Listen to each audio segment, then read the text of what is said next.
Secretary will call the roll.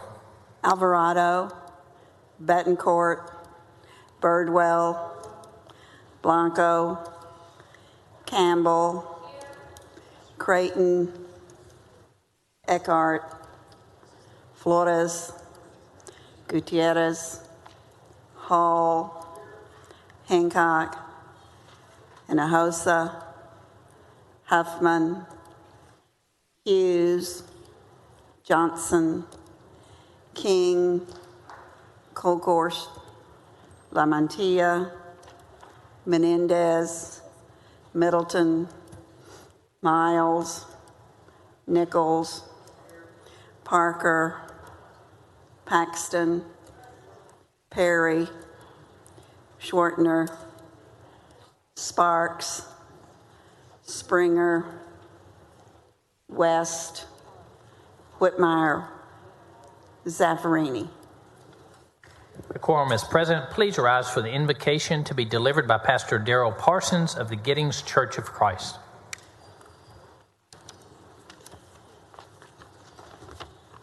Will you pray with me? Dear Lord and Father of mankind, we praise you for your infinite wisdom, perfect righteousness, and matchless power. We thank you for the ultimate gift of love that has been poured out on us through the death of your Son, Jesus. Today we come before you and acknowledge you as the source of life, love, peace, and truth. You govern your creation with righteousness and truth. You extend mercy to the downcast and hope to the broken.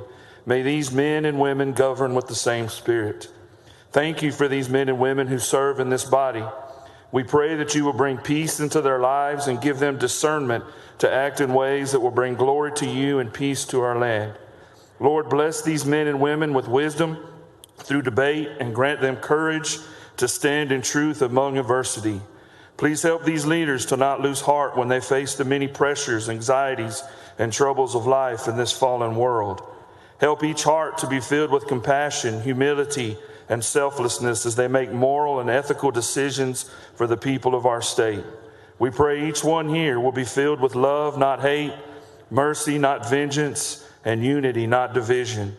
May every decision be based in your truth and for the good of your people. For yours is the kingdom and the power and the glory forever. In Jesus' name, amen. Thank you, Pastor Parsons.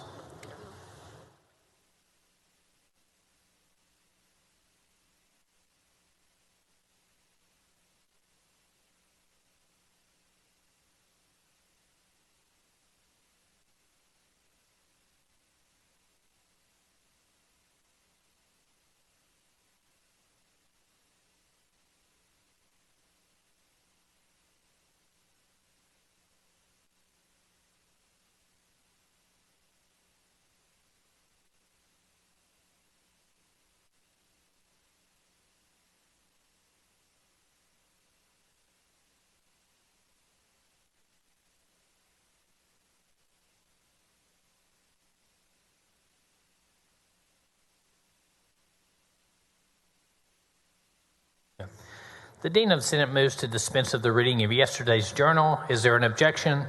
Chair hears none. The motion's adopted.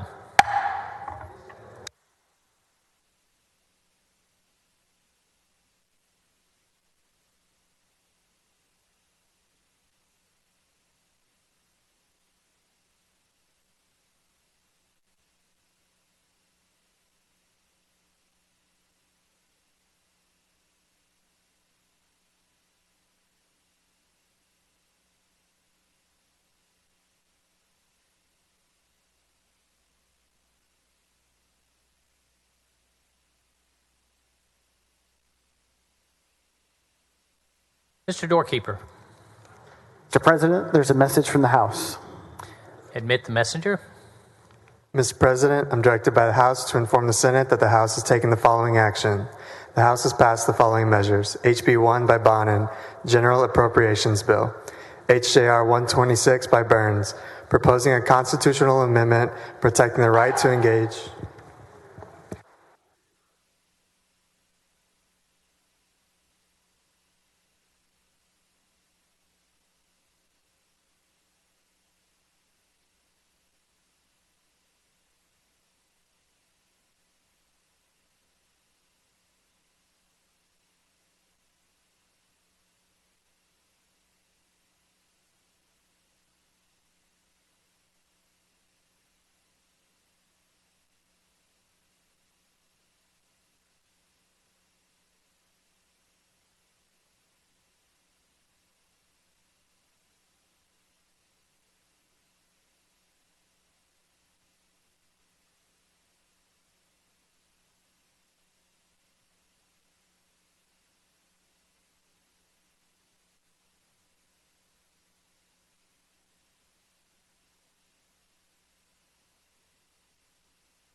Senator Flores, you're recognized to introduce the Doctor of the Day.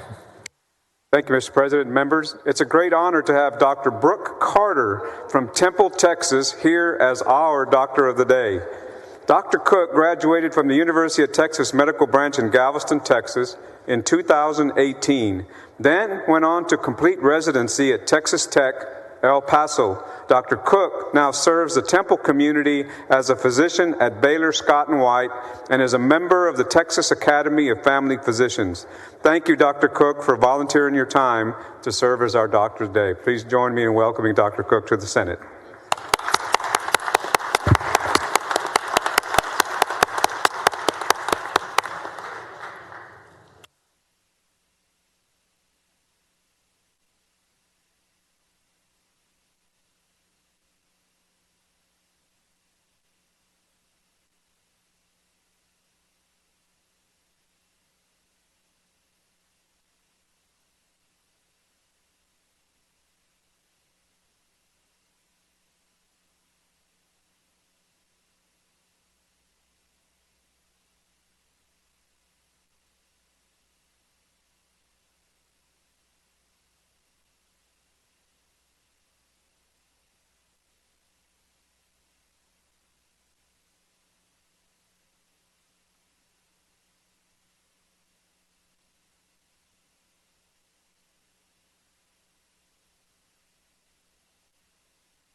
Chair recognizes Senator Birdwell for an introduction.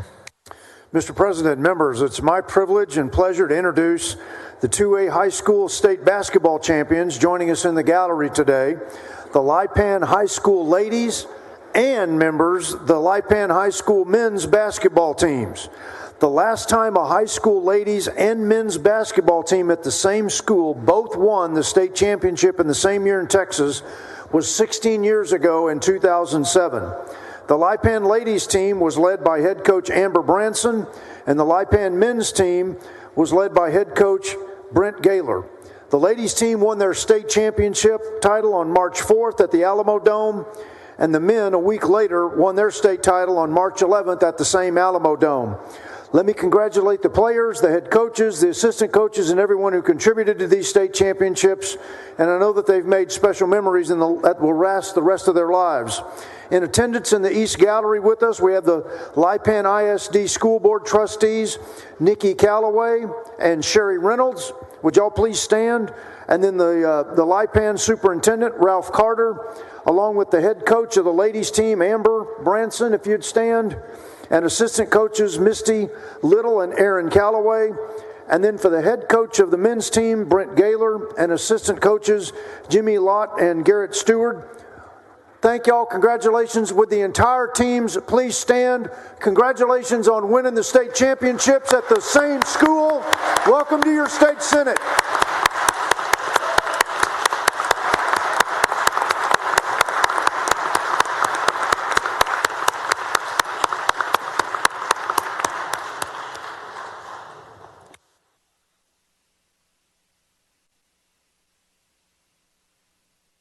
Senator Campbell, you're recognized for an introduction.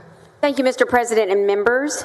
Well, today I want to welcome the Austin Tennis Academy to the Senate. Would y'all stand up? I have a special friend up there, Marcus McWilliams. I know him. Members, every day, the Austin Tennis Academy helps young athletes reach their full potential as tennis players and human beings. Being involved in sports is so important for our young people to learn. They learn leadership skills, teamwork, and how to be gracious, both in victory and sometimes defeat. Those are life lessons that will help you all of your life. Members, please help me welcome this good-looking group of tennis players and their coaches, I believe, in the East Gallery. Thank you so much. Welcome to your capital. Glad you're here, and keep up the good work.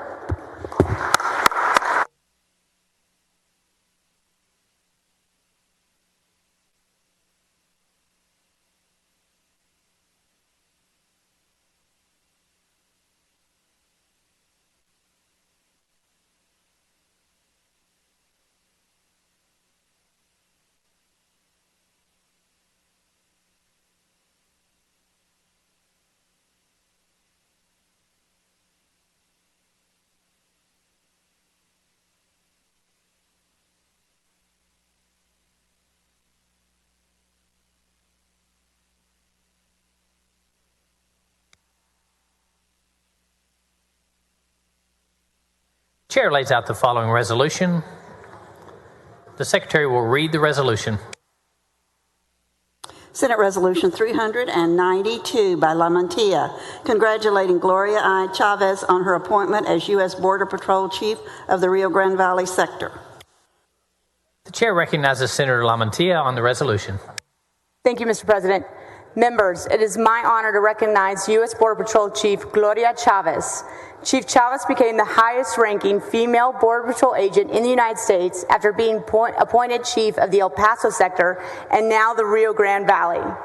I am honored to congratulate Chief Chavez on her most recent appointment, which has brought her back to her hometown to serve as the leader in the very community where she was raised.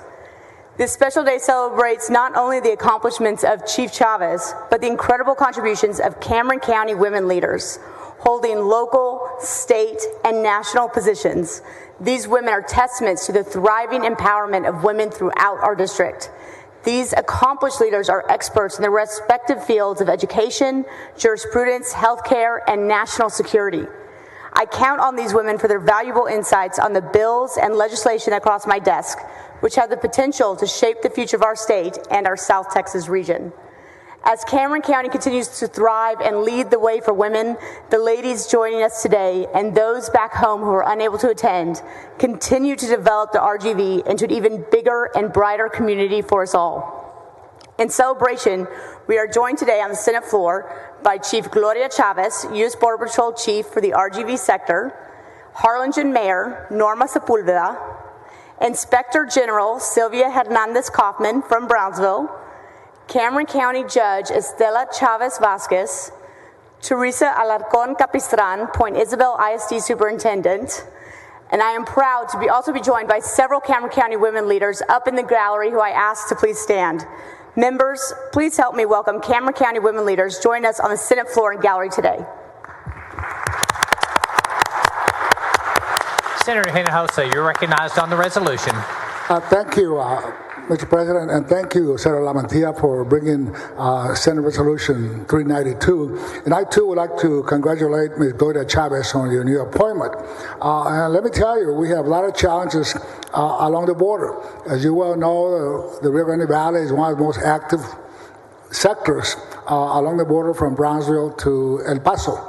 And I will tell you, got real good Border Patrol agents working out there every day, doing their job, meeting the different challenges, not only with immigrants coming across, they sometimes overwhelm us along the border, but also with a lot of the elements dealing with the politics.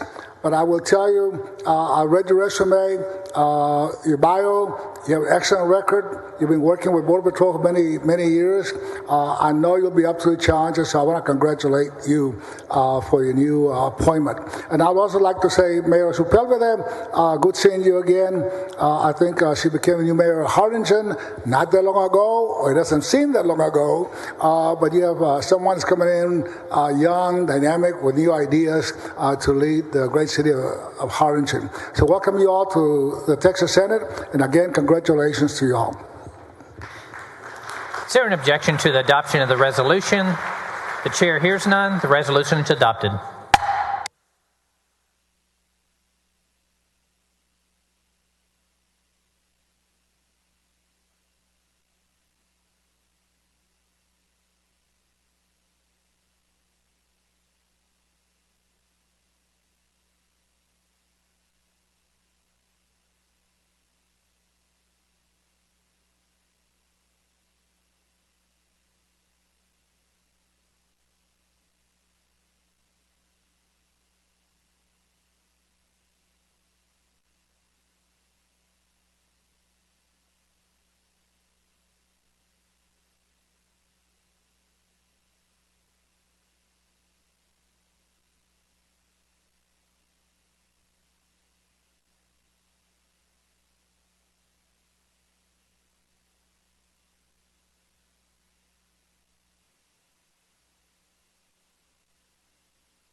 Senator Parker, you're recognized for an introduction.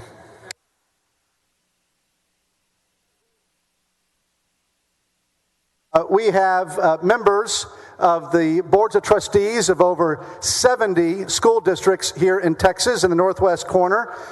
Members of the trustees that have currently serving, those that have served historically.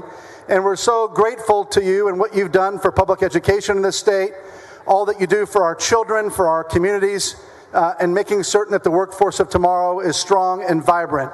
We're so blessed to have you. Thank you for your leadership. Thank you for your service. Thank you for always giving back to Texas.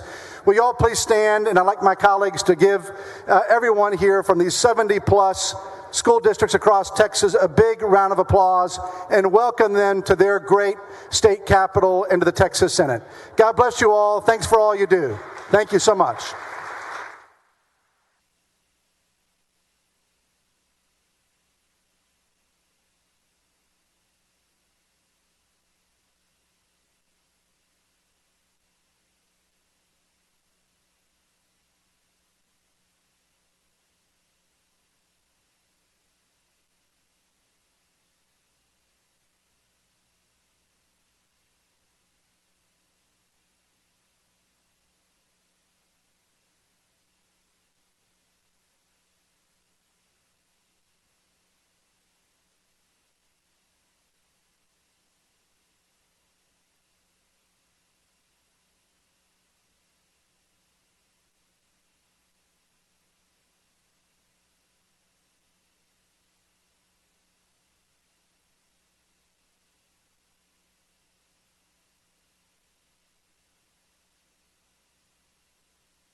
Chair lays out the following resolution. Secretary will read the resolution. Senate Resolution 398 by Johnson, congratulating Texas Impact on the occasion of its 50th anniversary. Chair recognizes Senator Johnson on the resolution. Thank you, Mr. President and members. We do have here with us Texas Impact. After 50 years of advocacy, formed in response to the Sharpstown scandal, Texas Impact was established in 1973 to bring together people from across Texas and advocate on behalf of the common good. Over the last 5 decades, Texas Impact has built an interfaith network comprised of Protestant, Roman Catholic, Jewish, and other spiritual leaders in Texas to advocate for policies related to economic justice, human rights, climate issues, and other social concerns. As a nationally known organization with members in every legislative district in this state, this organization exists to advance state public policies that are consistent with the shared values of the Texas faith communities. Texas Impact is a steadfast participant in state government, inspiring countless Texans to contribute to the common good and serve as a bridge between their fellow citizens and the legislative process. I'd like to highlight the members welcoming here, members from Texas Impact who are joining us in the gallery today, including B. Moorhead, its Executive Director, and Lynn Team, the founding Executive Director of Texas Impact. Please rise so we can acknowledge your presence and your good work here. Members, I move adoption. Is there an objection to the adoption of the resolution? The chair hears none. Resolution's adopted.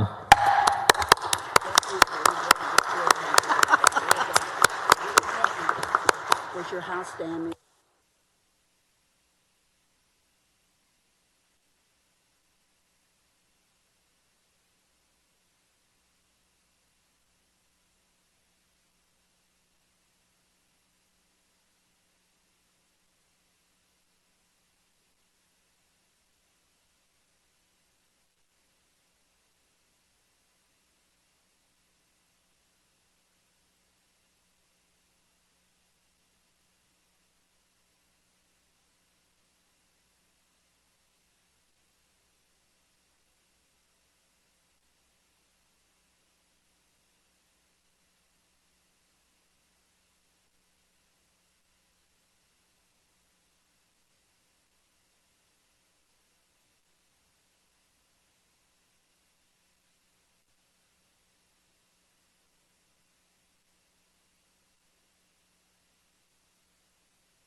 Senator Campbell, you're recognized for an introduction.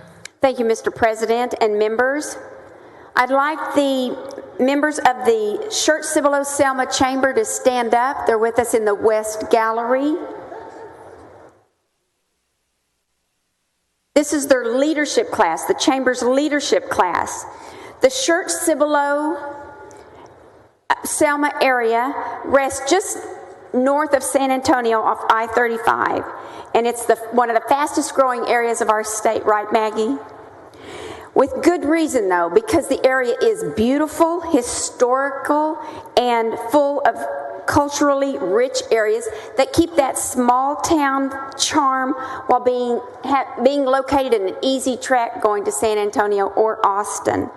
Groups like this chamber maintain a very high standard of living for residents in the area by fostering a very robust economic opportunities for its members and for the community at large.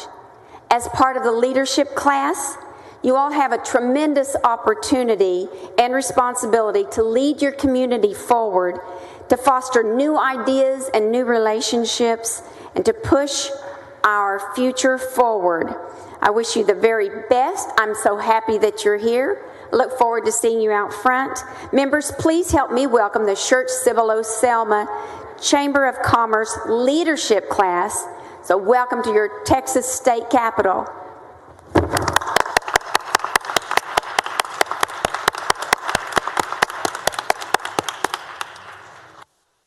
Chair recognizes Senator Creighton on her introduction. Mr. President, members, thank you. I wanted to take the opportunity to recognize the Division of Digital Learning at the Texas Higher Education Coordinating Board. This team received the 2022 Open Policy Award from Open Education, a global organization that promotes access to quality educational resources. They've worked to connect faculty and educators with 21st century learning services, and they've cultivated open educational resources. One major accomplishment is a free nursing curriculum that they developed with Rice University. This is a valuable tool for Texas educators and students. Very proud of all the individuals here representing the Division of Digital Learning at the Higher Education Coordinating Board, and I hope you'll join me in congratulating them on this honor. Members, let's give them a round of applause.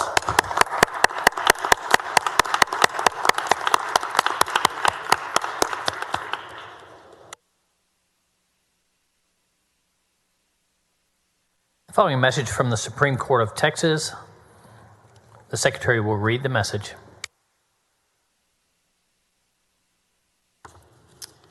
To the Senate of the 88th Legislature, the Supreme Court of Texas made the following appointment that requires the advice and consent of the Senate. To the State Commission on Judicial Conduct, the Honorable Chase A. Craig of Abilene. The Supreme Court of Texas respectfully requests the consent and confirmation of the Senate for the appointment. Respectfully submitted, Nathan Heck, Supreme Court of Texas, to nominations.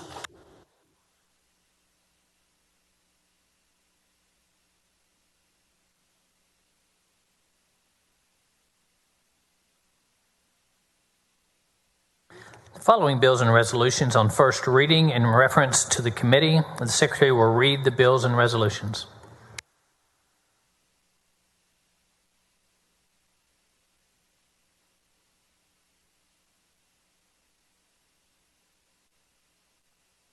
House Bill 1 to Finance.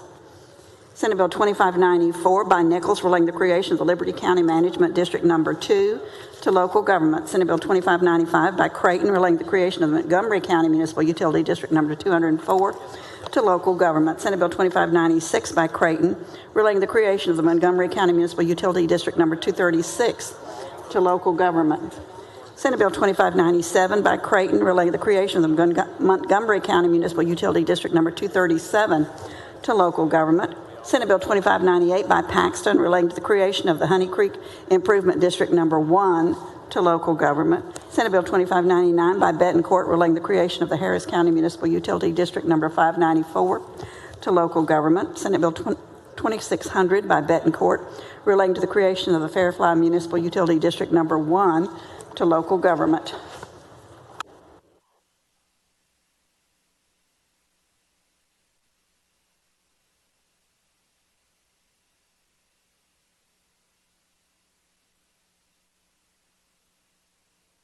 Senator Middleton. Chair recognizes Senator Middleton for an announcement. Thank you, Mr. President. Members, I wanted to remind everyone that we have the Texas Oyster Association here, and they have brought us samples from around this state in the Lieutenant Governor's reception room, and it includes our new mariculture industry, which we authorized 2 sections ago. Barrier Beauties is here, as well as Jerry's Seafood and Halili's and a number of different companies. So you're all welcome to go back and try some of the great products of our Texas oystering industry.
Following motion in writing, Secretary will read the motion.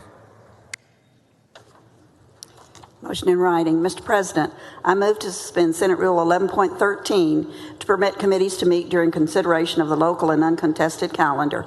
Motion by Hall. Is there any objection to the motion? Chair hears none. Motion's adopted.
Members, that concludes the morning call.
Senator Perry, you're recognized for a motion to suspend the regular order of business on Senate Bill 1424. Thank you, Mr. President. Members, committee substitute Senate Bill 1444 is the sunset bill for Texas Soil and Water Conservation Board. I want to thank the members of the Sunset Commission, the Senate Chairman Swertner, Paxton, Johnson, and Springer. We had a good discussion and found efficiencies to make the agency better. Bill continues the board for 12 years with a limited scope of review, the Earth and Dam program. Members of the commission found that the program needed to be tightened up and many of the goals and application procedures were clarified. To the board's defense, they responded by January 1 of 23 with a letter of where they were at on those, and almost all of those areas had been met. So with that, I move to suspend the regular order of business. Senator Perry moves suspension of the regular order of business on Senate Bill 1424. Is there an objection? The chair hears none. The rules are suspended.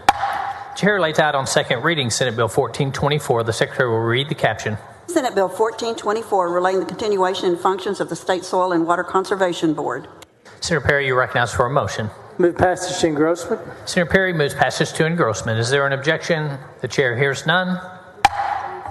Senator Perry, you're now recognized for a motion to suspend the constitutional 3-day rule. Move to suspend the constitutional 3-day rule. Senator Perry moves suspension of the 3-day rule. Secretary will call the roll. Alvarado, Betancourt, Birdwell, Blanco, Campbell, Creighton, Eckhart, Flores. The rules are suspended. The chair now lays out on third reading and final passage Senate Bill 1424. The Secretary will read the caption. Committee substitute Senate Bill 1424, relating to the continuation and functions of the State Soil and Water Conservation Board. Senator Perry, you're recognized for a motion. Move final passage. Senator Perry moves final passage on Senate Bill 1424. Secretary will call the roll. Alvarado, Betancourt, Birdwell, Blanco, Campbell, Creighton, Eckhart, Flores. There being 31 ayes and no bill. Thank you, members. No noes. Senate Bill 1424 is finally passed.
Senator Johnson, you're recognized for a motion to suspend the regular order of business on Senate Bill 294.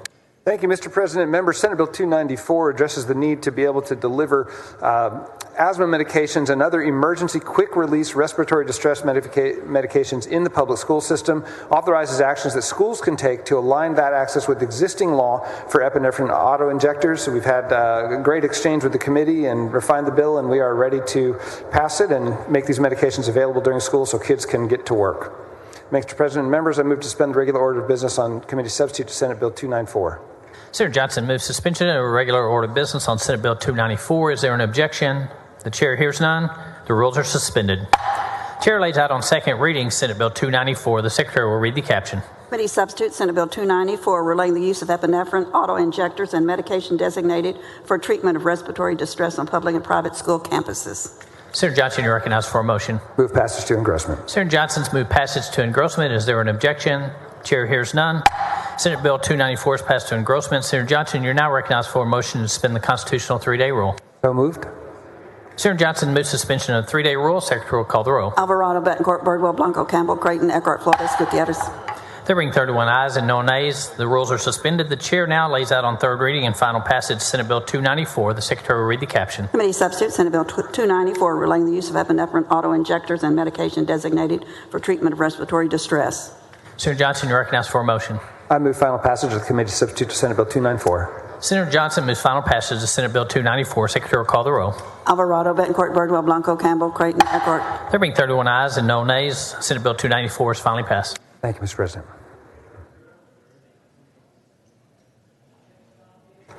Senator Flores, you're recognized for a motion to suspend the regular order of business on Senate Bill 1427. Thank you, Mr. President. Members, I move to suspend the regular order of business to take up and consider committee substitute for Senate Bill 1427. In the past few years, Texas has seen increasing border arrests exceeding 1 million each year. This year, in 2023, we are on pace to surpass 1.5 million arrests at our southern border. Drug cartels are a major contributing factor to these numbers. A recent report revealed that they are profiting nearly $13 billion per year on human trafficking operations in the United States and throughout Central America. Additionally, from testimony given in the Committee on Border Security, we know that drug cartels now operate in the same form and fashion as terrorist organizations. While the federal government continues its inaction, Texas needs to implement increased penalties and stronger prosecution tools that make an impact on the crisis occurring on our border and protect our state from future abuse by cartels. Committee substitute for Senate Bill 1427 seeks to accomplish this by defining a foreign terrorist organization, enhancing penalties for smuggling, continuous smuggling, and operating a stash house, which will put the state in line with federal human trafficking and smuggling laws.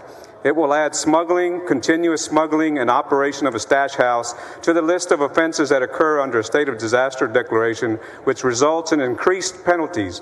Foreign terrorist organizations will be included in intelligence databases maintained and used by criminal justice agencies and the gang resource system overseen by the Attorney General's office. The foreign terrorist organizations will also be added to the organized crime and common public nuisances chapters, affording law enforcement and prosecutors the ability to bring charges under offenses in organized crime as well as nuisance charges. Finally, it will provide for the intent to deliver a controlled substance or dangerous drug. Members, this legislation will put the state in line with current federal law on smuggling and human trafficking. These enhanced penalties will provide law enforcement with the tools they need to combat the crisis at the Texas-Mexico border and will send a message to the bad actors and drug cartels. This bill doesn't go after the victims, but goes after the victimizers, and we need to make a strong statement. I move suspension of the Senate's regular order of business. Senator Flores moves suspension of the regular order of business on Senate Bill 1427. Is there an objection? Chair hears none. The rules are suspended. Chair lays out on second reading Senate Bill 1427. Secretary will read the caption. Committee substitute Senate Bill 1427 relating to certain criminal conduct in organizations that threaten the security of this state and the residents and borders. Senator Flores, you're recognized for a motion. Thank you, Mr. President. I move passage to engrossment. Senator Flores moves passage to engrossment. Is there an objection? Chair hears none. Senate Bill 1427 is passed to engrossment. Senator Flores, you are now recognized for a motion to suspend the constitutional 3-day rule. Thank you, Mr. President. I move to suspend the constitutional rule that bills be heard on 3 several days. Senator Flores moves suspension of the 3-day rule. Secretary will call the roll. Alvarado, Betancourt, Birdwell, Blanco, Campbell, Creighton, Eckhart, Flores, Gutierrez, Hall. There being 30 ayes and 1 nay, the rules are suspended. The chair now lays out on third reading and final passage Senate Bill 1427. Secretary will read the caption.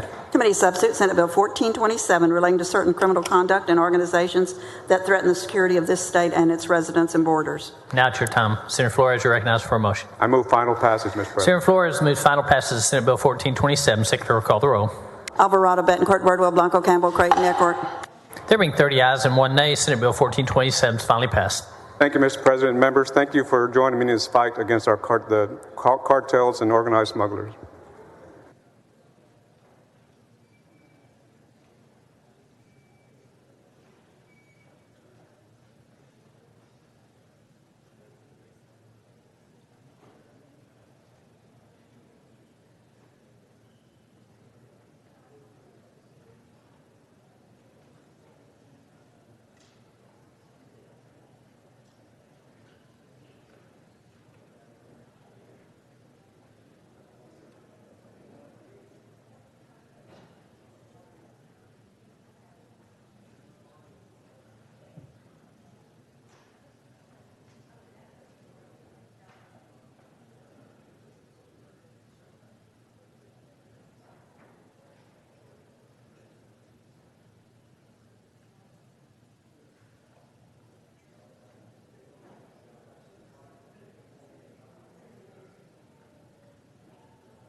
Senator Birdwell, you're recognized for a motion to suspend the regular order of business on Senate Bill 784.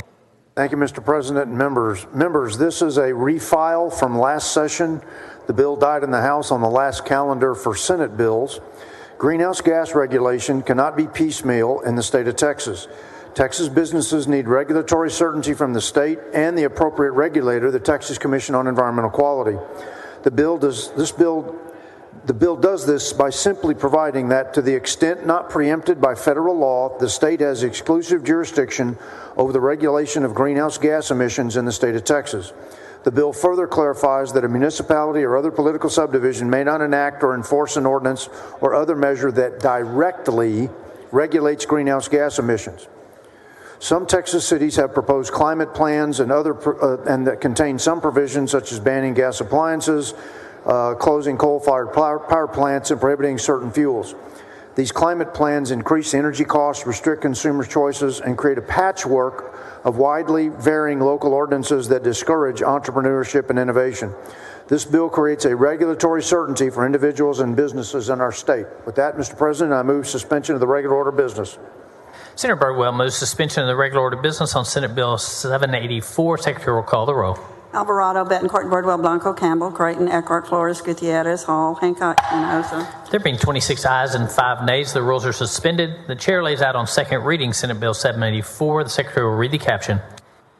Senate Bill 784 relating to the exclusive jurisdiction of the state to regulate greenhouse gas emissions. Senator Birdwell, you're recognized for a motion. Move passage to engrossment, Mr. President. Senator Birdwell moves passage to engrossment. Secretary will call the roll.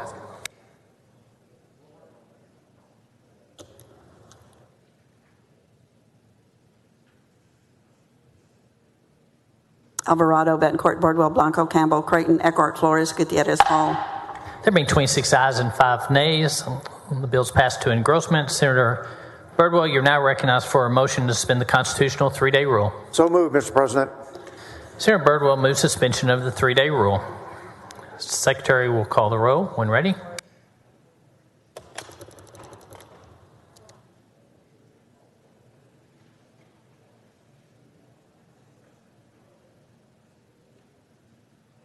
Alvarado, Betancourt, Birdwell, Blanco, Campbell, Creighton, Eckhart, Flores, Gutierrez, Hall, Hancock.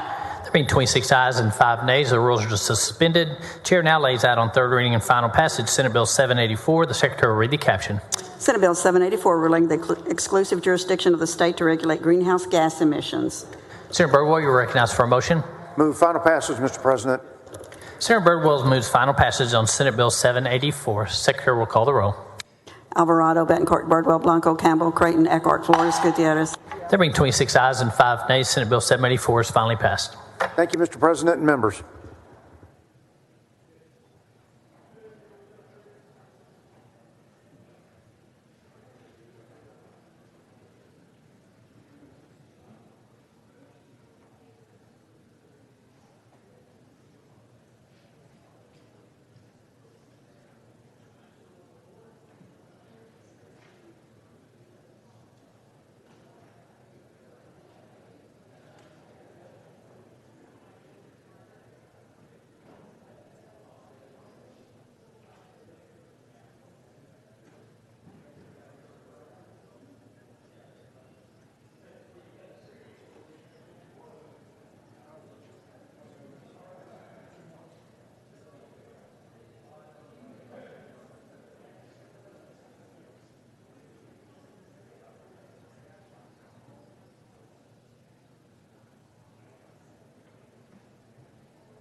Senator West, you're recognized to suspend the regular order of business on Senate Bill 133.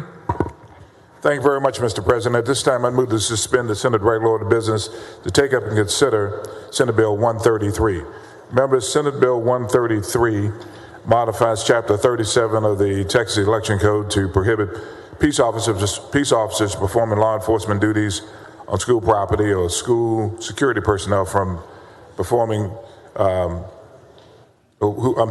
school personnel performing security-related duties on school property from restraining or using chemical irritant sprays on students 10 years of age or younger unless the student poses a serious risk of harm to the student or another person. I move to suspend the regular order of business. Any objection? Hearing none. Rules are suspended. Chair lays down on second reading. Senate Bill 133. Secretary, read the caption.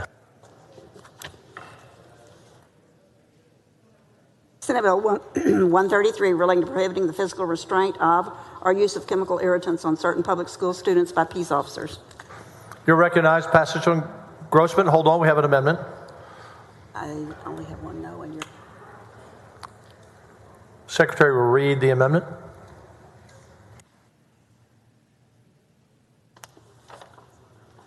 Floor amendment number 1 by Birdwell. Senator Birdwell, on your amendment. Thank you, Mr. President. Members, this is a friendly amendment that changes the bill language in page 2, line 33 through line 34 from students that are 10 years or younger to read in 5th grade or below. In emergency situations, whether it's the officer that's already on campus, the resource officer, or officers responding to an emergency, it may be difficult for a peace officer performing law enforcement duties to accurately ascertain the age of a student prior to engaging the student to de-escalate a situation. By using grade level rather than student age, I believe it'll make it easier for officers to identify students with whom the prohibition applies, and I believe the amendment is acceptable to the author. The amendment is acceptable. Any objection? Hearing none. Amendment is adopted.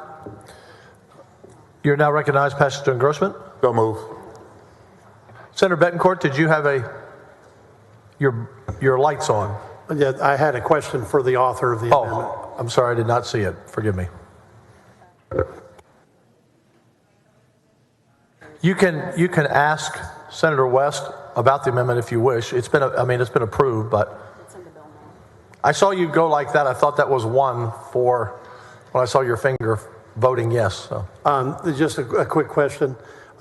Senator West, were there not some cases of some 5th graders that had done some serious harm to their teachers?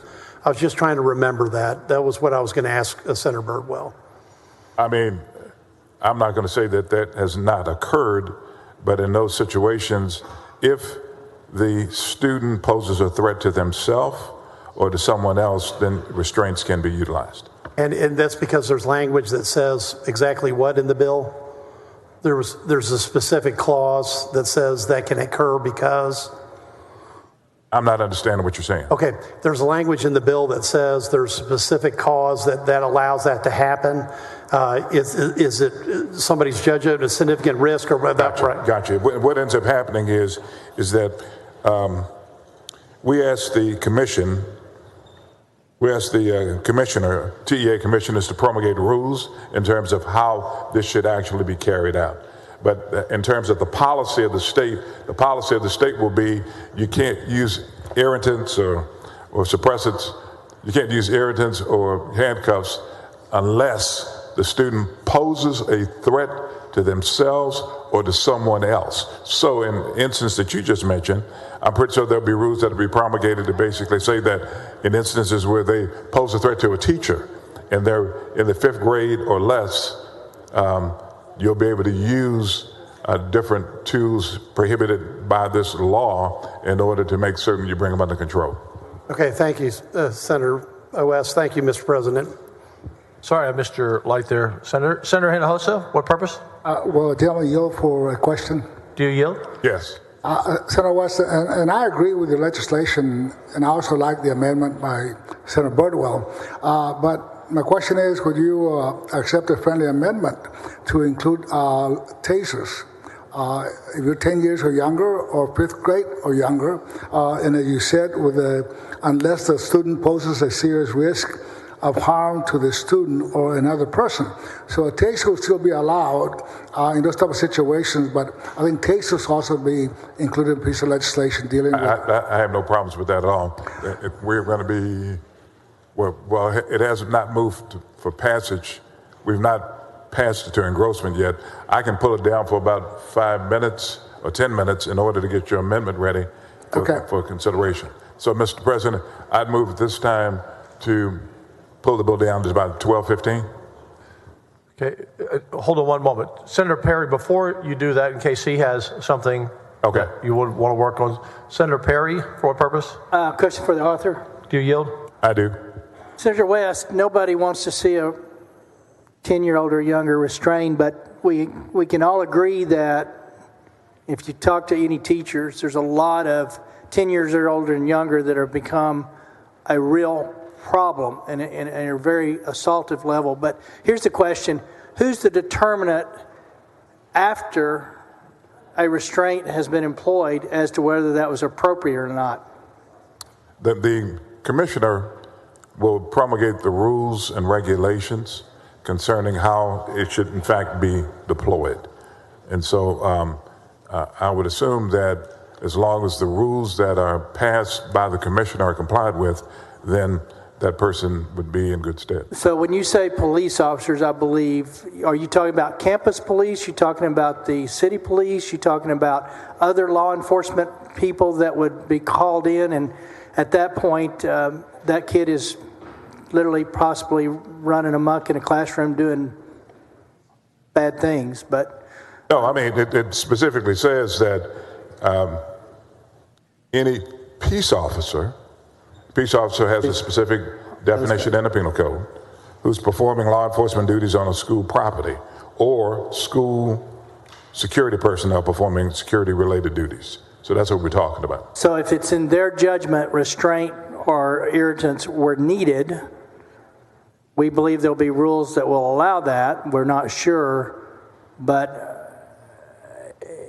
I hate that we're having a conversation about 10-year-olds, but this is the world we live in. But let me ask it this way, just very direct. Do you believe there are instances where those will be needed in the classroom? Okay, thank you, sir.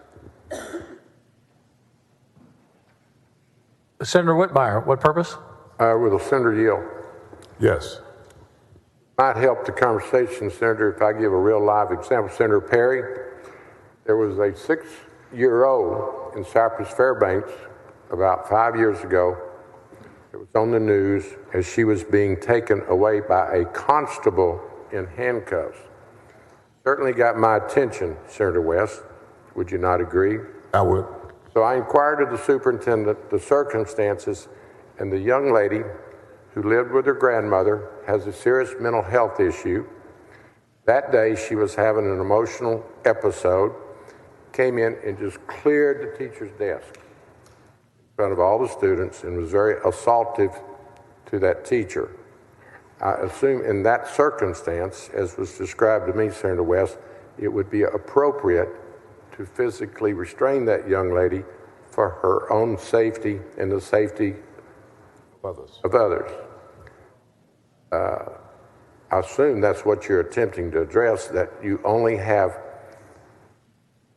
and the teacher was the one that called 911. But certainly it shocked most of our senses to see this young lady handcuffed. But in that circumstance, would you agree it would be appropriate, and you're asking the commissioner to promulgate rules that would anticipate dire circumstances that would call for the restraint? You're right about that, and that's the very reason that we leave it to the commissioner to promulgate the rules, because I think that what he will do, or the commissioner will do, I'll put it that way, will bring in different stakeholders to help advise him on what rules should be put in place in order to deal with this particular situation. Anything short, in fact, I just commented to a colleague, why would you ever restrain somebody if they weren't a danger to themselves or others? So you believe there are instances where students younger than 10 are being restrained, or perhaps even chemical use for unnecessary reasons? Well, I don't know about for unnecessary reasons? Yeah. Yes. I mean, obviously, I assume that's the motivation behind it. Right. I think we don't have a clear set of rules, if you will, in order to provide guidance to school security personnel in terms of when they can and when they can't engage in these types of actions in order to protect the student and also others.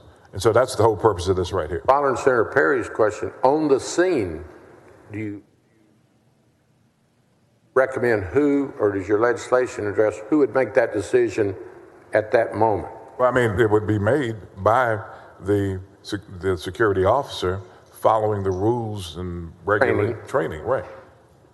But on the scene, if a constable was called to a disturbance, he or she, under this bill, there will be rules promulgated by the commissioner. There'll be training associated with the rules promulgated that will be utilized in order to instruct law enforcement officers and school personnel in terms of what they should and should not do in those snap moments. It's like law enforcement makes daily. Exactly.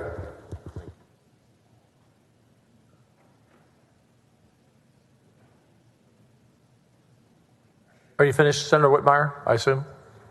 Okay. So, Senator West, you are getting ready to make a motion. Mr. President, I'd move that we pull down the bill for postpone consideration. Postpone consideration for about 20 minutes. Why don't you make it just till 1 o'clock? Gives you plenty of time. Clock's fine. We can Yes. bring it up. It's All right. It's fine. All right, members.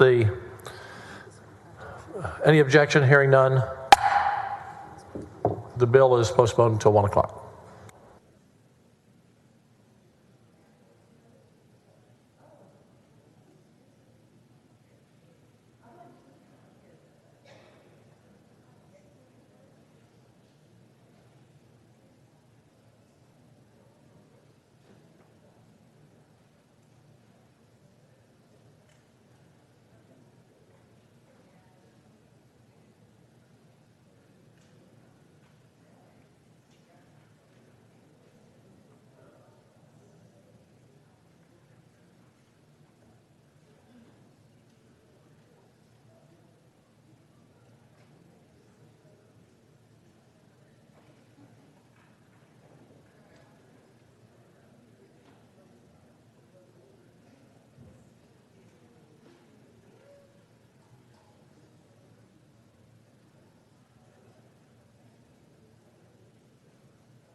Senator Blanco, are you ready? You're recognized to suspend the regular order of business on SJR 32. Thank you, Mr. President. Members, move to suspend the Senate regular order of business to take up and consider at this time Senate Joint Resolution 32.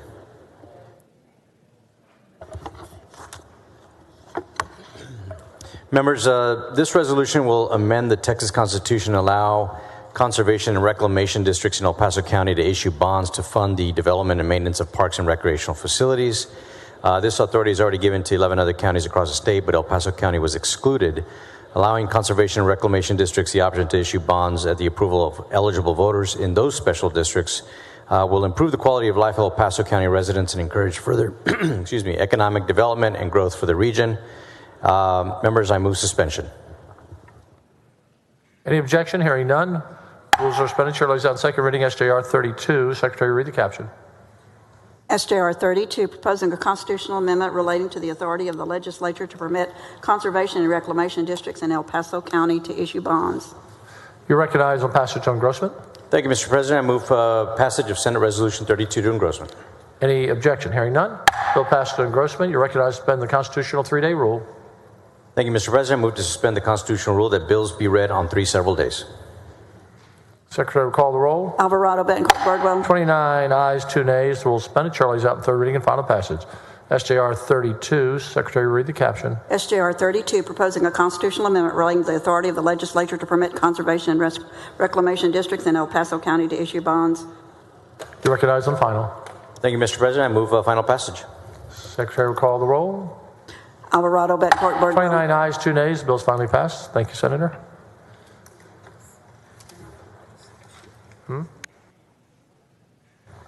And Senator Blanco, the enabling legislation, Senate Bill 938. You're recognized to suspend the regular order of business. Thank you, Mr. President. Members, I move to suspend the Senate's regular order of business, take up and consider at this time Senate Bill 938. This is the enabling legislation for Senate SJR 32, which allows conservation and reclamation districts in El Paso County to issue bonds to fund the development and maintenance of parks and recreational facilities. If passed, this would go on the ballot for the statewide constitutional amendment election in November. Mr. President, I move suspension. Any objection? Hearing none. Rules of suspension. Chair lays out the second reading. Senate Bill 938. Secretary, read the caption. Senate Bill 938, relating the issuance by certain conservation and reclamation districts of bonds for the development and maintenance of recreational facilities. You recognize passage to engrossment. Thank you, Mr. President. I move passage to engrossment. Any objection? Hearing none. Bill passed to engrossment. You recognize by the constitutional 3-day rule. Thank you, Mr. President. Move to suspend constitutional rule that bills be read on 3 several days. Secretary will call the roll. Alvarado, Betancourt, Wardlow. 30 ayes, 1 nay. The rule is suspended. Chair lays out third reading and final passage. Senate Bill 938. Secretary, read the caption. Senate Bill 938, relating the issuance by certain conservation and reclamation districts of bonds for the development and maintenance of recreational facilities. You're recognized on final. Thank you, Mr. President. Move final passage. Secretary will call the roll. Alvarado, Betancourt, Wardlow. 30 ayes, 1 nay. Don't you wish they were all that easy? Thank you, Senator. Bill passes. Thank you, Mr. President. Members.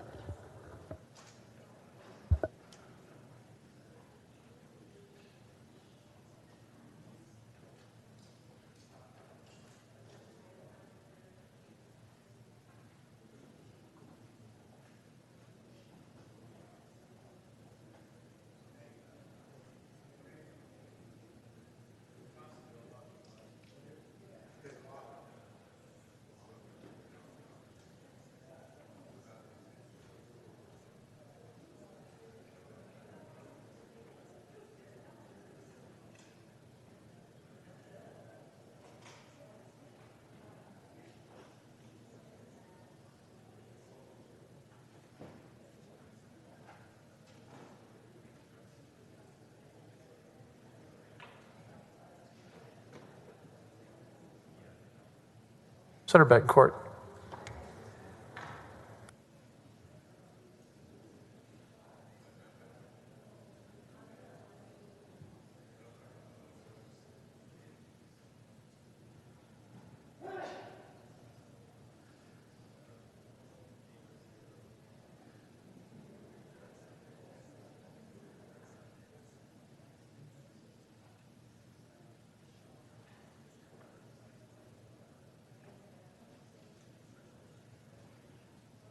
Senator Sparks.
Senator Colcourse is recognized for a motion to suspend the regular order of business on committee substitute for Senate Bill 1849.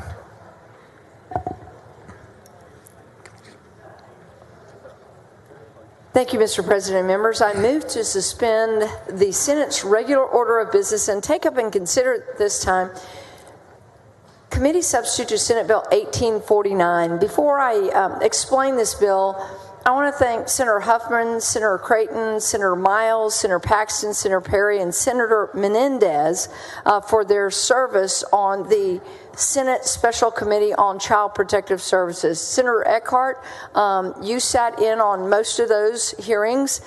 We started, I think, the week of spring break last year, and it came out of something that had happened at a residential treatment center in Bastrop, Texas. And so as a part of that work of this committee, I'm honored to carry this bill.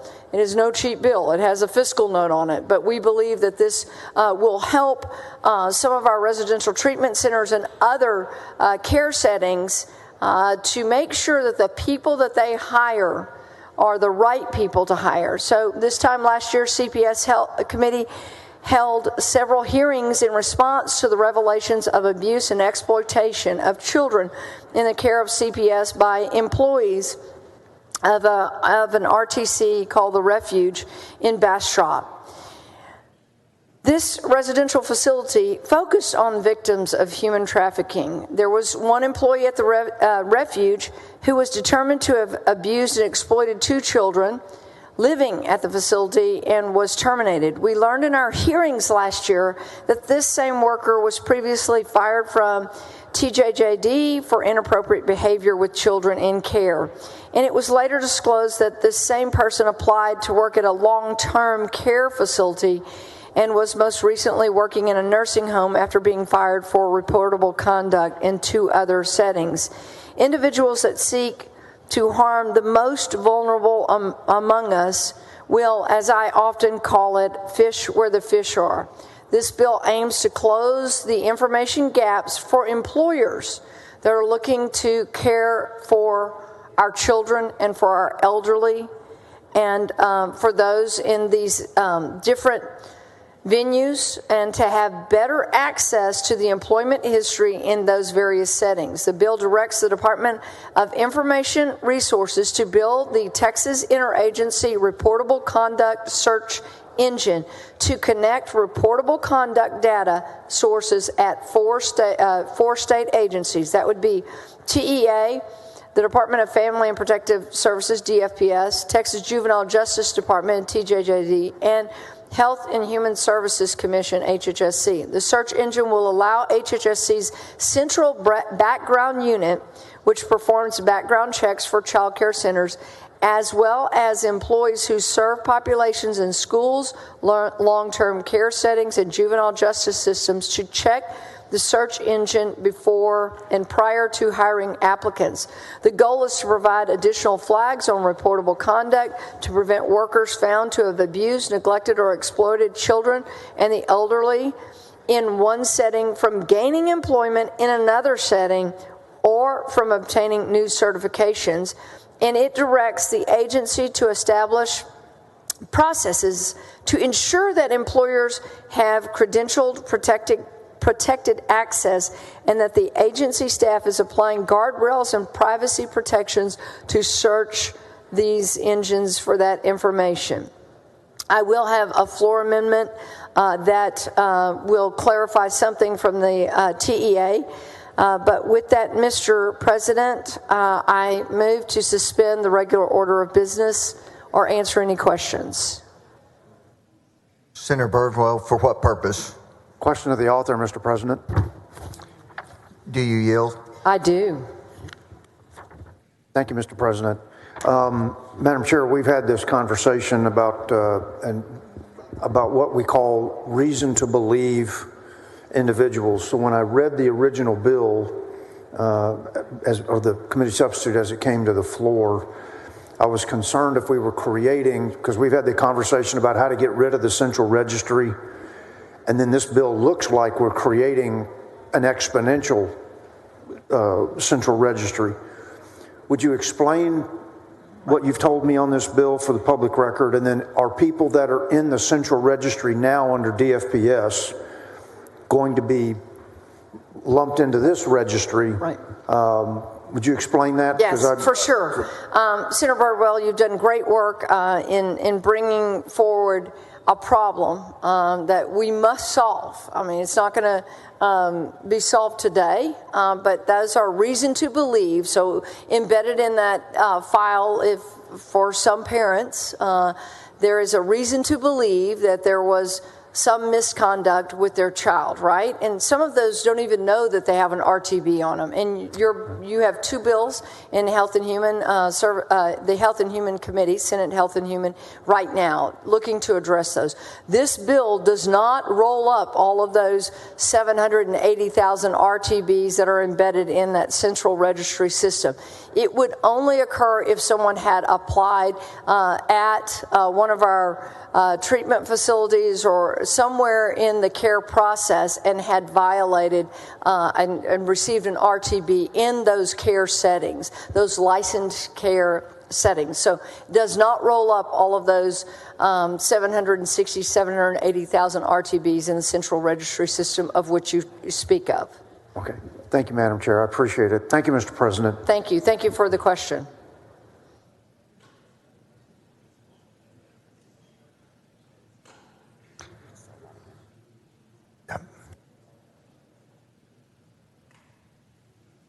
Senator Colcourse moves suspension of the regular order of business on committee substitute Senate Bill 1849. Is there objection? Hearing none, the rules are suspended. Chair lays out on second reading committee substitute for Senate Bill 1849. Secretary will read the caption. Committee substitute Senate Bill 1849 relating to an interagency reportable conduct search engine, standards for removal from the employee misconduct registry, and eligibility for certification as certain officers and employees. Senator Colcourse is recognized for a motion.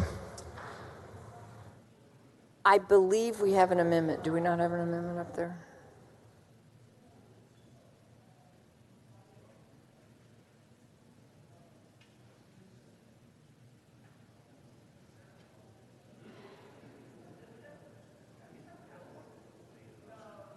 Yes, we do. Just one moment, please.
Members, we're waiting on copies. It'll be just a minute.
the following amendment. The Secretary will read the amendment.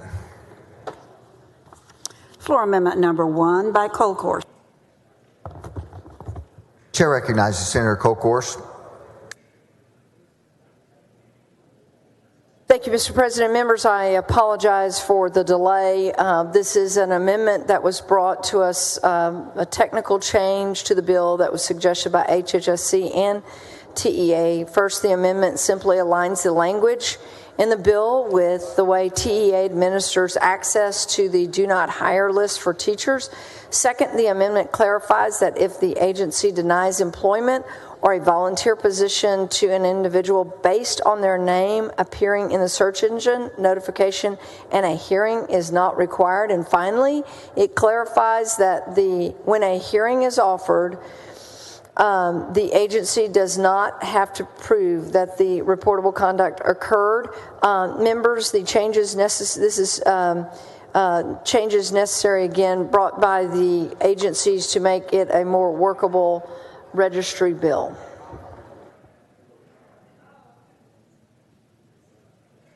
Member, are there any objections to the adoption of the amendment? Hearing none, the amendment is adopted.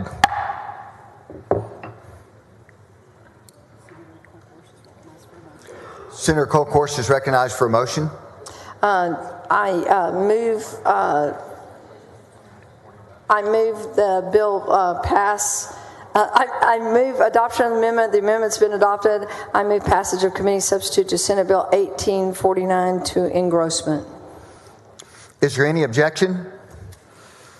Hearing none, the bill is passed to engrossment. Senator Colcourse is recognized for the motion to suspend the constitutional 3-day rule. Thank you, Mr. President. I move to suspend the constitutional 3-day rule that bills be read on 3 several days. Secretary will call the roll. Alvarado, Betancourt, Birdwell, Blanco, Campbell, Creighton, Eckhart, Flores, Gutierrez, Hall, Hancock. There being 31 yeas and no nays, the rules are suspended. Chair lays out the third reading and final passage for committee substitute Senate Bill 1849 by Colcourse. Secretary will read the caption. Committee substitute Senate Bill 1849 relating to an interagency reportable conduct search engine, standards for a person's removal from the employee misconduct registry, and eligibility for certification as certain officers and employees. Senator Colcourse is recognized for a motion. I move final passage of committee substitute to Senate Bill 1849. Secretary will call the roll. Alvarado, Betancourt, Birdwell, Blanco, Campbell, Creighton, Eckhart, Flores, Gutierrez, Hall, Hancock, Hinojosa, Huffman, Hughes, Johnson, King. There being 31 ayes and no nays, the bill is final passed. Thank you, Mr. President, and thank you, members.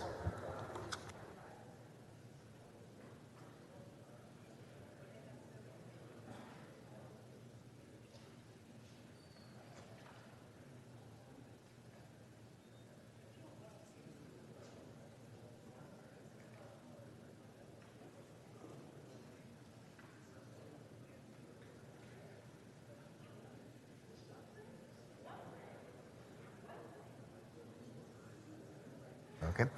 Chair recognizes Senator Menendez for an introduction. Thank you, Mr. President. Members, I'd like to take a moment to recognize an organization that supports Texans all over the state by advocating for our environment and fighting to keep our waters clean. The Alliance for Clean Texas, otherwise known as ACT, is a coalition where environmental, public interest, consumer rights, and faith-based organizations have joined forces to work for clean, healthy communities. Since 2009, ACT has achieved significant strides in promoting environmental policies, addressing environmental challenges, and advancing clean energy and sustainable solutions. Through its collective efforts, ACT has advocated for clean air and water standards, energy efficiency measures, renewable energy incentives, and sustainable land use practices.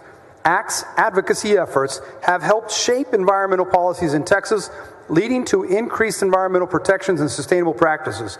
In San Antonio, through the Greater Edwards Aquifer Alliance, they have continued to fight for clean water in San Antonio and have led projects like the San Antonio Soil Carbon Project that have brought tremendous and essential research between the efforts of green infrastructure and soil. Members, I have no doubt whatsoever that ACT has supported every one of our districts like they've supported mine. And so it is my hope, members, that we welcome all of the members from the Alliance for Clean Texas to their Senate. They're sitting here in the North Gallery. If they all rise, and we can welcome you to your Texas Senate chamber.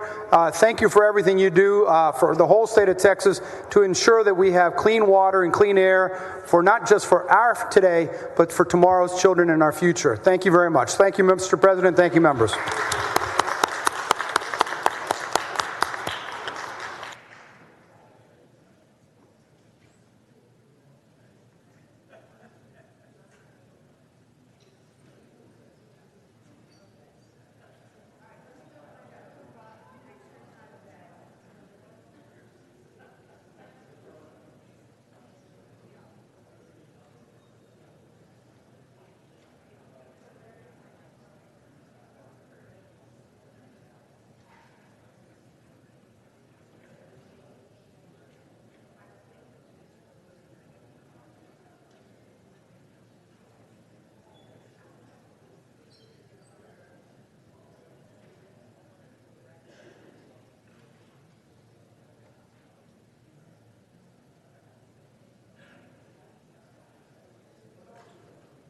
Senator Huffman? Not through that. Yes? I don't have my three-piece suit on today. We would have been matching. I like that. Nice look. You're recognized to suspend the regular order of business and committee substitute for Senate Bill 19. Thank you, Mr. President and members. At this time, I move to suspend the regular order of business to take up and consider the committee substitute to Senate Bill 19. Members, to meet the challenges of a rapidly growing population, Texas will require an educated workforce and research-driven solutions.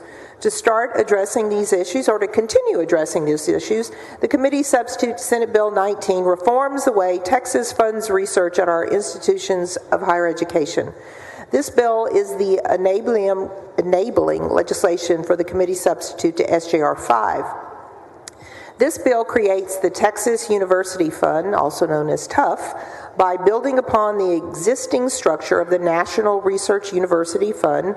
Eligible recipients of the TUF include research universities that, 1, expend an average of $20 million on federal and private sponsored research annually, 2, award an average of 45 research doctoral degrees annually, and are not eligible to participate in the Permanent University Fund, also known as PUF.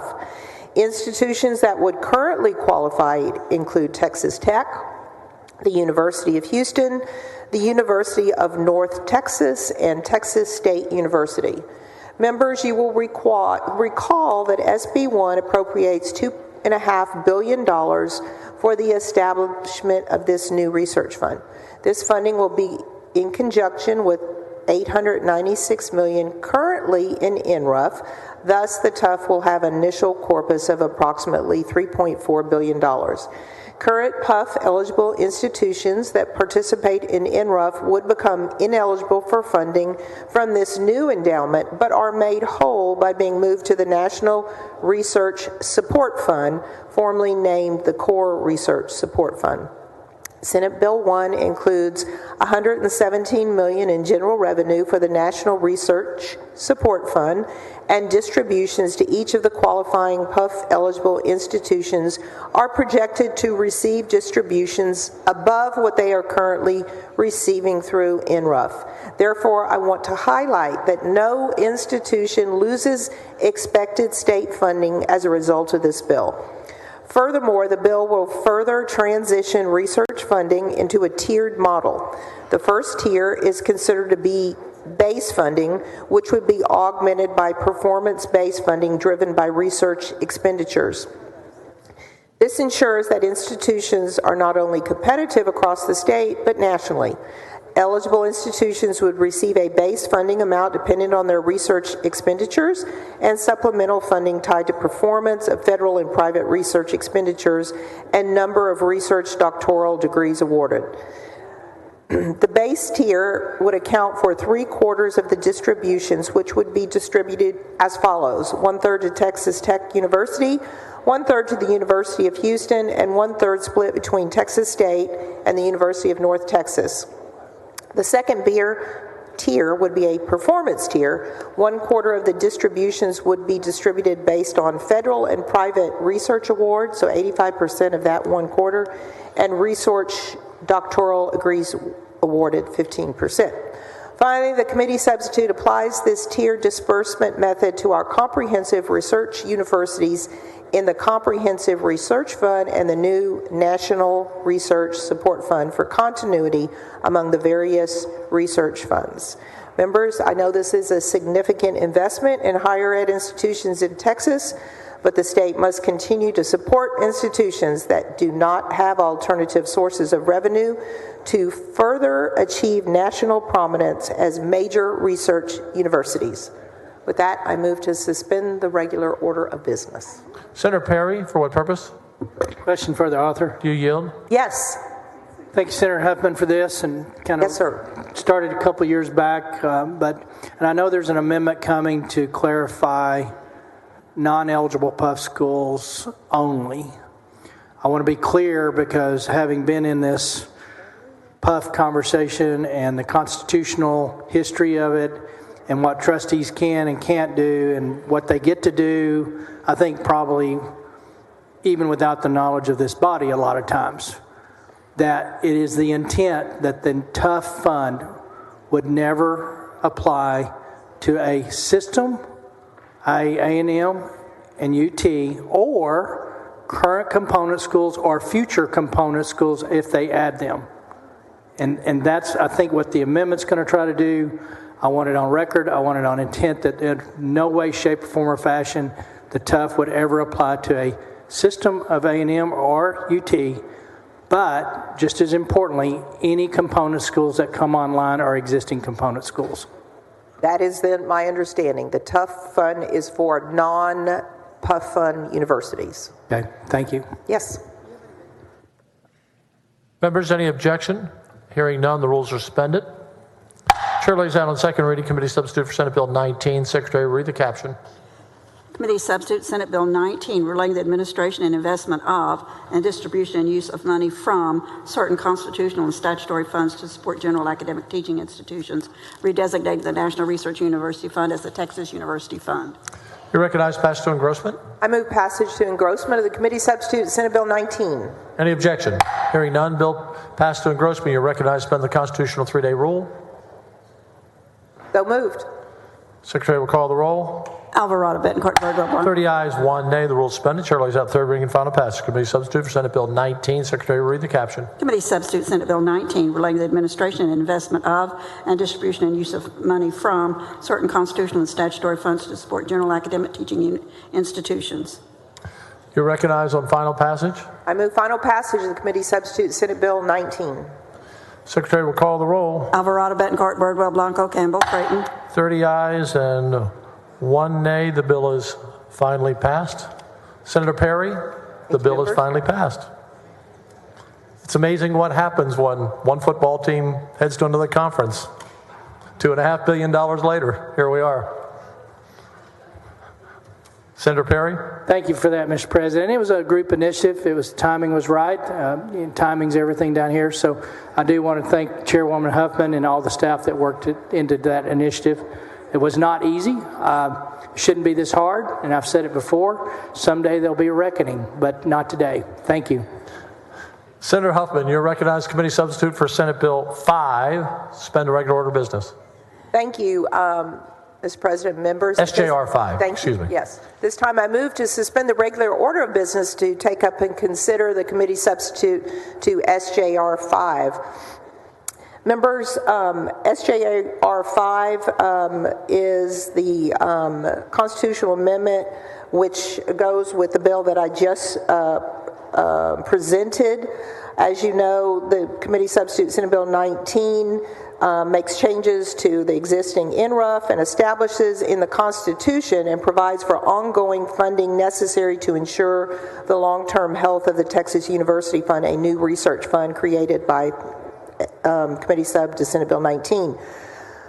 SJR enables up to $100 million in the Economic Stabilization Fund investment and interest income to be dispersed to the Texas University Fund annually. I want to point out this revenue would only come from investment and income earned from the ESF. Therefore, this revenue would not deduct from ESF principal. It will have to be approved by voters to take effect. And I will have a floor amendment. It will correct a timing conflict and cleans up the ballot language. And with that, I move to suspend the regular order of business. Any objection? Hearing none. Rules are suspended. Chair lays out second reading committee substitute for SJR 5. Secretary, read the caption. Committee Substitute SJR 5, proposing a constitutional amendment renaming the National Research University Fund as the Texas University Fund. Members, there is an amendment. Secretary, read the caption. Floor amendment number 1 by Huffman. Senator Perry, what purpose? Question for the author. Question for the author. Do you want her to lay it out first? Let us lay it out first. Senator Huffman, would you lay it out first? Yes, members, floor amendment number 1 first corrects a timing conflict in the appropriation of ESF interest and earnings income to the TUF.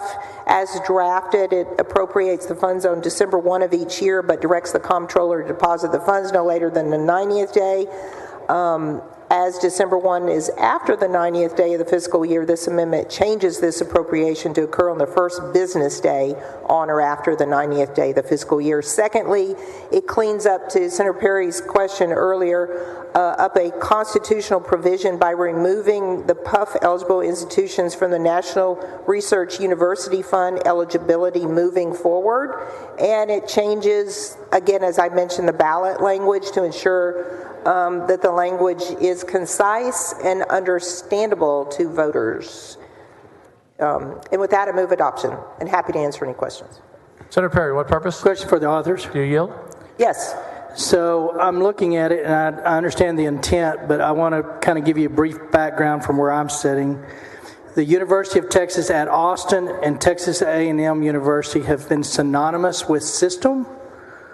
In the past, when you talk in those terms, they think of, especially when you say at Austin, and if you talk about system only, then it's my thought you're leaving the component schools open for fair game. So I would just say, again, for intent, if we don't want to make an amendment to the amendment, it is not meant for system or component schools of the two flagship university systems today and going forward, because the University of Texas at Austin is synonymous with system, leaving the door open for component schools, in my opinion, the way I've seen the trustees work and the chancellors work in that arena, as well as Texas A&M University. That's a little bit different conversation because it's not quite as synonymous with system, but I believe it does leave that door open for component schools. You know, Senator Perry, I don't want to state something or mislead anyone, so I'm going to take a real quick look at this because I don't want to mislead you on this.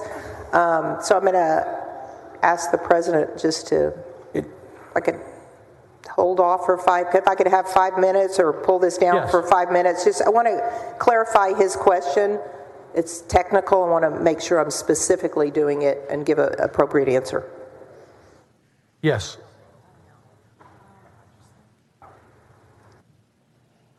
Do you want to stand at ease for a few moments or just work that out? We can continue. I think we just need a couple of minutes, but however you'd like to do it, Mr. President. Members will stand at ease for till 5 after 1 for 10 minutes. Thank you. Okay. Any objection?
Senator Huffman?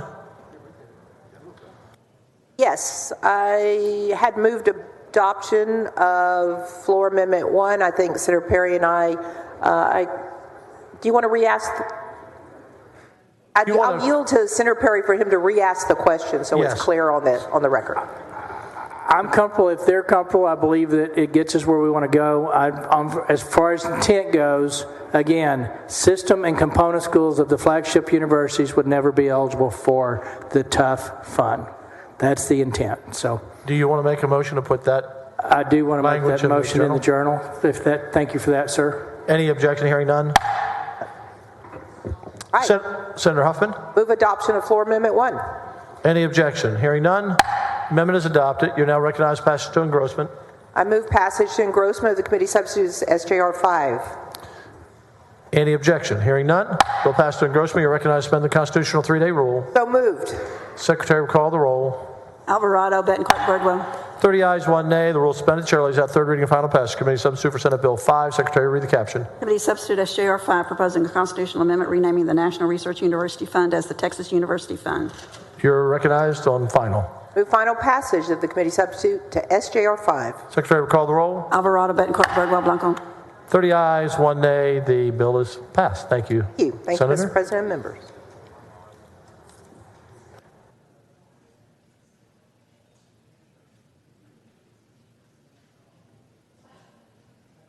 Senator Hughes, you're recognized. Senate Bill 1070, suspend the regular order of business. Thank you, Mr. President and members. I move to suspend the Senate's regular order of business to take up and consider at this time Senate Bill 1070. Some will recall back in the 84th legislature, Senate Bill 795 passed and required the state to participate in an interstate cross-check system for voter registrations. Texas joined at that time the Interstate Cross-Check Program, a free service which was offered to other states. 27 states at its height participated, organized by the Kansas Secretary of State. We joined that in 2015. This program checked for duplicate voter registrations and cross-checked over 100 million voters to prevent double voting. That program did ultimately end. Now, even though it ended, the law still required Texas, and still requires Texas, to participate in an interstate cross-check system. So in 2020, Texas joined ERIC, the Electronic Registration Information Center, as it was the only remaining qualifying organizations. And many Texans have been concerned about the security of voter information flowing to this national organization, also the high costs associated with a program that really may not even lead to significant progress in cleaning the voter rolls. Almost all stakeholders agree we do need some ongoing interstate cross-check service to maintain voter rolls moving forward. So Senate Bill 1070 puts parameters on our participation in a cross-check system. Under this bill, the state can cooperate with other states to develop a public system, or we can participate in a private system. Secretary of State Nelson has been in contact with other states, Ohio, Florida, and others, about creating a cross-check program that will be safe, secure, and limited only to the states themselves. Again, almost everyone agrees we need some sort of a cross-check program. We want to know if people are voting in multiple states at the same time. This bill provides that for us. Any private system Texas uses would have to meet certain cost metrics, including a minimum ongoing cost of $1 per voter identified. That's what the bill does, and I move suspension of the Senate's regular order of business. Senator West, for what purpose? Question of the author. Do you yield? Of course I'll yield. I'm trying to, I thought the current system that we have accomplishes the purposes of what your bill is attempting to accomplish.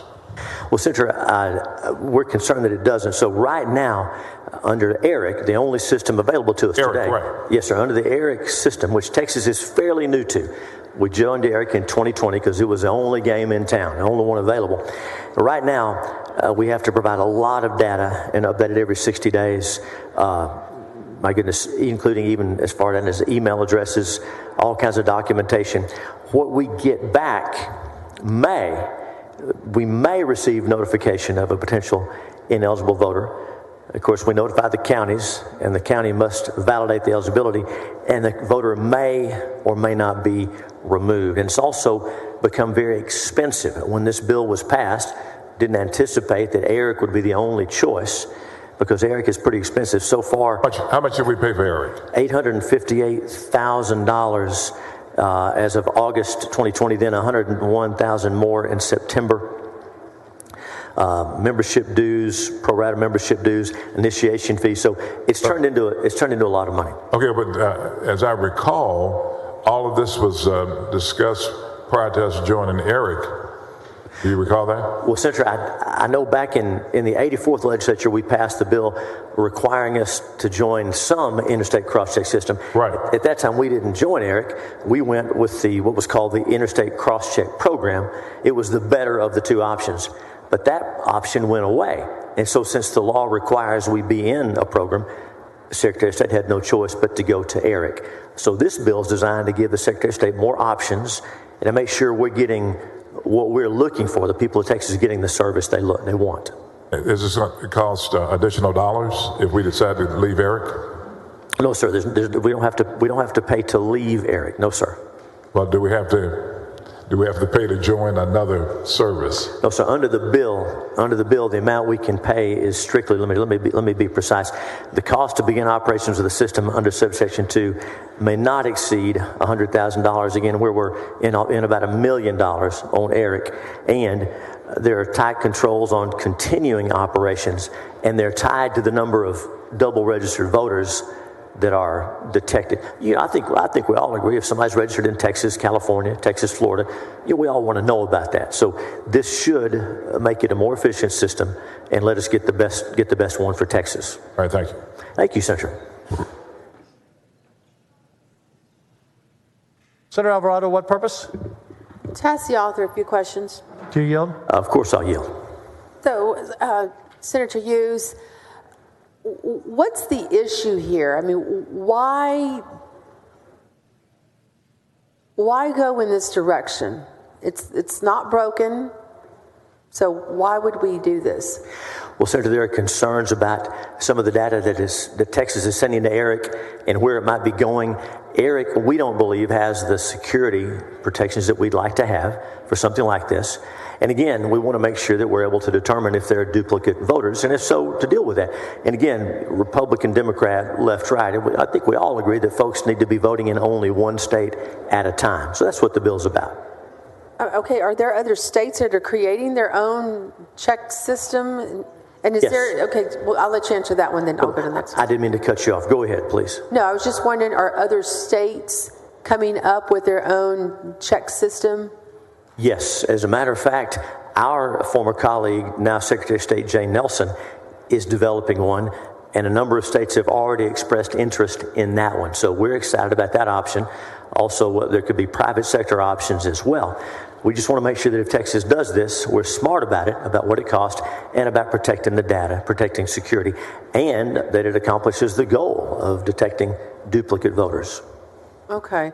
Well, so if this bill passes, will other states leave ERIC with us? I mean, a lot of times what happens in Texas doesn't stay in Texas, so we know it could catch on. Is that what you anticipate? Well, you're exactly right. And a number of states have left ERIC over the last year, even the last months. And so we think it's good for states to have choices. We like the idea that Secretary of State Nelson is developing a system here. We think that's good for states to have more choices. So I suspect, yes, that as Texas gets theirs going, gets ours going, we're going to see more states want to join, and you wouldn't want to be in two. So I think you're right. This could lead to more states leaving ERIC. Okay, so in the beginning you said that, because my theory was if it ain't broke, don't fix it, right? That there was some concern of where information was going? Is that what you... Where might that be? Going where? Well, that's the question. As you know, voter information, it's personal information, and some of it is obviously sensitive. So we want to make sure that we know where it's going, know it's being tightly controlled, and know it's being used only for the purpose of cross-checking voter registration. So the bill before us, as you can see, just puts some more controls in place, and it specifically says we want to know about folks who are on the rolls who shouldn't be in more than one state. Okay. Well, obviously, we're going to disagree on this, but I do have concerns because it seems like ERIC is the only practical option available to help in this regard. So I'll take another closer look and see what some of those safeguards are. Thank you for your answers. Thank you, Senator.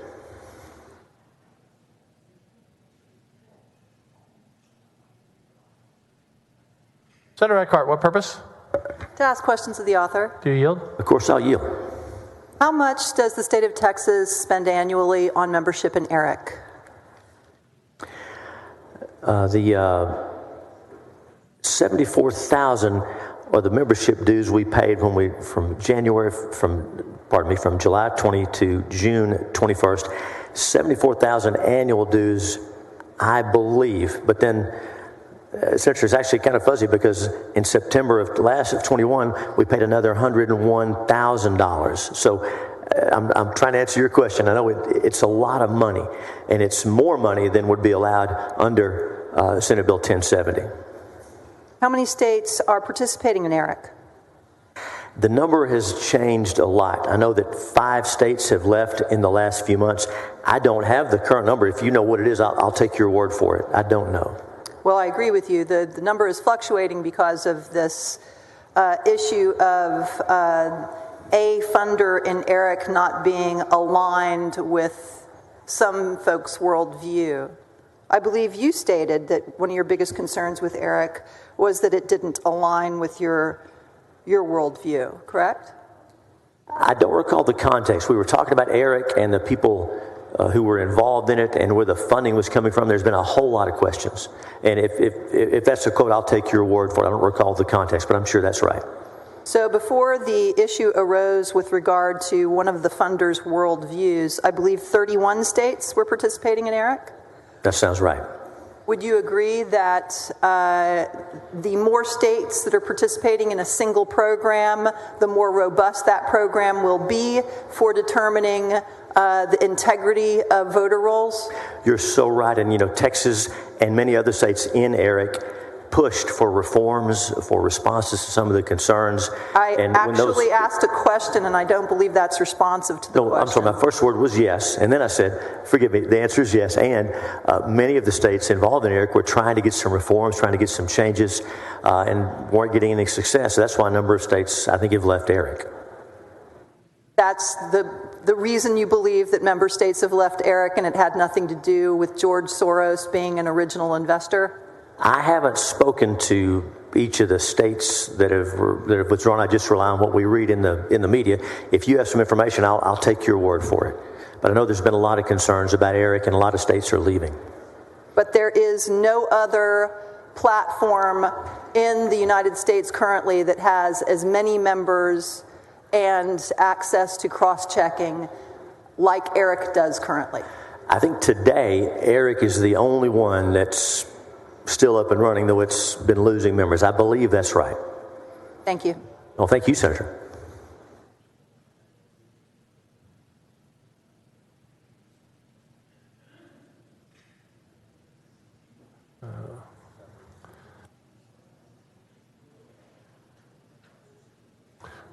Secretary would call the roll on suspension.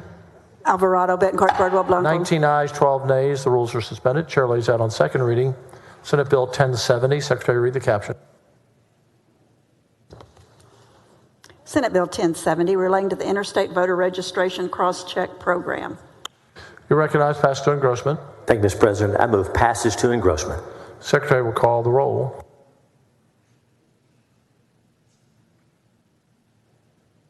Who are they waving to down there, Senator? Oh, all right. Alvarado, Bettencourt, Birdwell, Blanco, Campbell, Creighton, Eckhart, Flores, Gutierrez. 19 ayes, 12 nays. The bill is passed to engrossment. Hold there. Thank you, Mr. President. Thank you, members.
Members, as a matter of postponed business from earlier, Chair lays out Senate Bill 133. The following amendment.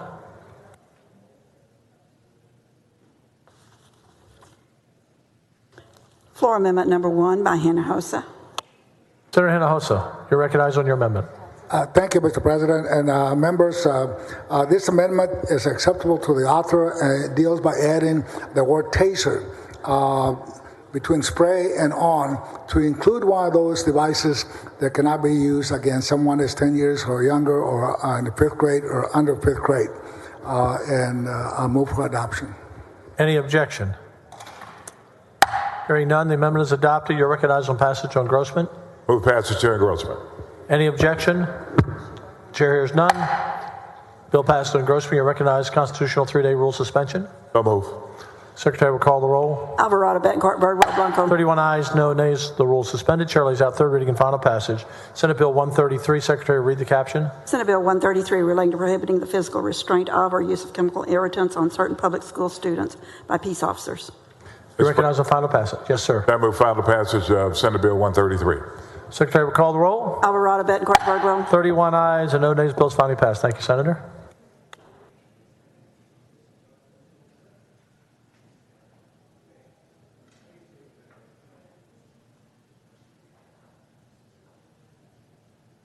Senator Colcourse, you recognize committee substitute for Senate Bill 950. Suspend the regular order of business. Thank you, Mr. President. Members, I move to suspend the Senate's regular order of business and take up and consider at this time committee substitute to Senate Bill 950. Members, committee substitute to Senate Bill 950 makes clear that the Attorney General has the authority to defend a district attorney or county attorney in federal court if the cause of action relates to the enforcement of a state statute and the county attorney or district attorney requests assistance in the defense. CSSB 950 falls in line with Article 4, Section 22 of the Texas Constitution, and this bill is prospective, so it only applies to court actions filed in federal court on or after the date of the bill, which is September 1, 2023, and it is permissive for the AG's office. Mr. President, I move to suspend the regular order of business. Senator Menendez, what purpose? Question of the author, Mr. President. Do you yield? I do. Thank you, Mr. President. Senator Colcourse, I wanted to just, you've said a couple of things that I think make things a little bit more clear about the legislation. This is looking forward. This is not affecting anything that's currently ongoing, any current litigation or anything like that. Is that correct? Correct. Mm-hmm. And so what's the origin of the legislation? Yeah. You're just concerned about? Yeah, great. After we passed a state statute, some of our counties were sued, and they were sued in federal court. And I had a very small county come and ask. Their budget is less than $15 million annually. This was going to be a very expensive lawsuit, of which they were going to have to hire help, and they asked if the Attorney General could help. We went to the Attorney General's office, and they said, we don't believe that we have express ability to do that. They did look at that. And so this bill clarifies the Attorney General's office is not required to. It's permissive. The bill is may. And so it clarifies that and gives them the ability, if the district attorney or the county attorney says we're being sued in federal court by because of a state statute that y'all passed in the Senate and the House and signed by the governor. And so the district attorney from Washington County came up and testified, and I just felt like it was a good way to lend help, again, when suit is brought. It may be dismissed eventually, but it's an expensive process for these counties to do. So this has nothing to do or anything to do with any current players, nothing to do with the Attorney General or any current city, county, or district attorneys currently. There's nothing going on. Yeah, it's not on any suit currently in process. It's a prospective look. Very good. I think I had some misunderstanding earlier. I look forward to supporting your legislation. Thank you. Thank you.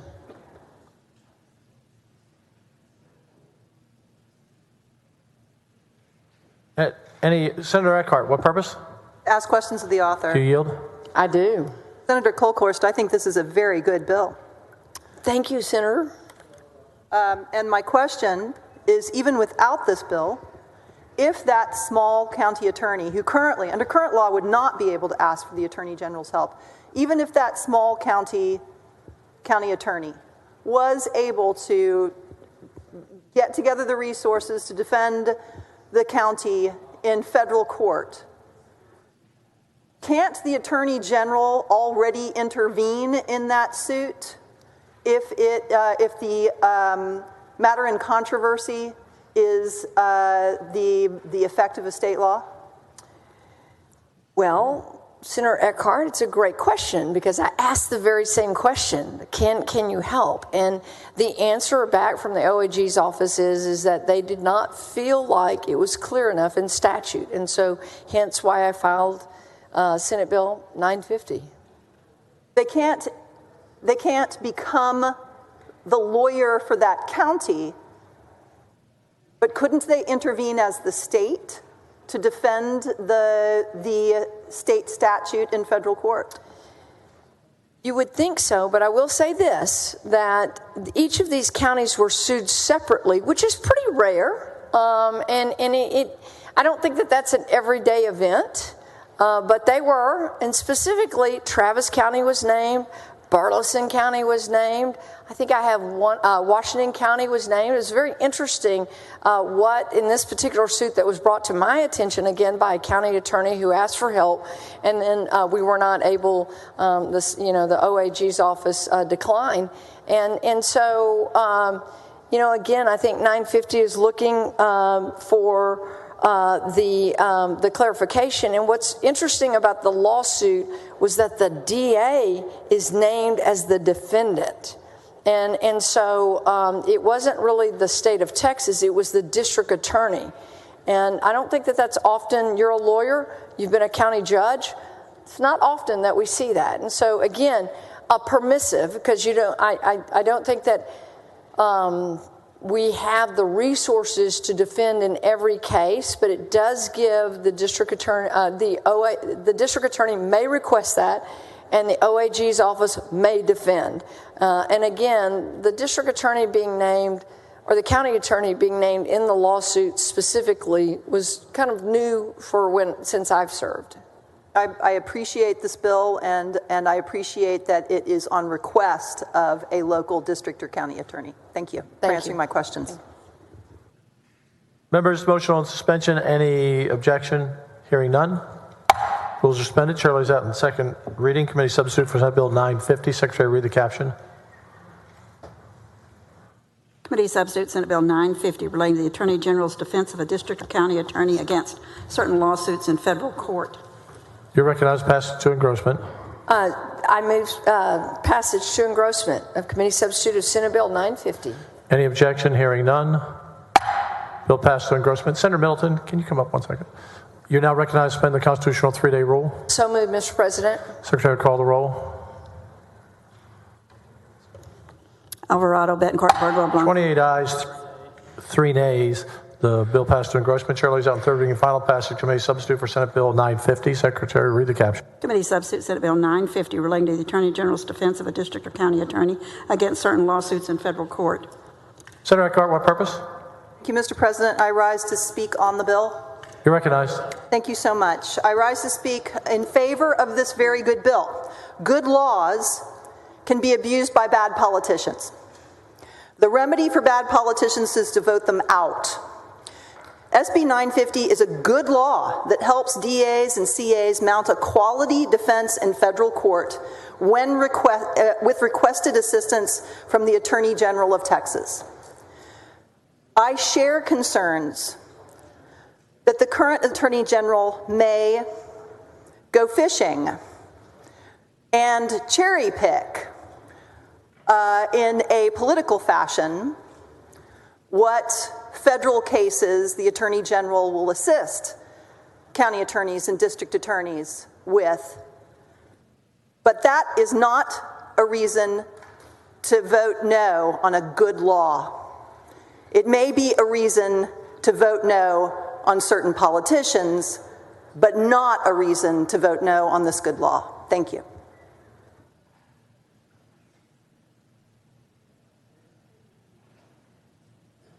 Not going to. Chair recognizes Senator Kolkhorst on final passage. Thank you, Mr. President. I move final passage of committee substitute to Senate Bill 950. Secretary will call the roll. Alvarado, Betancourt, Birdwell, Blanco, Campbell, Creighton, Eckhart, Flores, Gutierrez, Hall, Hancock, Hinojosa, Huffman, Hughes, Johnson, King, Kolkhorst, Lamantia, Menendez, Middleton, Miles, Nichols, Parker, Paxton, Perry, Schwartner, Sparks, Springer, West, Whitmer, and Zaffarini.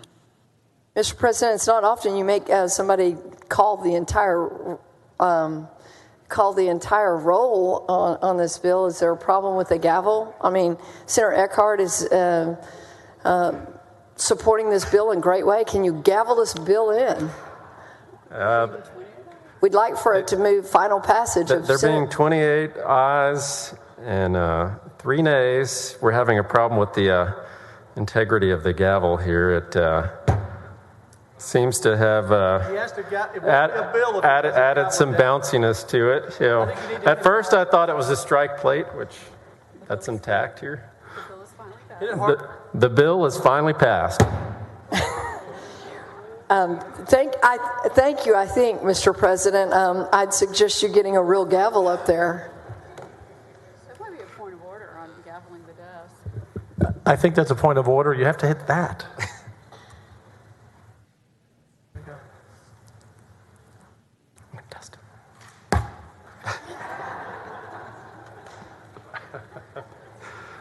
It's called Troublemaker Studios on it. Yeah.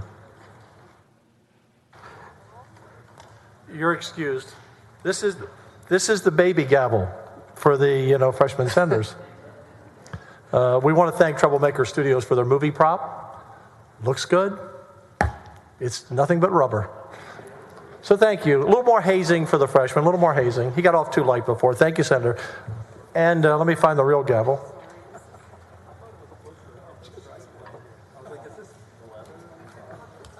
Your bill is finally passed. There you go.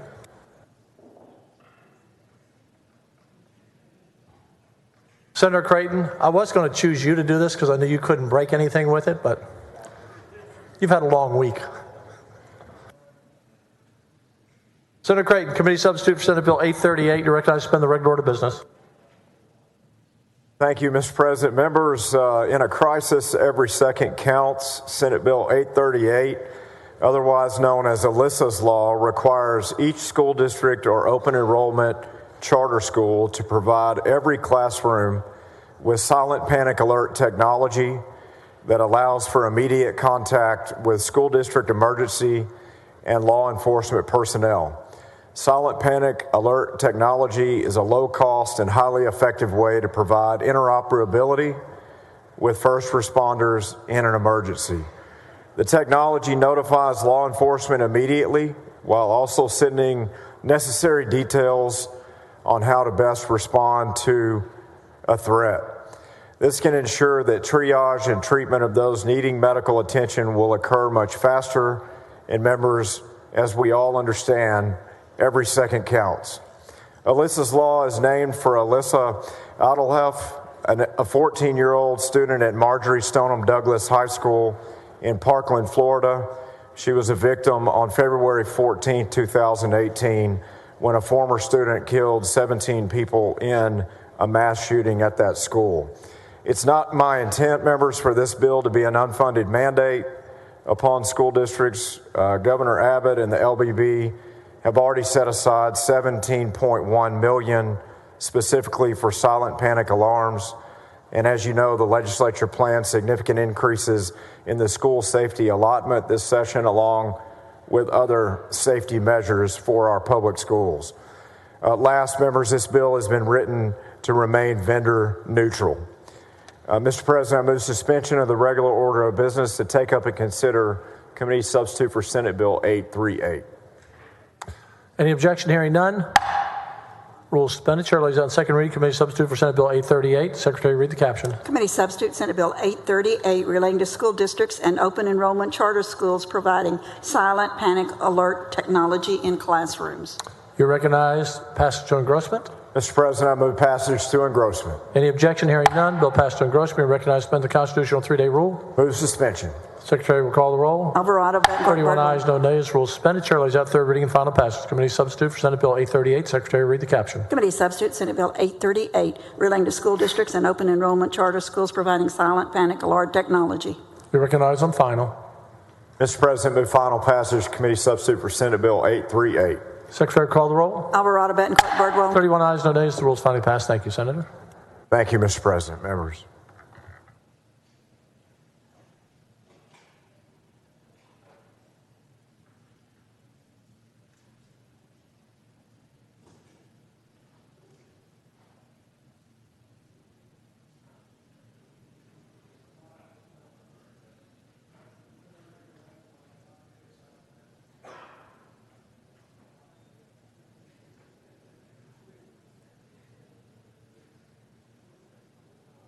Senator Hughes, you're recognized on Senate Bill 694. Suspend the regular order of business. Thank you, Mr. President. And members, I move to suspend the Senate's regular order of business to take up and consider at this time Senate Bill 694. This has to do with security personnel at religious organizations. As we understand, there are a number of ways that we can provide safety in private and public settings. Senate Bill 694 has to do with volunteers at religious organizations and allowing them to step in and serve when they are needed. Currently, school security programs like the Guardian program in our public schools has liability protections. We passed House Bill 1788 last session. We had the companion to that in the Senate, clarifying liability protection for public schools. This bill, Senate Bill 694, strengthens liability protections for religious organizations. And so if they're in the course and scope of their duties, this would extend protections to those who are employed by the religious organizations for security purposes. That's what the bill does, and I ask for your favorable consideration and move suspension of the Senate's regular order of business. Senator Hinojosa, what purpose? Will Senator Hughes yield for a couple of questions? Do you yield? Of course I'll yield. Thank you, Mr. President. Senator Hughes, I do agree in concept that we ought to provide protection on liability for people who are serving as peace officers or security guards for our churches and religious organizations. But I want to make sure that I understand on your bill, on line 145, it says, notwithstanding section 84.007A, an intentional act. What do you mean by that? Are we talking about if all of a sudden the security officer goes out of the tracks and shoots up some of the worshipers? No, thank you, Senator. It's a great question. The purpose of this bill is to provide to paid security officers at religious organizations the protections that are already there for volunteers. Volunteers already have these protections. This is just aligning that for paid security personnel at these religious organizations. So it's just mirroring the law that's already there. It doesn't really make sense for volunteers to get treated differently than paid security personnel. So that's the idea behind the bill. Okay, we're not providing extra protection if they, for example, end up shooting a worshiper intentionally. No, sir, well, that's not what we're talking about. But the concern we had, and you may recall this bill for school districts. We heard from school districts who said we would implement the Guardian program, but we're nervous about civil liability. So the legislature passed a law that says for schools that follow the procedure for that Marshall program, they get civil liability protection. This is just putting the same thing for those religious organizations that we did for public schools. If that's helpful. I was just trying to make sure that we're not extending protection to any liability for actions that are intentionally done by a security guard. Right. No, sir. No, I'm with you. That's not what the bill's about. Thank you for pointing that out. Thank you, Senator Hughes. Thank you, Senator. President. Secretary will call the roll. Alvarado, Betancourt, Birdwell, Blanco, Campbell. 22 ayes and 9 nays. The rules are suspended. Chair lays out in second reading Senate Bill 694. Secretary, read the caption. Senate Bill 694, relating to liability of a religious organization or an employee or volunteer of a religious organization for security services provided to the organization. You're recognized for engrossment. Mr. President, I move passage to engrossment. Secretary will call the roll.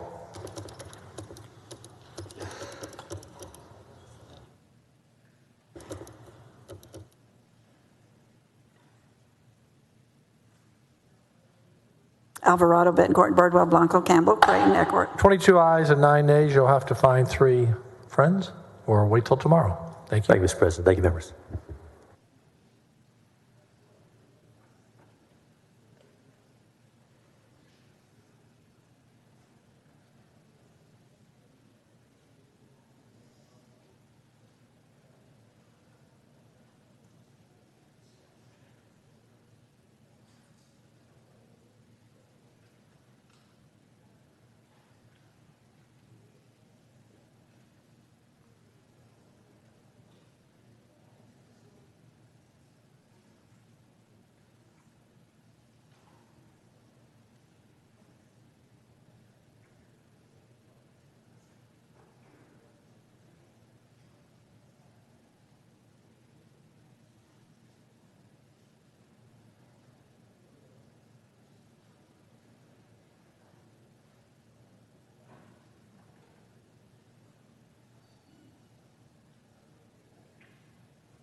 Members, we're looking to take up critical race theory bill next.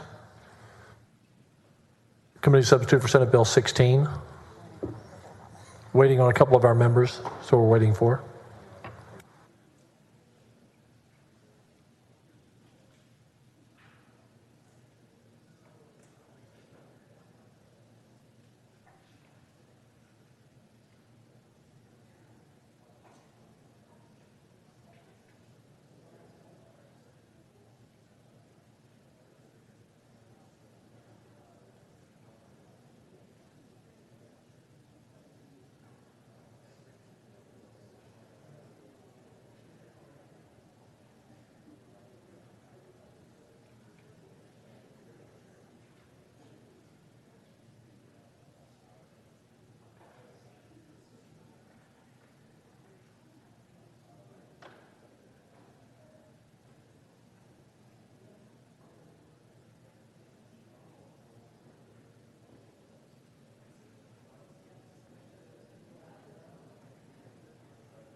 Senator Hughes, you're recognized. Suspend the regular order on committee substitute for Senate Bill 16.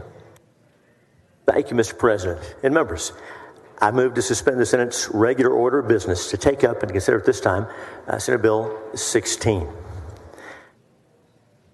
Some of us will recall Senate Bill 3 during the second special session of the 87th legislature, the last time we were here, back in 2021, and it banned the exposure and teaching of critical race theory in K through 12 public schools. Now, you may recall that bill did not use the phrase critical race theory because the concern is those ideas that one race is superior or inferior to another, or those ideas that one gender, one sex is superior to another. Those are the ideas that, of course, have no place being taught in Texas public schools. Since then, however, since that ban on critical race theory in K through 12, it's become apparent this teaching is prevalent in higher education institutions as well. In fact, some of you may have read the story about a year ago. UT Faculty Council passes resolution supporting freedom to teach critical race theory. Now, I bet you've heard that critical race theory is some obscure doctrine. It's only taught in law schools. Yet again, this is UT faculty. We're talking about the undergraduate university. Council passes resolution supporting freedom to teach critical race theory. Just one example of the concerns about this being taught in our higher education institutions. Now, we recognize in higher education, we're out of high school and we're adults now, or almost adults legally, and we recognize and we cherish the idea that at our higher institutions of learning that different ideas are presented. Students are exposed to ideas from across the spectrum to develop their own thinking and develop their own analytical skills and come up with their own views, their own ways of looking at things. And that's important. In fact, to make clear how important that is, Senate Bill 16 would establish an express purpose statement for public institutions of higher education. The Texas public institutions of higher ed should be committed to creating environments where students are equipped for participation in the workforce and society while also respecting intellectual diversity and not indoctrinating students. This bill would prohibit faculty from compelling or attempting to compel students to adopt a belief that any race, sex, or ethnicity, or social, political, or religious belief is inherently superior to any other race, sex, ethnicity, or belief. SB 16 also addresses the growing attempt to revise history and shape students' intellectual and moral beliefs based upon political ideology. The idea here is to protect academic freedom, to make sure that students can be exposed to a broad range of ideas and challenged, but to make it very clear, to make it crystal clear that professors are not to compel or attempt to compel students to adopt the professor's viewpoint. That's what the bill's about. I'm sure we'll have a good discussion about it. We do have a floor amendment, should the Senate see fit to suspend and allow the bill to go forward. We'll have a floor amendment to discuss at that time. But that's what the bill's about. That's what the bill does. And I move suspension of the Senate's regular order of business. Senator Menendez, what purpose? Thank you, Mr. Chairman. I was wondering if the gentleman would yield for some questions. Do you yield? Of course, I'll yield. Thank you.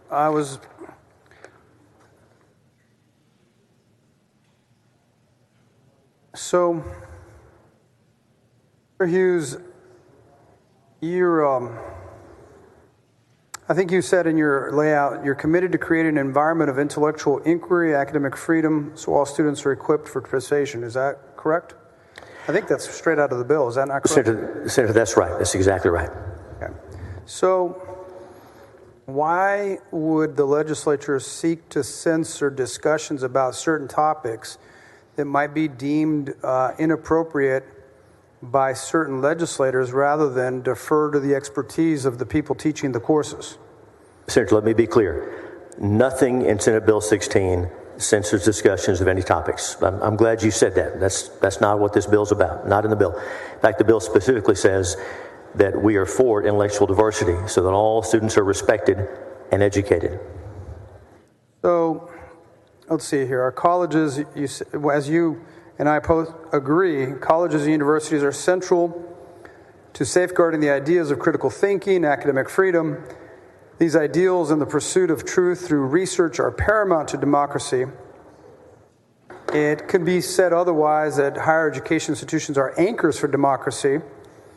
And so America's system of higher ed is recognized globally for this. So could you discuss what consideration was given for how Senate Bill 16 could negatively impact our democracy and the guardrails that you will institute to ensure you do not erode this essential role of institutions in higher education? Senator, of course, we recognize, of course, that higher education is a different setting than K through 12. Higher education students are exposed to different ideas.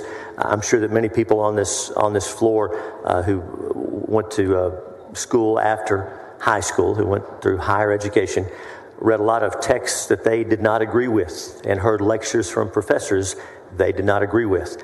I certainly did. I bet you did too. You went to a great school. I know that's part of the process, and that's part of what higher education is about. I think we all agree on that, and that's why, Senator, that we expressly put this higher education purpose statement. Maybe we just took this for granted before, but it needs to be in statute that public higher education must be committed to creating an environment of intellectual inquiry and academic freedom so that all students are equipped.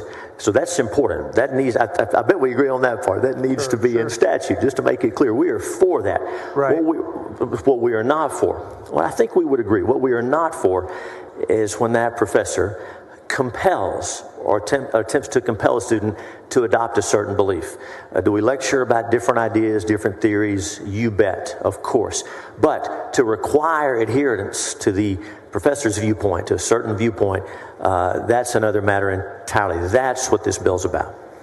And while I agree with you that nowhere should we try to compel people to force them how to think or act the way we believe is right, one of the concerns is that there's a lack of clarity on how the law would be implemented.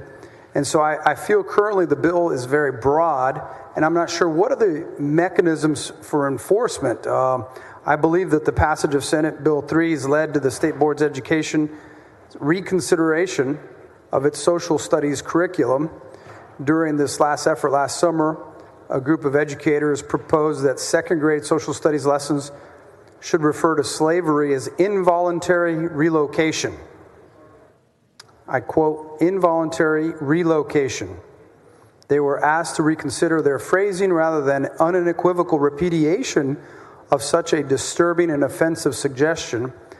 What was that the proposal in alignment with or a misinterpretation of the current CRT law? That's the concern that I have, because there are certain facts that are this is going to have an impact on teaching the truth about certain dark chapters in our history, such as slavery, possibly the Holocaust, places and areas, maybe the Mexican-American War, the Spanish-American War, maybe the Civil Rights Movement.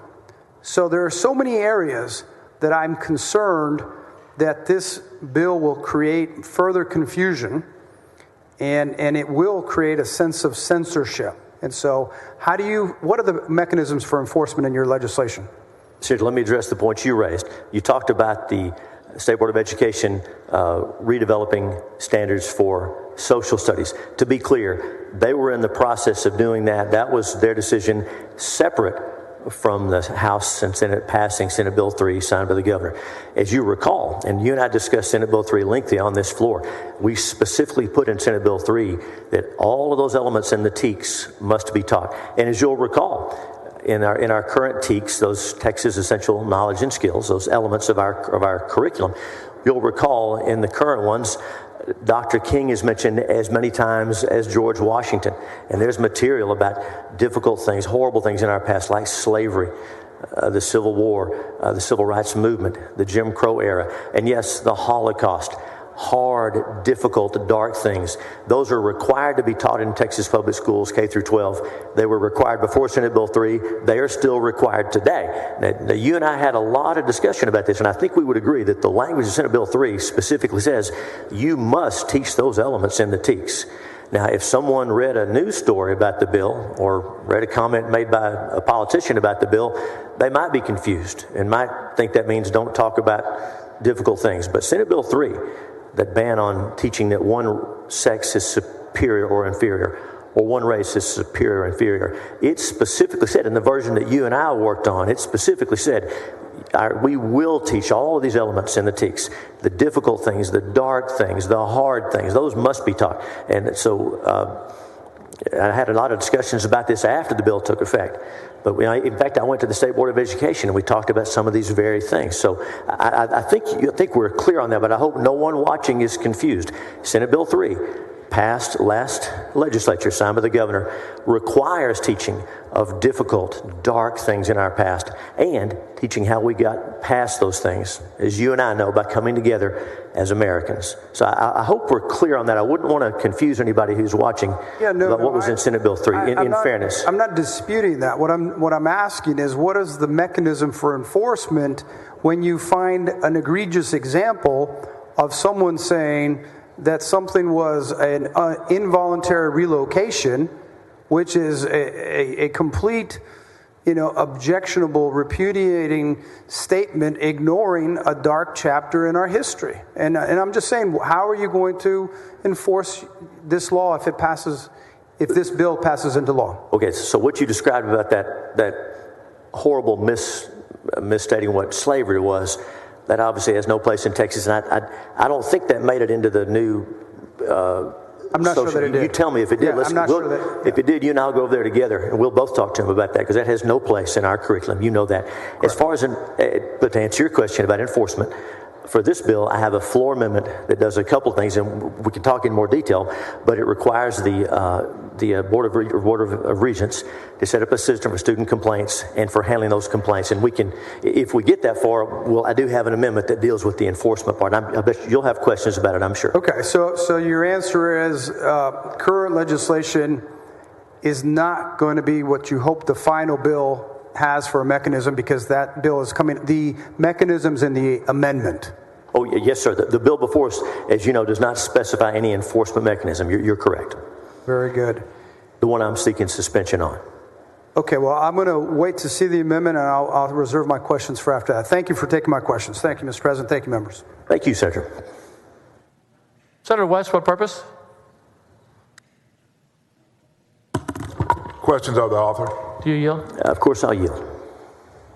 Senator Hughes, I want to walk through the bill. Sir? And what is the definition of inherently superior? Inherently superior. Now, if we're talking about the language that is used in the bill, the idea that any race, sex, ethnicity is inherently superior. The idea would be, and I think we would agree on this, as individuals, we are capable of making good choices, making bad choices. And what choices we make are what define us. We're judged by the content of our character. But the fact that I'm of a certain race or that anyone else is of a certain race does not define who they are, does not determine their destiny or determine the choices they make. There's nothing inherent about any one race that is superior or inferior to another. Is there any problem under this bill teaching that has been espoused in the past as part of our history? That should be taught, and this bill does not limit that teaching. As again, there have been dark, difficult things in our past where that idea was taught. So there's no problem with teaching that? No, sir, no problem in teaching that. Okay. Is there a problem with a professor stating their opinion as it relates to, as an example, institutional racism? No, sir. No problem at all with that. Free discussion of ideas, intellectual inquiry, academic freedom. As you know, not just as concepts, those are specifically set out in the bill to make sure professors can lecture, they can discuss, they can challenge students. That's all part of the process, and that is not affected by this bill. Okay. as it relates to the issue of compelling, how is compelling being defined in this bill? And would you agree that different people could have different, I guess you could say, meanings associated with the word compel? Yes, and of course, as you know, for just about any word, folks might assign different meanings, but as you know, if a term is in a statute and is not specifically defined, the normal and customary meaning is the one. And so compel means to use force, authority, or power to accomplish an end. It's one thing to have a student read and study materials, but it's a completely different thing to try to force a student to take a certain position. Okay, let's just start with force. Give me examples of a professor using force. Well, Senator, as you know, the professor is in a position of power over the student. That's necessary for the process to work. The professor can lecture about whatever they want to. They can have discussions with students. They can challenge the students. But again, if we're using, the professor is using that authority to compel a student to believe or take a certain position, that's the problem. I'm asking, what would be an example of a professor using, quote unquote, that authority? For example, if to get a good grade in a course, you must take the positions, you must hold to the same positions as that professor in order to pass or to get a grade. That will be one example. Have you known that to happen? I beg your pardon? Have you known that to happen? Yes. Well, yes, sir, I have. Well, how about this? There's been testimony that it has happened, and I think as folks look back and think about that setting, I think we can all see situations like that where that could take place. And again, the professor might have any number of views on the left or the right or the middle. Okay, I'm just asking about, do you recall any testimony when you were laying out the bill concerning that? There was testimony about the bill from a professor, as you recall, the distinguished professor from 2 respected universities, who talked about her experience in higher ed and her belief for the need for this bill. That's not the question I asked you. Let me answer. Not the question I asked you. I don't believe any students testified. So you would agree for or against the bill. You would agree with me. There's nothing in the record about any student saying that any professor has compelled them to do anything in that classroom. No, that's the record, right? No, that's correct. No students testified. That's correct. So there's no evidence of compelling. No evidence that they hear. Is there any evidence of attempting to compel? Senator, there was no direct testimony at the hearing. Go ahead. Is there any evidence of attempting to compel? Beyond the testimony offered by the professor and accounts along those lines, there was no direct testimony in the hearing. So you're telling the members, as we consider this, there's no record, no evidence of anyone ever being compelled here in the state of Texas to, consistent with the definition in this bill? Essentially, you and I each know that hearings are for asking questions, for presenting bills. We're not limited to the witnesses brought before the bill. It's not like an appellate court, as you know. All right, so the answer to my question is there's no evidence. There's nothing that was brought before this body that shows compelling or attempting to compel. Senator, the concept here is that academic freedom, presenting different ideas and challenging students' beliefs and stretching their minds, that's not just okay, that's what we're supposed to do, and it's specifically set out in the bill. But I'm answering your question, but not going beyond that to compel a belief or attempt to compel a belief. That's the idea. Well, that's the whole reason that I'm asking these questions. There's nothing that we've heard other than some, political narratives that would even suggest that this is a problem in the state of Texas. Senator, do you think it's okay for a professor to try to compel a belief? No. I'm just asking. We're friends. I'm asking. If indeed I was shown that someone was compelling, a professor was compelling someone, no. But there's been no showing of that, Senator. So we agree that would not be okay for a professor to do that. So what you're saying, that this is a potential incident that has never occurred, because there's no evidence of it in the state of Texas occurring, and that we need to make this law just in case. Senator, as you know, there's been a growing concern on college campuses along these lines. There have been stories about this in the media. There have been a lot of discussion about this. And the idea here is, let's find some common ground, because we can all agree, I think we can all agree, that we are for academic freedom. We are for lively discussions, but we are not for allowing professors to compel or attempt to compel a particular belief. And again, whether it's left, right, or center, or out of left field, whatever it is. I'm listening to you, but here's the reality too, is that we don't have any evidence of that. We have nothing at all, Senator. And you're the author of the bill. You have a right to bring evidence to show that it's a problem. It's a political narrative. That's what's going on, whether it's the left or the right.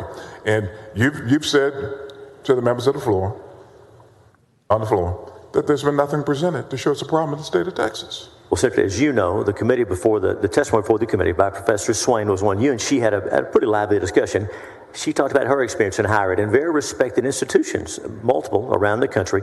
Around the country, but not in Texas. Senator, can we agree? Can we agree that academic freedom is important, but there's a line that professors should not compel or attempt to compel? I thought we'd be able to agree on this. Well, we can agree that there was no evidence of any issues concerning. Okay. May I finish? Please. All right. There's been no evidence that any professor has attempted to compel students at our academic institutions in the state of Texas. That's all I'm saying. And I think you agreed with me that there was no evidence of that. So is it okay? Would it be, are you saying it's okay for that to happen? I would think we would agree on these concepts. We would agree that if it occurred, okay, but it's not occurring. That's what I'm saying. And I think we agree on that, though, do we not?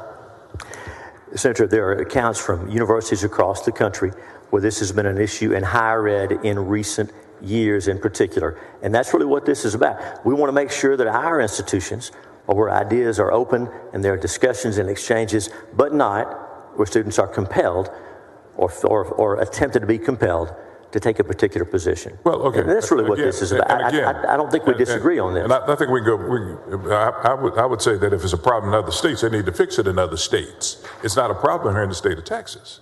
We don't try to fix problems in the state of Texas based on what's going on in other states, Senator. You know that as well as I do. But in this instance, because it's happening, you've had a couple of witnesses that come from around the country and say it's a problem, wherever they come from. It's not a problem here in Texas because we hadn't had anyone to say it's a problem in the state of Texas. And you had the opportunity to present any witness you wanted to. Senator, as you and I know, the witnesses for the committee don't present the only record on the case. And as you know, there have been articles about Texas A&M, about the University of North Texas, about problems along these lines. These are, I can give you the sites if you would like. There have been stories in the media about this happening. Students have come forward about this. But again, lest we lose sight of what this bill does. This says academic freedom, teach, discuss, stretch those minds, have those discussions. But the professors should not use their position of authority to compel or attempt to compel. If that's a problem, I think we agree on that. Again, I think we agree on that, Senator. And we've gone over this 10 times. You've said there was nothing presented to show that this is a problem in the state of Texas. If there is a problem, but there is no problem because we have received no testimony in court. We say evidence.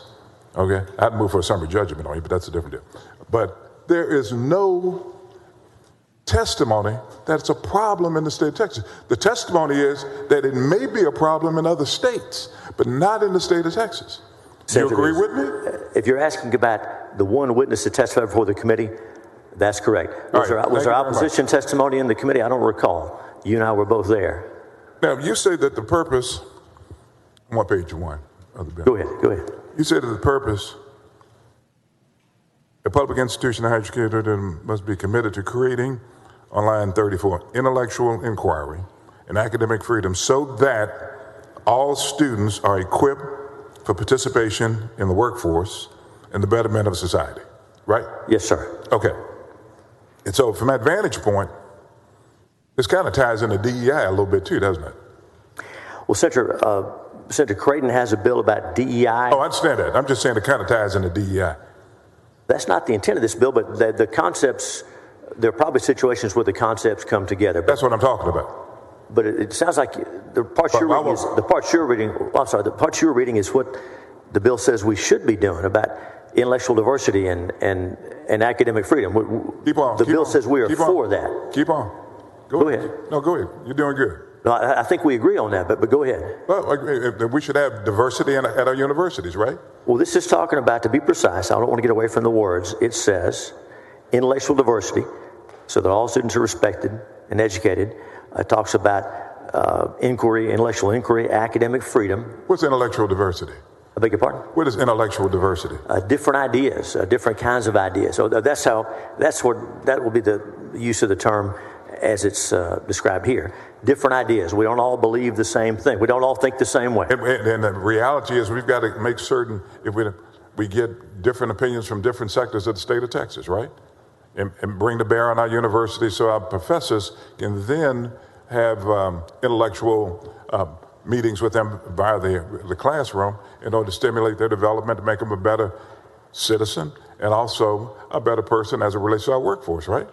So I think we agree on that. That's what the bill says. But we agree on that. I think we agree on that. That's why I'm saying there's the intersection between what you're attempting to do and DEI, because we're talking about banning DEI. I know that's a discussion for another day, but we have programs in the state of Texas that basically, recruit students, help them get through the maze of admission and the whole 9 yards in order to make certain that the phrase in your bill is frankly realized by the state of Texas on line 34.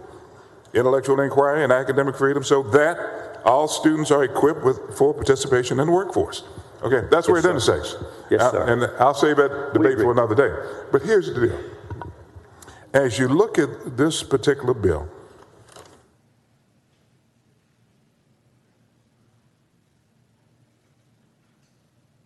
this bill contains language that mirrors other anti-truth legislation in various other states, frankly, that have been shot down not only by federal district courts, but also by appellate courts. Are you aware of that? Senator, I'm not. I don't believe that's the case. I was present when this bill was drafted, so I'll take your word for it. But I can tell you, I was present when this bill was drafted. It's very simple and straightforward. Are you familiar with the Stop Woke Act in Florida? I've heard of it. I don't know any details about it. Is it anything in that particular, have you looked at that particular legislation? No, sir, I have not. You never looked at that legislation? Anyone on your staff to draft this legislation? That's what you're saying? That's what I'm saying. Okay, all right. I think they normally look at ours instead of us looking at theirs, but I have not seen that. No one that I know has been involved with that. Okay.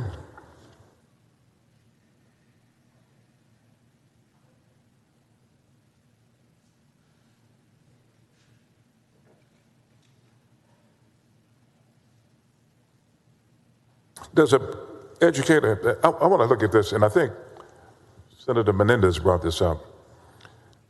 When we look at the issue of compelling a student, do we look at it from the viewpoint of the professor or from the student? Well, Senator, as a practical matter, you would look at the res gestae, to use that phrase you and I used earlier today. You better tell them what res gestae is. I just heard you say it. You tell me what you following me now. I want you to follow me this way then, okay? All right. We look at the whole circumstances, as you know, the way it was said, the way it was heard, and when interpreting a statute. So if a professor is compelling or attempting to compel a student to take a position, that'd be a violation. So I believe we'd look at the whole situation. Sure. I'm sorry. Go ahead. I'm sorry. That's my answer. Go ahead. No. And again, I'm trying to. Who makes the determination as to whether or not a student has been compelled? Well, Senator, for any statute that we put on the books, whatever it's about, it's got to be applied. It's got to be interpreted. We could ask that question about everything. Who decides whether somebody stopped at the stop sign? We could ask that about any bill that we pass, but we use the normal and customary meaning. And again, if we get that far, I've got a floor amendment that describes how the Board of Regents will put a system in place for complaints.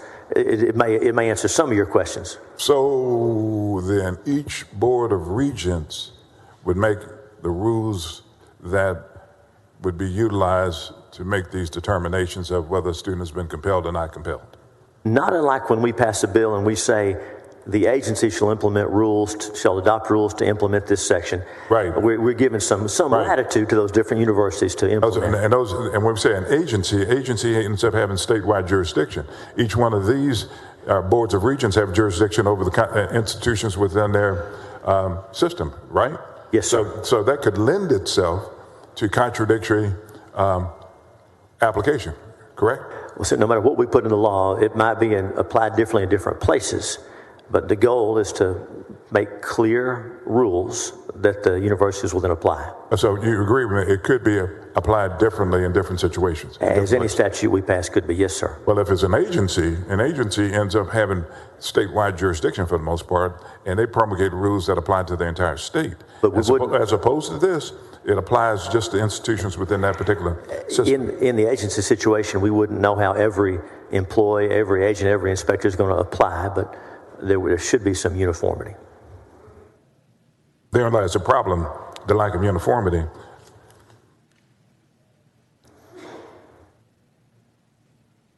That's all the questions I have at this point, Mr. President. Thank you, Senator. Senator Miles, for what purpose? Questions to the author of this bill, Mr. President? Of course, I'll yield. Thank you, Senator Hughes. Senator Hughes, would you agree that one of the purposes for our college campuses is to be a place of academic inquiry and exploration? Yes, sir. Glad to hear you say that. So, could you explain how limiting what college professors can and cannot teach aligns with the answer that you just gave me? Well, Senator, this bill does not limit what they can teach. It's not about what they can teach? No, sir, it does not. Can you elaborate on that just a little bit? Oh, yes, further?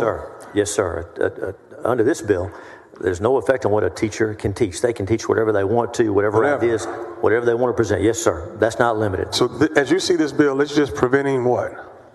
Compelling or attempting to compel a student to adopt that position that the professor holds. Right, that's the difference. Before you go there, let me take one step back. All right. Can a professor still present information about topics on race with this bill? Yes, of course. Can they talk about topics on gender with this bill? Yes. Can they talk about topics of religion under this bill? Yes. And can we talk about ethnicity without being in violation of the provision that's in this bill? Yes. So if we can talk about anything we'd like. Yes, sir. Professors can, even if this bill passes. Yes, sir. Absolutely. Okay. Now let's talk about the word that we've all had conversation with Senator Menendez, Senator West, because the word compel is in your bill 4 different times. And I heard you give Senator West a definition. I think that was a red definition that you wrote, I guess, out of the Webster. I think you called it a general definition. Yes, sir. Would it be out of order for me to ask you what your personal definition of compelling is? Yes, sir. To compel, to force, to use force to try to accomplish an end. So compel is a lot. Force. To try to accomplish an end. That would be compel. That's how I would intend it. I think the definition I quoted was, I want to make sure I got it right, to use force, authority, or power to accomplish an end. I think that's... So if a professor comes into a class and all he talks about every day is race, race, race, race, race, and he makes a good guy and a bad guy out of it, is that considered compelling? Doesn't sound like it. Doesn't sound like it? If a professor comes into a classroom and talks about religion, and we all know that we've got different types of religions and different beliefs, but if he only focuses on one and he judges them as one being good and one being bad, and he emphasizes on the one good, that he talks about that all the time, is that compelling? It doesn't sound like it to me, no, sir. Tell me what compelling sounds like to you. So compelling, to compel a student or attempt to compel a student to adopt my belief, to say, if you want to pass my class, if you want to get a grade in my class, then you have to say this. You have to adopt my belief. That's the idea. That's an example of what we're talking about. That may help clear it up for me. So if I come in and I say, you got to believe that the Catholic religion is the number one religion in the world, that's compelling if you want to pass my class. That's more like what we're talking about. And if yes, sir. I think Royce hit on this. I'll hold. You go ahead. I'll wait. No, I'm good. We're good. I can talk and chew gum at the same time. So have you seen anywhere in the state of Texas where a professor has compelled a student to believe in one particular race being superior, or one gender being particularly superior, or one religion being particularly superior? Well, Senator, as along the lines of what we discussed with Senator West, there was testimony before the committee about higher education in different universities around the country. There have been media reports about Texas A&M, University of North Texas. So there have been media reports of things along these lines. Can you enlighten us a little bit more? So, I guess I missed those. I want to be clear. The idea behind this bill says that we're for academic freedom. You're starting to sound like Senator West. Let me finish. I want to be clear. All right. I'm getting there. Thank you. Thank you, Senator. The idea behind this bill, all those things that you talked about being taught, of course, those things are taught. Higher education is not the same as K through 12, right? We're challenged by different ideas to expand our thinking and to learn. You and I, I'm sure, read things in college we didn't agree with. We still don't agree with, but it helped us, right? It helped us form and defend our own beliefs. So that's preserved specifically in this bill. That's why it talks about academic freedom and intellectual diversity. But the line would be for a professor to say, you must adopt this belief. That's where the line is drawn in this bill. So it sounds like your intent was to just to everything to be talked about, everything to be discussed, nothing to be hidden, but not to enforce or have a certain stronger persuasion over one position or the other. Is that what you're trying to do? Is that the intent of your bill? I believe that's the lines, along those lines is what we're talking about. Okay. Yes, sir. I believe that's somewhere along the way, the bill went a little straight because it's the way it's written now. It's just too broad. I mean, anything can go in here. It's just too broad. I think I'm hearing and trying to finally get an understanding where he's going. You just don't want somebody to make a student feel like you got to do this or else. That's Is that right? Idea. That's the idea, Senator. That's the idea. That's what we mean by compel. This is or right. To compel. And you need to know that this was wrong. You still want to allow them to be and have their own, make their own, and form their own decision and opinion on things. Is that your intent? Senator, that's the idea. I think you're exactly right. And that's why we put in there intellectual inquiry and academic freedom, participation, intellectual diversity, so that all students are respected and educated. That's the idea. I think we're talking about the same. I think we're in the ballpark. But I don't think, Brian, respectfully, Brother Senator Hughes, I don't see. I hear your intent. And I think I understand what you're saying, I think. But when I read this bill, it's not worded or written in the way that I'm starting to vaguely understand you. So let me give you an example. Could a professor, could you tell the difference between a professor assigning a reading of the evils of slavery and the virtues of civil rights movement, and that professor compelling their students to adopt a certain belief about slavery or civil rights under this bill? No, sir, of course not. You could not? No, sir. Why not? Well, that's not compelling or attempting to compel. And again, different ideas need to be presented. And so if the professor gave both sides of slavery? No, sir, we're not saying that. There are not both sides to slavery. I don't think. But go ahead. Well, there's I don't think there are two sides to it. But go ahead. There's a side that of people who, like myself and my ancestors, who were slaves. Since I mean morally, there's not two sides. Forgive me. You said what now? I meant that morally there are not two sides to slavery. Forgive me. That's what I meant. But there's only one side so you're morally. Correcting yourself now. Okay. All right. Go ahead. Then Go we'll ahead. go on. You were saying. I think Royce asked this question. I think Senator Mendez too, but it's probably the most important question here. Can a professor still share their personal beliefs? Yes, sir. Now, I'm going to say this, and you tell me. The best ones, I believe, are going to put those ideas out there. And I think one of the best professors I had, this is an aside, all right? One of the best professors I had was political science. I happen to know, now having gotten to know him, that he was a lot more liberal than I was. But man, when he was presenting political theory he would present left and right with zeal and gusto and with his heart. We really didn't know where he was sometimes because he presented them each. If we're talking about different political theories, and that's just one topic. But again, of course, a professor would present their own ideas. And especially nowadays with the internet and research, you're going to know a lot about the professor before you come to class. You're going to know what they believe, right? More than when you and I were in school. I'm older than you, but more than when you and I were in school, that information is available, I think. Okay, so let me move on because I've got a little bit more here, members, President.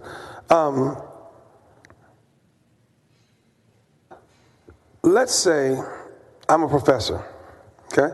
So I want to make sure I'm clear when this is all over. So let's say I'm a professor, and I assign a reading on the civil rights movement. And I later share during the lecture that I believe those who fought to preserve Jim Crow laws and segregation were on the wrong side of history. I would agree with you. Can I teach that in my class? Of course. Do I have the freedom to tell children, young students that? Of course. Okay. Under this bill, you sure would. So that does not cross the line and be considered compelling or forcing a student to adopt a belief. That does not. And to be precise, that's not even a social, political, religious belief. That's not even in that category. But yes, we agree. Of course, that will be taught, should be taught.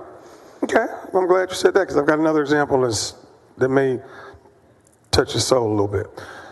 So Florida is making a similar push on the ban of teaching critical race. Am I correct? Senator West talked about that. I've read about that on the internet, but I haven't seen the details or seen the bill. You know Florida's making that move. And their I know colleges, their governor's been talking about it. And it's already having a chilling effect on Florida. I haven't heard, but I'll take your word for it. The only black professor in sociology department at the University of Central Florida canceled 2 of his classes. The first class was Race and Society and Social Media, featured a unit on racial ideology and the color of blindness. The second was a race and ethnicity, which included a reading of the myth of a colorblind society. So it's already having a negative effect on Florida education. And I haven't seen the Florida bill, but I bet it doesn't look like this. I haven't seen it, but I bet it doesn't look like this. Okay. So I guess the answer to your question, my question I'm going to ask you is that you don't anticipate any classes being banned in Texas under this bill, do you? No, sir. No, sir. At Palm Beach Christian University, a school terminated an English professor who, as part of his class, taught a unit on the black experience. This included works by W.E.B. Du Bois, Booker T. Washington, and discussed racial disparities in incarceration and education. Would you expect the similar purging of professors at the University of Texas with this bill passes? Of course not. Why not? This bill. And I don't know about you, I read those men's writings when I was in school. I know you probably did too. No, sir, of course not. You don't expect that? You're not anticipating? No, sir. What would be different from the Florida's CRT bill than ours? Because I wish I had Florida so I can compare it to ours, but it's still critical race theory. Well, Senator, I was present when this bill was written in this building, and I haven't seen the Florida bill. I bet it doesn't look like this, and maybe we can see, but I bet it doesn't look like this. You know, one of the problems I think is when we think of CRT, we always think of race. So let me give you another example that might hit. You can tell me if I'm right on line with you. What if the same professor, Boris Miles, what if I taught a woman's study course? Stay with me, ladies. And I have the viewpoint that women at one time were treated as second-class citizens in this country or in this state.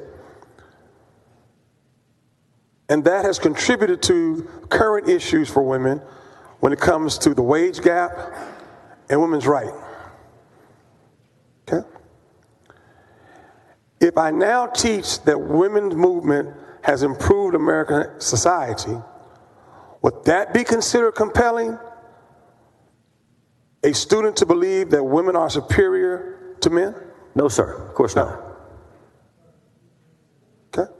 I'm sure all the ladies in the house are happy to hear that.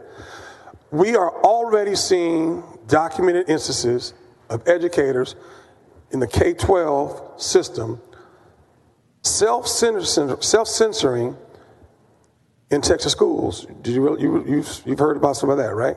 They're already censoring themselves because they're scared of what they can and cannot say. How will you prevent a similar chilling effect at the university level for faculty and students discussing certain topics about race and gender? How are you going to protect that, Brian? That's a great point, with this Senator. bill out there? And last session, you and I had lengthy discussions about Senate Bill 3, about critical race theory in K through 12. We had lengthy discussions about that, and we talked on this floor, and we read in the bill where it says every element in the TEKS must be taught. And we talked about how Dr. King is there as many times as George Washington. We talked about how civil rights movement is there, how slavery, horrible things in our past, the Holocaust is there. That's all in the curriculum. Now, here's what I've found. Media stories saying false things about that bill, that probably is having a chilling effect. But that bill says we must teach the whole truth about our history. And you know that, Senator. You remember that. We were here. You know, this bill is almost like, Royce, almost like the DEI bill. Mr. President, we have this discussion. It's almost like the DEI. Perception. The perception of DEI is that certain races of children are not wanted in state schools. That's perception. Perception of this bill is that you don't want to have conversations about one of America's greatest sins, slavery. Well, Senator, there's nothing in this bill that says that. You don't want the kids to understand. If people would listen to what we've said today and what Senator West and what Senator Menendez and you and I have said today, it would be clear that all those discussions are welcome. In fact, they're required by this bill. Intellectual diversity, intellectual inquiry, academic freedom. They're specifically required by this bill. Again, I'm sure there's going to be all kinds of stories, false stories about what's in this bill. And that may have a chilling effect. But Senator, this bill, let's create a better perception. Let's tell the truth. And you tell the truth. You always do. Let's get out the truth, what's in this bill, not what the media says about it. What's really in the bill. Come on. You know what I'm talking about. Brian, what you intended to put in this bill, I've got to believe, and I want to believe because I've known you for some time. We have. Your heart might have been in the right place. But when you sat down and wrote the bill, this bill is too broad. You know, a simple misstatement in a college professor's classroom can cost that professor the job. But let me, because I'm almost finished, and I know some other colleagues would love to ask you questions. So let me ask you a question. So do you believe that some social beliefs simply are inherently superior to others? I believe that some are true and some are false. If you ask me what I believe, yes, sir.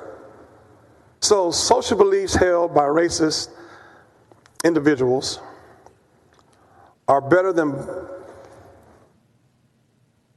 social beliefs held by people of color, or social beliefs held by monogamists that men are better than women, or that children with learning difficulties should be treated as less than those without learning disabilities,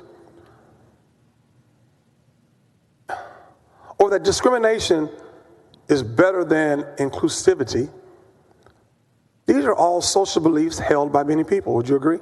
Senator, I'm not sure. Would you agree? I'm not sure if I would. Would you agree? I'm answering your question. Simple yes or no, I would not. Okay. I don't believe racism qualifies as a social belief nor discrimination. Just so we're on the same page. I heard you when you said no. So we're on the same page. I heard you when you said no. Respectfully, thank you, and I appreciate that. And I'm closing. The difference is that as a society, we've agreed that some beliefs like equality and races, fair treatment of women by men, the right to an education, regardless of your learning difficulties, and inclusivity, as opposed to discrimination, are inherently better, despite what you believe. The question is, what is the penalty if a professor violates the law and is then deemed to be guilty of compelling a student to adopt the belief? What's the penalty? Senator, under the bill before us, there is no enforcement mechanism. If we get to suspension, I have a floor amendment that sets up a mechanism, and we can visit about it then, but where the Board of Regents puts a complaint process in place. And if you'd like, if we get that far, I have an amendment where we can talk about that. But it's not in the bill before us. There's no enforcement mechanism. So there is no enforcement mechanism whatsoever. There is no penalty. Without the amendment that I hope to offer. That's right. Okay. And did we add the amendment already? Was I asleep at the wheel or something? No, so we haven't added the bill hasn't been. So we're discussing this bill for members to vote on, but we don't know what the penalty is yet. We're voting on suspension of the rules, not on passage of the bill. You want to pass the bill first before we even know what the penalty is? No, sir. We want to suspend the rules to bring up the bill, then we'll talk about amendments. That's how we normally do it. Okay. Okay. How are we preparing, Brian, Senator Hughes, the next generation to be a better society and continue to work the work of healing our deep racial wounds when this bill bans discourse in college classrooms around certain topics? This bill specifically encourages discourse. That's in the higher education purpose. It says a public institution of higher education must be committed to creating an environment of intellectual inquiry and academic freedom. Discourse is what it's about. That's not affected by this bill. You know, Senator Hughes, members, it's strange that almost all the legislatures opposing this bill are racial minorities. Why do you think that is? Senator, I wonder, because if you look at the words of the bill, they're pretty clear, straightforward things that I think most all of us agree on. I just asked the question. You didn't answer my question. I said most of the senators that are opposing this bill in this body are going to be racial minorities. Why do you think that is? I wonder why as well, Senator, because the words of the bill are very clear, and they're things that I think we all agree on. Okay, closing out. Senator Hughes, we must be careful, as I stated 2 weeks ago on this floor, not to continue to roll the hands of time backwards. This country, the state's original sin was slavery, and wanting to ignore it and erase it will not change the fact. Systematic racism in education, economics, healthcare, and housing are all branches that grew from this poisonous tree. There is a quote that reads, "If you don't learn from the past, you will condemn yourself to repeat it." Senator, the Civil Rights Act of 1964 was just signed into law 59 years ago. That's just yesterday. The length of time that some of us have, just been on this earth. I'm just 57. We should be encouraging our college professors to challenge their students. And we should be encouraging our students to listen to different viewpoints. The truth can be uncomfortable, but that doesn't change the fact that it is the truth. I believe that dictating what can be taught to adult colleges, campuses, is a step just taken a little too far. We must not stifle our university's ability and fully and wholeheartedly to educate the next generation of Texans. As I tell my 11-year-old daughter when she leaves the house every day, be a leader, not a follower. We as Texans need to embrace our diversity and our history. That's what makes Texas strong. Thank you, Brian Hughes, Senator Hughes, and thank you, Mr. President. Thank you, members. Thank you, Senator. Thank you, Senator. Senator Johnson, what purpose? Questions of the author? Do you yield? Of course, I'll yield. Thank you, Mr. President. Senator Hughes, I want to just explore the bounds of this bill, and there's been considerable discussion on it already, but I really want to hone in on it.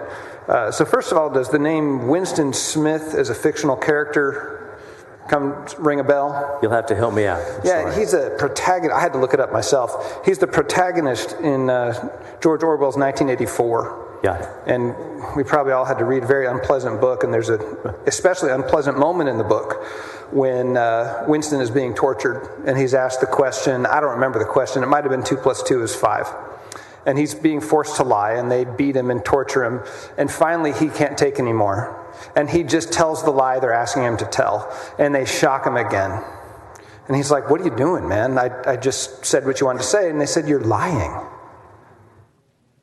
Now, when you say in the bill, nobody's allowed to compel a belief, you don't mean like the Winston Smith 1984. The kid still has a chance to write on the test whatever stuff the professor's saying, right? We're not really making them believe to the point of changing their minds in order to run afoul of this provision. It's something else, right? So the example in 1984 is probably already against the law in other penal code sections that we don't. We'll never mind the torture part. But you don't mean like compelling them to change their thoughts, or do you? Well, Senator, that's the idea. We're talking about going beyond discussions, going beyond discourse, as Senator Miles and I discussed. We're talking about going beyond that, where the professor is using their position of authority, their power, to compel that belief, or to attempt to compel that belief. So let me give an example, and you tell me if this would be compelling. They put a question on the test, and they say, essentially, if you don't regurgitate what the professor said in class, you're going to get a D. Would that be violative of the statute? Well, depending on what that material was. Let's assume it was a belief that one race is superior to another. Senator, I think you and I know that the way, and you're an educated man, I think you and I know that in that higher education model where professors are presenting different ideas and students are having discussions, the idea is to lead that student to the truth, to come to the conclusion, not quite like the Socratic method, but along those lines. I think we agree that's what we think of the university maybe even is doing. Different conclusions in a good education setting. I beg your pardon? I said maybe, I'm sorry to interrupt, and you were saying earlier you had this great professor who prevented both sides, and as long as the kids are understanding what they're saying, there shouldn't be graded on reaching the social or political conclusion that are being examined, right?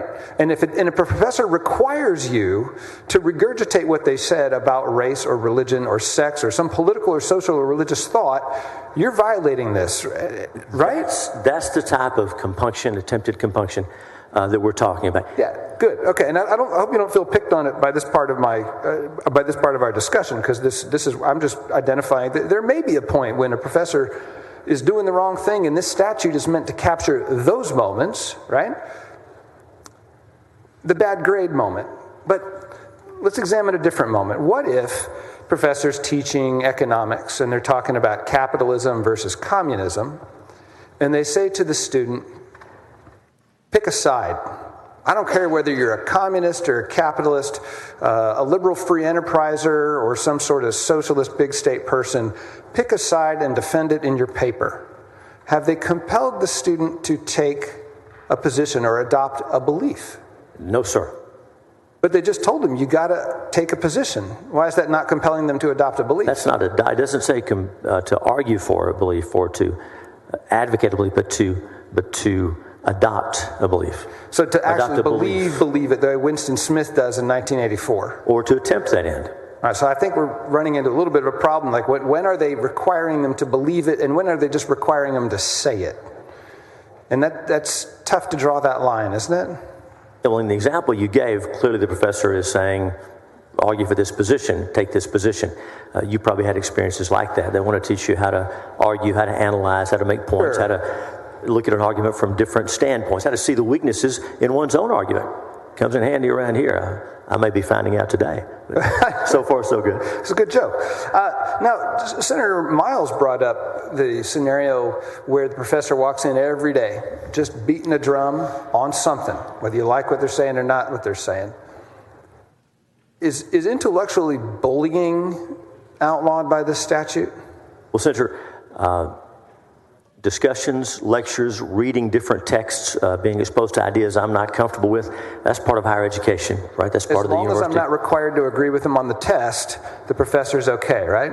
That's part of the idea. Or if there's a situation in class where a professor is so using their authority to berate a student, to compel a student in that way, those situations are hopefully rare. But I think we could agree that that would not be appropriate in a university setting. Oh, I would agree, and I would agree that it's inappropriate without the bill, and they probably ought to be fired if they're just bullying their students. As distinct from a professor who say, I remember in law school, we had a socialist who said, in America, you're free to die under a bridge. And we had this extreme anti-socialist who used to say, happy, healthy greed is what runs the economy. And so we had these whipsaw personalities, and they were fantastic. Yes. They were two of the most sought-after teachers in the whole building by people who disagreed and agreed. We want that discussion. So if the bill doesn't preclude that, but it does go against the bullying that would probably follow them anyway, if it doesn't, if it's not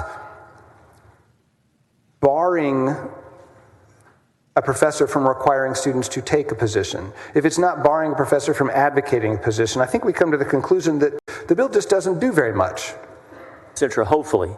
In an appropriate higher education setting, this should not be happening too much. And as Senator West and I discussed, there's evidence of this in other universities around the country. There's a couple of news stories about Texas universities where this is an idea. And so we ought to be able to agree that intellectual diversity, academic freedom are important, but the compunction that you and I talked about, that's inappropriate. That's not okay. There's no place for that in Texas higher education. So we've been through this exercise, and there's unanimity in the body about the purposes of a higher education setting.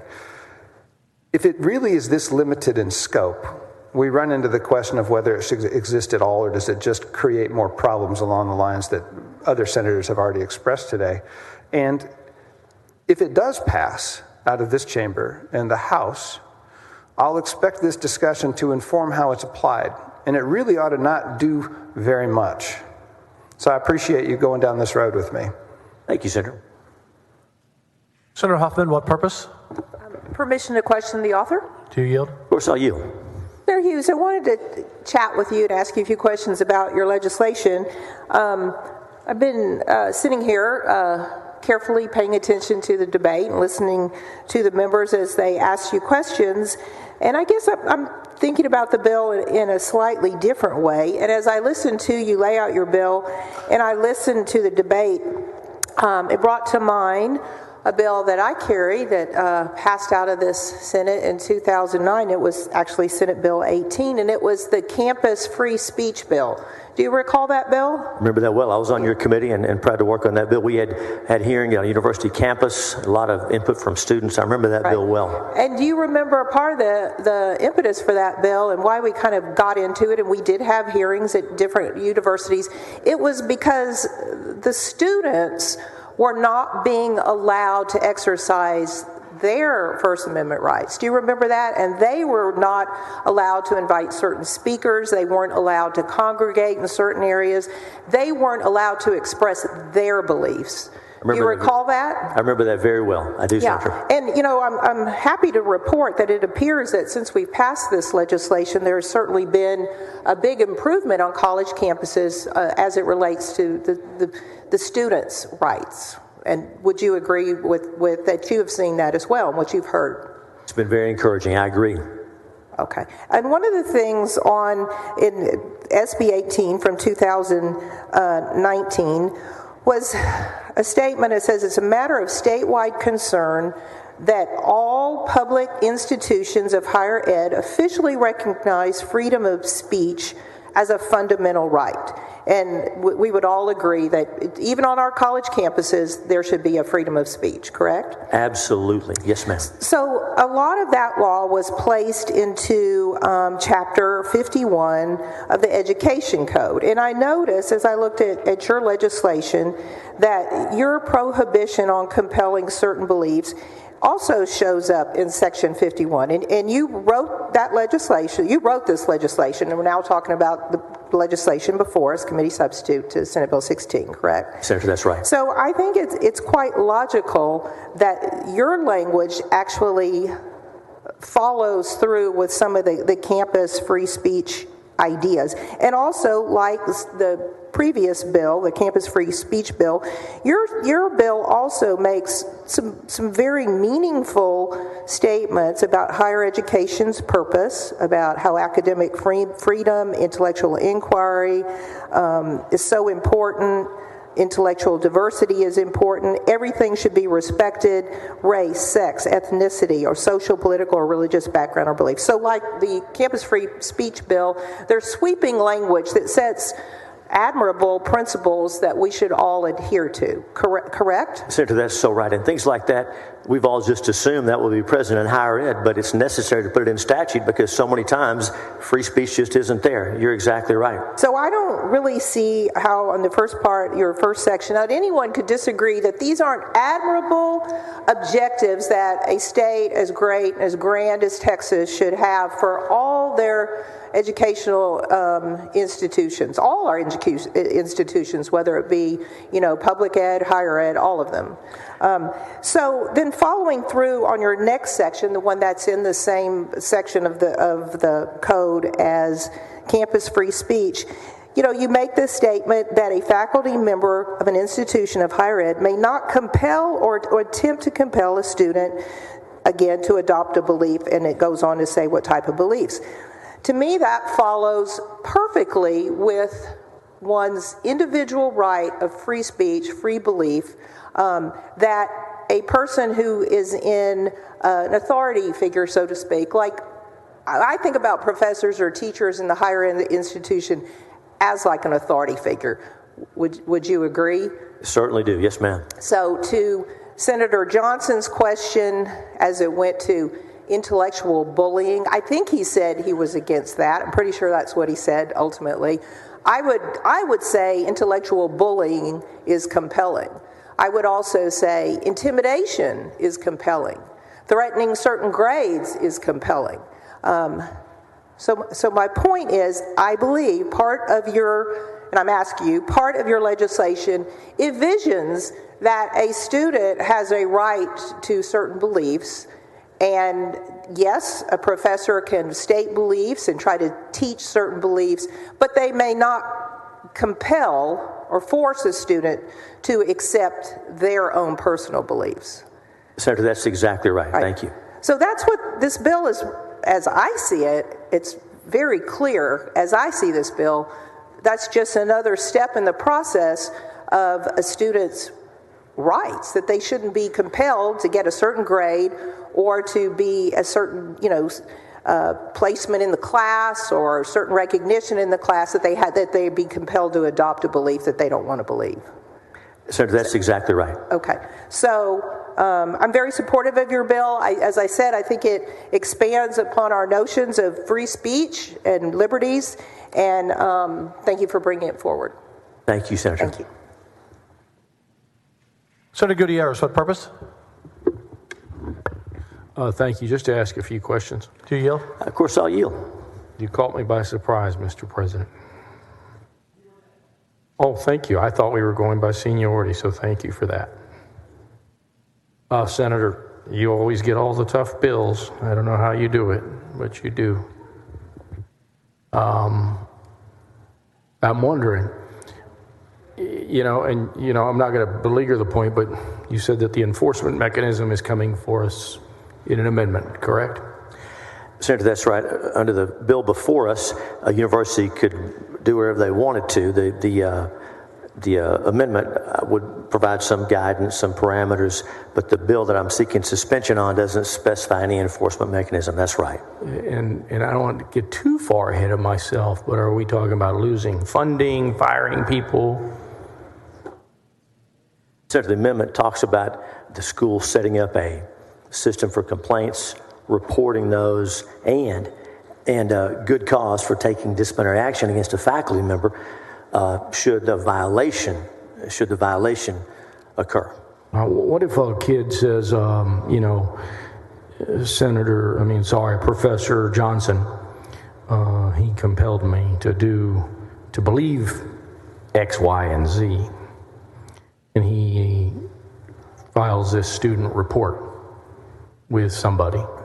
How would that process go? Well, the school's got to set up a system to receive the report, to investigate, to determine whether the law was violated. Should we have, so it basically becomes this he said, she said piece, right? Well, Senator, if we're talking about class, there's going to be witnesses, for one thing. Witnesses. That would certainly help. What if a group of kids didn't do so well and they all filed this complaint?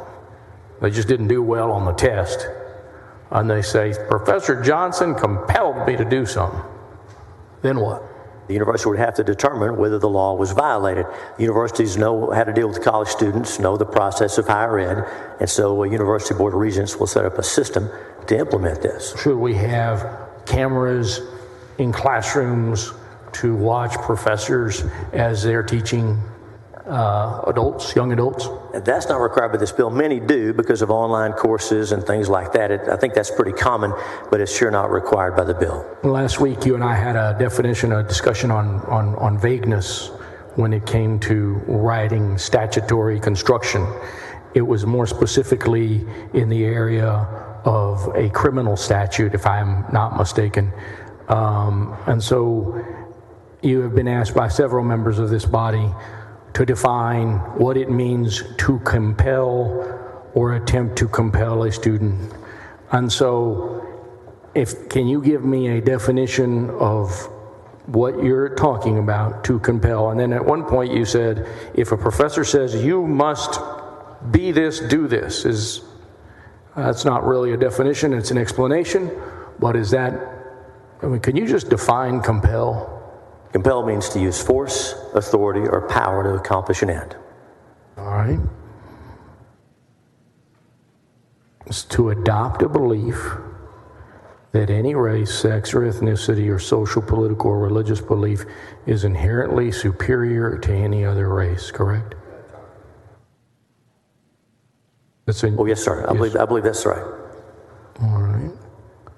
So, we can both agree that there are many classes in universities about race relations, correct?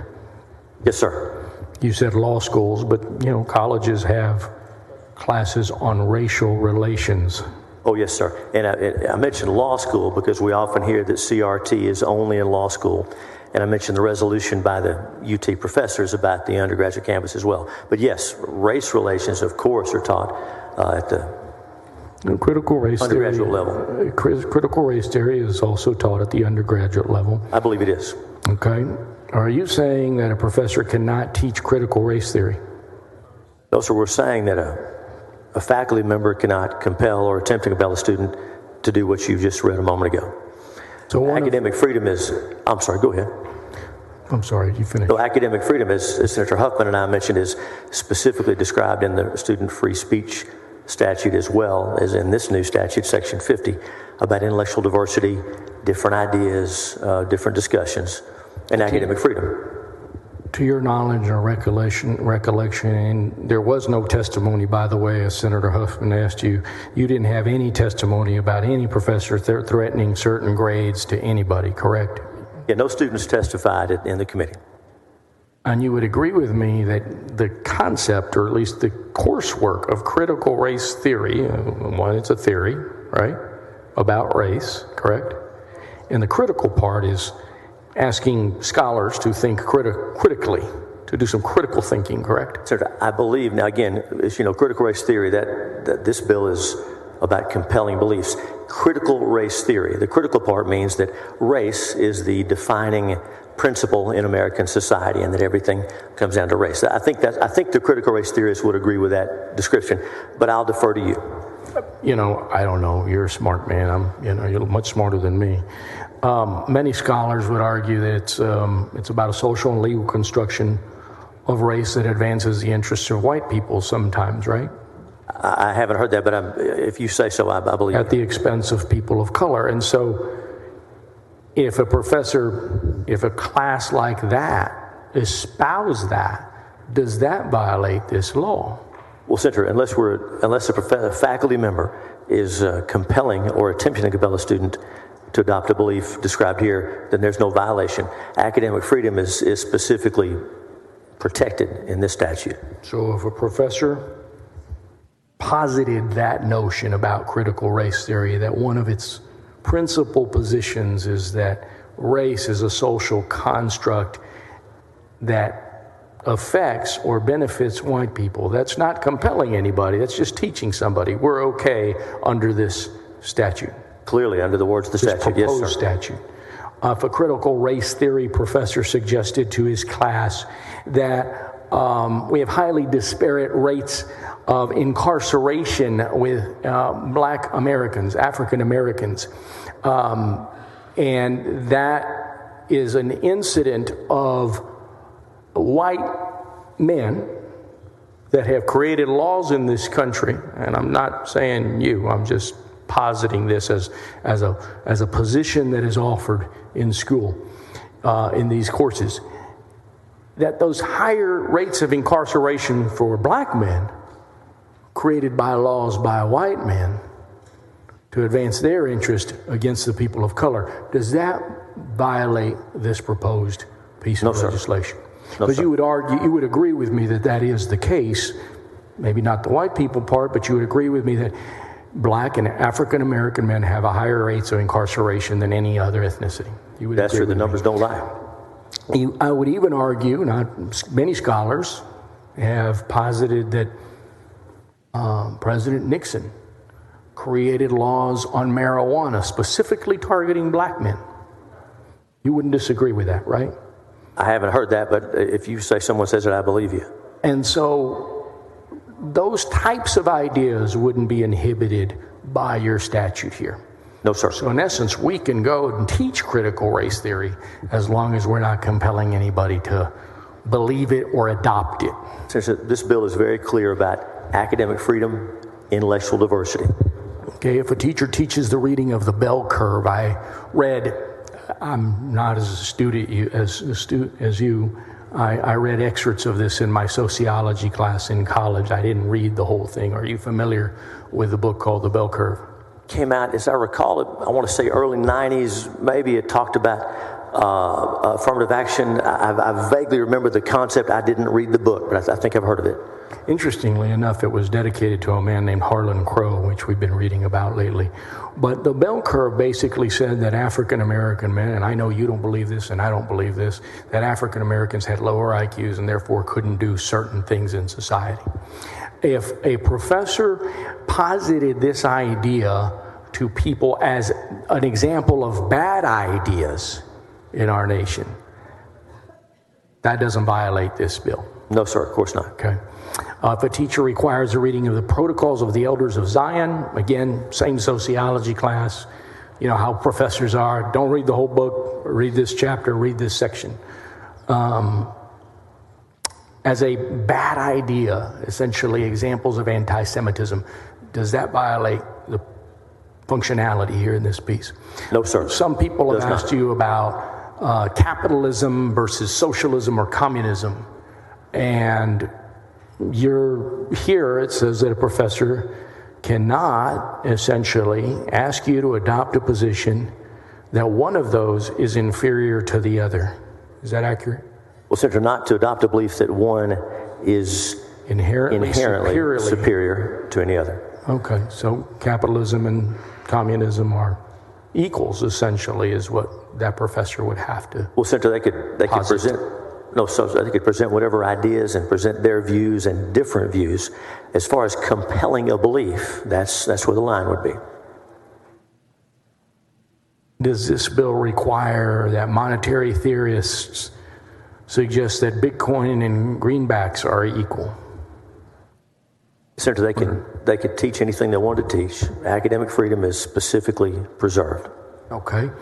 And if this bill requires theology teachers, because some of our public institutions in higher learning still have some semblance of theology courses, teach that Christianity is no better than Satanism or that Satanism is inferior to it. Would this be violative of this bill? That's one of those ugly parts of free speech that Senator Huffman was talking about, and academic freedom allows professors to teach different ideas to students. Okay. Well, and lastly, I would just want to suggest to you, so there's nothing in this bill that, because free speech is important, and it's important to those students, but it's just as important to professors that are trying to provoke the minds of young people so that young people know that there's a pro and a con, that there's a right and a left. Right? Go ahead. Okay. I think I'm with you. Go ahead. And so there is nothing in this bill, and I want to make this absolutely clear, that would not allow a professor of any university in the state of Texas to teach the specific subject matter critical race theory, correct? Well, Senator, the words of the bill matter: intellectual diversity, academic freedom, but compelling a belief or attempting to compel a belief that one race is superior, that's the problem. Will a professor be allowed to teach critical race theory in our schools? If they're trying to compel that belief, as we've discussed and as each senator and I have discussed, that's the problem. But academic freedom, intellectual diversity are specifically preserved under this statute. So that would be a yes. I'll stand on the words of the bill, Senator. That's my answer. Be a yes, that we can teach critical race theory in our schools? You heard what I said. You see what the bill says. I'm just wondering, is that a yes or no? Heard my answer. What's your answer? Mr. President, I've finished. I've answered the question. I don't know if he has any more, but I've answered that question. I don't know how many more times you want to ask it. The bill's very clear with what it says. I just want to know the answer. Are we allowed, are professors in college university campuses allowed to teach critical race theory, yes or no? Let me be very clear. Intellectual inquiry, academic freedom, intellectual diversity, all students respected. However, if we're talking about compelling a student to believe those tenets that one race is superior to another, that one sex is superior to another, that crosses the line under this bill. But that crosses the line. I don't know what your definition of critical race theory is, but that's what the bill says, and that's what I'll stand on. You said it earlier. If a professor doesn't compel anybody, if we're just provoking minds to know that there's a black and a white, to know that maybe historically whites did this and this is how I feel about it, professor being I. How you want to feel about it, that's up to you, student. So I'm asking again, are our universities allowed to teach critical race theory in our schools? Senator, I'm not sure what your definition of critical race theory is, but let me be clear. Under this bill, no student can compel or attempt to compel a student to adopt a belief that one race is superior. That is the heart of critical race theory, as many people see it. So I'm not sure what definition you're using, but I want to be very clear about this. There's nothing in the coursework. Senator Gutierrez, excuse me, I don't mean to interrupt. He's answered your question. He says multiple times. You've asked the question, he's answered the question. Ask another question. If it's a different question. Yes, it is. Yes, it is. It's your floor. Thank you, sir. There is nothing in critical race coursework, race theory coursework, that says that we are asking a person to compel, or we're compelling a student to think a certain way. Is that right or wrong? I don't believe that's right. So you believe that critical race theory specifically compels someone to feel not to feel a certain way, to take a certain position. That's your belief. My belief is that much of critical race theory does that. Again, that's why I asked you what your definition of critical race theory was. This bill says academic freedom is preserved, intellectual diversity is preserved, but we cannot compel or attempt to compel a student to adopt the belief that one race is superior. And lastly, again, your position is that I'm sorry, I can't hear. Your position is that CRT compels people to take a certain belief, and so therefore you don't want critical race theory taught in our schools. Is that correct? Some critical race theorists take that position. I can't speak for everyone, but some of the ideas taught, as we discussed in Senate Bill 3 last session. But again, this bill clearly preserves academic freedom, but it does say that we will not compel or attempt to compel a student to adopt a particular belief that one race is superior, that one sex is superior. Yeah, I think your and my understanding of critical race theory and the rest of the countries are far different. Thank you, Mr. Thank you, Senator. Senator Perry, what purpose? Hey, Mr. President, ask the questions to author. Of course, I'll yield. Thank you, Senator Hughes, and I'm listening here, and college is a teaching experience, and you learn different things in college.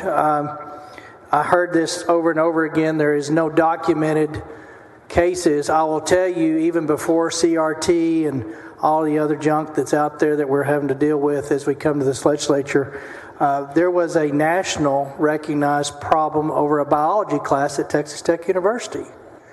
Someone was teaching the class and said, you'll either believe in evolution or not creation, or you won't pass my class. It was a high-profile case because that was going to be the difference of a passing grade that would keep a pre-med kid on his path. So this is not new.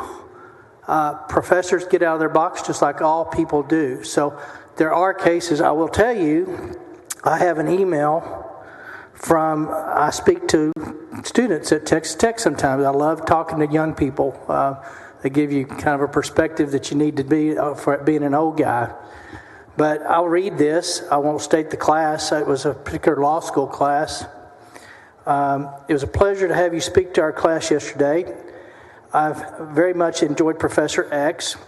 Not only has he helped us understand the legislative process, but he has brought in conservative perspectives, which I have not had access in my law school experience.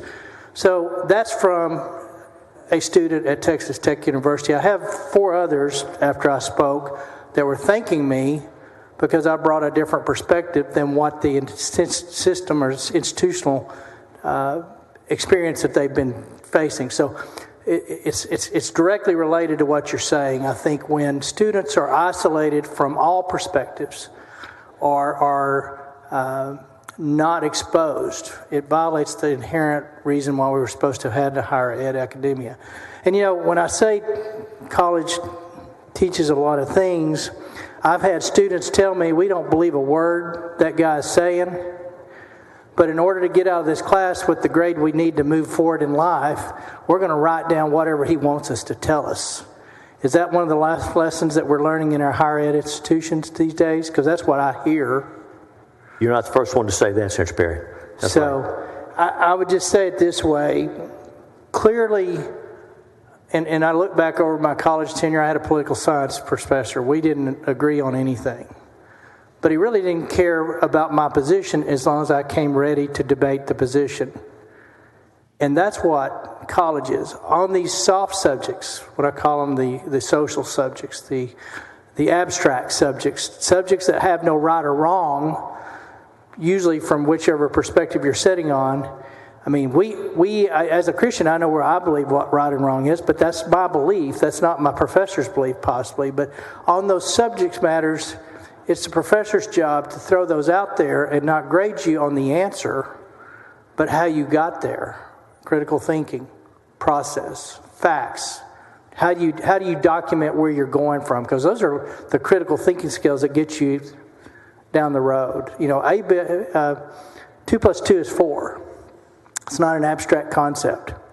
I know Senator Johnson a while ago said something about, if a professor throws out, give me socialism and capitalism, and you take a position on it, why isn't that not compelling? Well, it's not compelling because the student got to pick which subject matter they wanted to support. If he had said, you're going to support this position and tell me why it's right, and if you don't tell it the way I want you to, you get a D in the class, that's compelling. But if you say, go pick either side, I don't care which side you're on, but you get to pretty much advocate from a position of research, strength, advocacy, then that's not compelling. That's what we want out of our professors. So I just tell you to say we don't have us documented, and we really do. They're out there. But it's going on. It's happening. Students have learned how to play the game. And what a waste of a lot of money to know that all I did is tell that guy up the class that dictated where I was going to be in pre-med, pre-law, or somewhere in a top graduating class for an Arthur Anderson at the time or some other Big Four accounting firm interview. My grades got me in there. I have to just say what that person wants me to say to get along, and I think there's more of that than we would like to acknowledge. So your bill's a good bill. From the way I hear it and see it and the way you're explaining it, and Senator Huffman put it out there pretty well, it just allows the professor to teach anything they want to teach. And as long as they're not telling that student what they have to come up with on the solution, or the answer has to be their answer, the professor's answer, it's okay. Is that a fair statement? Senator, you said it very well even at the beginning of your remarks when you talked about appearing in front of those students and giving them a perspective that they hadn't had before. As you know, that's what higher ed's about, exposing students to ideas from across the spectrum, some that they agree with, some they disagree with, but the professor cannot use their power, their influence, their position of authority to compel a student to adopt that belief. Thank you. You're right. Before I leave you alone, I know Senator Whitmer also has put a face on it. We have a lot of closet conservatives in the professor ranks. I know at Tech we do. They're a little bit more out than most of them. But I was actually speaking in 2013 whenever Sanctuary City was going on. I think I talked to a class, and it was a little bit dicey. I'll be honest. Some of the kids were pretty much reading the press and figuring out what they thought the bill was doing based on press and stuff. But after that conversation, this individual, this probably 20-something, 18, 19, 20-something, came up to me and she said, you know, I've read about you. I'm not a fan of your politics. But now that you've talked to me as the bill author for what Sanctuary Cities is really doing, I'm actually supportive of it and would vote for it if I was sitting in your shoes. So isn't it fun to see people that are in that learning environment be able to actually move based on conversations and information that they get rather than having it given to them from a professor who says you will think this or a media report that you will believe this. That's what I consider one of my high points, I guess, in a classroom setting the last 15 years or so, 10 to 15 years, to where students were paying attention. And I had one came up and said, you totally changed my mind on what the bill does, and I'm supportive of what it does based on that. So that's what the higher ed experience is about. I will tell you that professor is one of those closet conservatives. She didn't advocate up or down for me as I stepped in there. She let me take the shots, and but we need that open dialogue with student and professor to grow the next population of thinkers. Thank you. Thank you, Secretary. Senator Middleton, what purpose? Will the author yield for questions? You yield? Of course I'll yield. Thank you, Senator Hughes. I think you did a great job describing what this bill is really about, which is academic freedom, right? I mean, that's your goal here. That's right, Senator. And, you know, academic freedom is something that really our universities were always known for, right? It's that diversity of thought that your bill intends to foster and grow in our system of public universities, right? That's exactly right, Senator. The idea that is part of higher education, it's the very essence, academic freedom, intellectual diversity, being challenged, exposed to different ideas. That's right. And, you know, that's something that usually, when we're talking about the other side of that, where people do not feel, or students do not feel free to express their views, that perhaps something negative will happen, scholarships, grades, other social issues that could potentially happen. But, you know, we've tried to measure recently this level of freedom of thought in our public universities. And, you know, I've seen things out there that said up to 80% of our higher ed students are fearful and feel like they've had to censor, I guess that's a better way to say it, not fearful, but feel like they've had to censor their sincerely held beliefs or their ideology or what they truly believe about a particular issue. And I know that number is shockingly high. Actually, 80% is a lot. I mean, if only 20% don't feel that way, then you're definitely addressing a huge problem that we've got in this bill. And I know you've heard from a number of people about this, right? Students, professors, administrators in our public universities.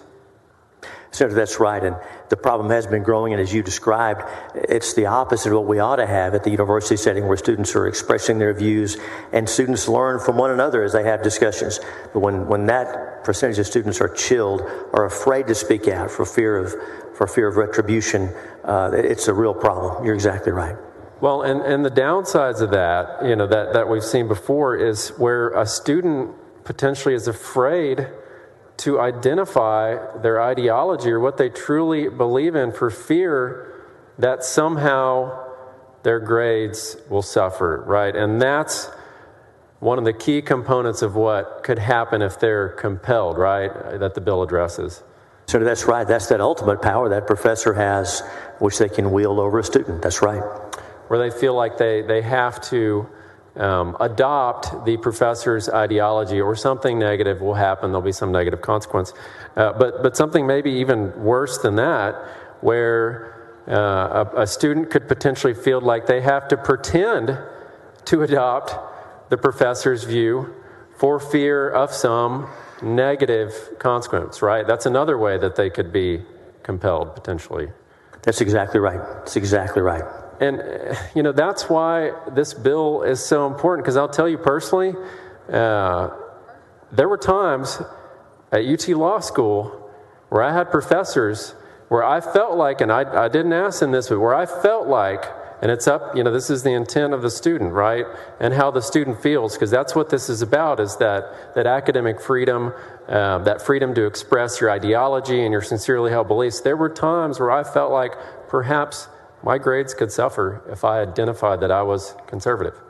And that's the exact thing that we're trying to prevent with this bill, and that's why it's so important. We shouldn't have any student in this state feel that way and feel like there should be any negative consequence at all. We're not telling anyone what to think with this bill. We're just telling them you're free to express your beliefs, and there should not be a negative consequence if that's the case. The same way with the professors as well. We're not forcing any particular belief. We just want professors to foster that freedom of thought and that academic freedom, right? Senator, that's exactly right. That's what this bill's about. Thank you for bringing this. I think it's critical to the future of the state, because one of the quotes that I've heard of opponents of this particular policy, not this particular bill, is they said, academic freedom causes curricular trauma, which is a ridiculous statement. That's and should not be tolerated in the state. So thank you for bringing this bill. Thank you. Members, the motion is on suspension. Secretary, call the roll. Alvarado, Betancourt, Birdwell, Blanco, Campbell, 19 Creighton. ayes. Oh, I'm sorry. Senator West? I'm already in the vote. I'm sorry. I thought my light was on, but it was not on. Okay. I'm sorry. I'm in the vote. Let me suspend and I'll come to you. Okay. Secretary will finish calling the roll. Alvarado, Betancourt, Birdwell, Blanco. 19 ayes, 12 nays. The rules are suspended. Chair lays down on second reading committee substitute for Senate Bill 16. Committee substitute Senate Bill 16 relating to the purpose of public institutions of higher education and a prohibition on compelling students enrolled at those institutions to adopt certain beliefs. For what purpose, Senator West? I had a question of the author, briefly. Senator? Of course, I'll yield. Okay. A couple of things. I know that I feel compelled to ask you these questions. Okay. But you can't compel me to adopt a particular belief in the process, but go ahead. Well, you're right about that. Okay. Senator, Nor are you. Senator Huffman mentioned Senate Bill 18 in 2019. That bill, we had a lot of student input on that bill. We had students come down and testify concerning the issues that they were facing on campus, correct? There was a hearing held on campus, and that increased the number of students considerably testifying. Right. But we'd had no students come here and testify for this bill. We didn't have this one on campus, no, sir. Nor did we have any students come to the Capitol to testify, correct? Well, Senator, we also realized that for the very matters that Senator Middleton and Senator Perry discussed, students would have reason to fear testifying for a bill like this if they're under one of these situations. So the answer to my question is, I'm correct. No students came and testified. You are correct. For or against, you're correct. Right. And no students even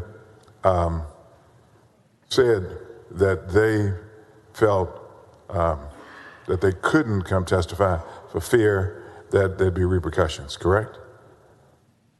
What do you mean in testimony before the committee? The only ones that testified were people that came. I'm talking about, did any students come to you that say, listen, I'm in fear of coming to testify about this bill because there may very well be repercussions? I had at least one student tell me about an experience they had at a university just down the road, actually the university where we had that hearing back in 2019, talking about how they were in a situation like this. And there have been stories in the media, but no, nobody told me I'm afraid to come testify. Okay. So I just want to get to intent because I know we need to move forward. It's the intent of you as the author of this particular bill that we make certain that no student is compelled to adopt a belief that a race, sex, or ethnicity, et cetera, is inherently superior. That is your intent? Yes, sir. Okay. And that intent is, as it relates to compelled, you would agree with me that we've talked over and over again about what compel is, and that in most instances, the power to compel is tied directly to the grade that a professor could give a student. Would you agree with that? Senator, that's one example. Senator Johnson and I also talked about the situation where a professor in class lecturing can bully that student and wield that power. We talked about that example as well. Those are two primary ones that have come up during our discussions that I recall. If there's more, you tell me. And you're the man. You're the man. And the reality is that we don't have any students that ever said they've been bullied here in the state of Texas or compelled in the state of Texas as relates to what this particular bill's intent is, correct? No students testified before the committee. We've established that. You're correct. All right. I just want to make certain that your legislative intent is manifested. Thank you. Thank you, Senator. Thank you, Senator West. Senator Menendez, what purpose? Questions of the author on the amendment? Well, we haven't laid out the amendment now. Let us do that. I just had it in front of me. Thank you. Members, there is an amendment. Secretary will read the amendment. Floor amendment number 1 by Hughes. Lay out your amendment first, then you can respond, Senator Menendez, or ask a question. Senator Hughes. Thank you, Mr. President. Members, we had a lot of discussion about what this looks like. As Senator West and I were just discussing, as Senator Johnson discussed, this is serious conduct. If a professor is compelling or attempting to compel a belief, wielding the power of the grade, bullying a student, using that kind of authority in the classroom. And so we talked about the result. Under the bill as filed, it's just left up to each school. This amendment gives some guidance. It does a couple of things.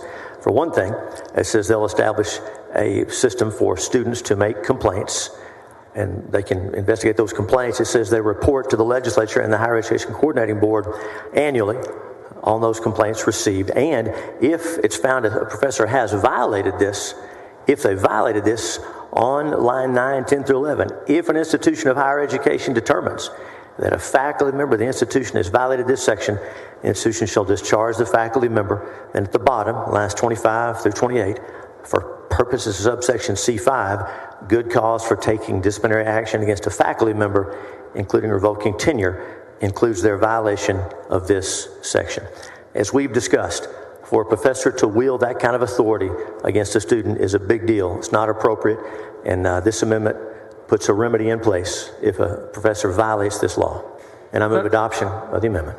Forgive me. Senator Menendez, what purpose? Thank you, Mr. President. Questions of the author on the amendment? Of course, I'll yield. Thank you, Mr. President. Thank you, Senator Hughes.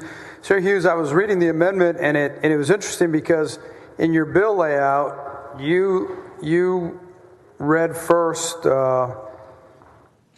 letter D, that the higher education shall develop and implement a system to receive complaints.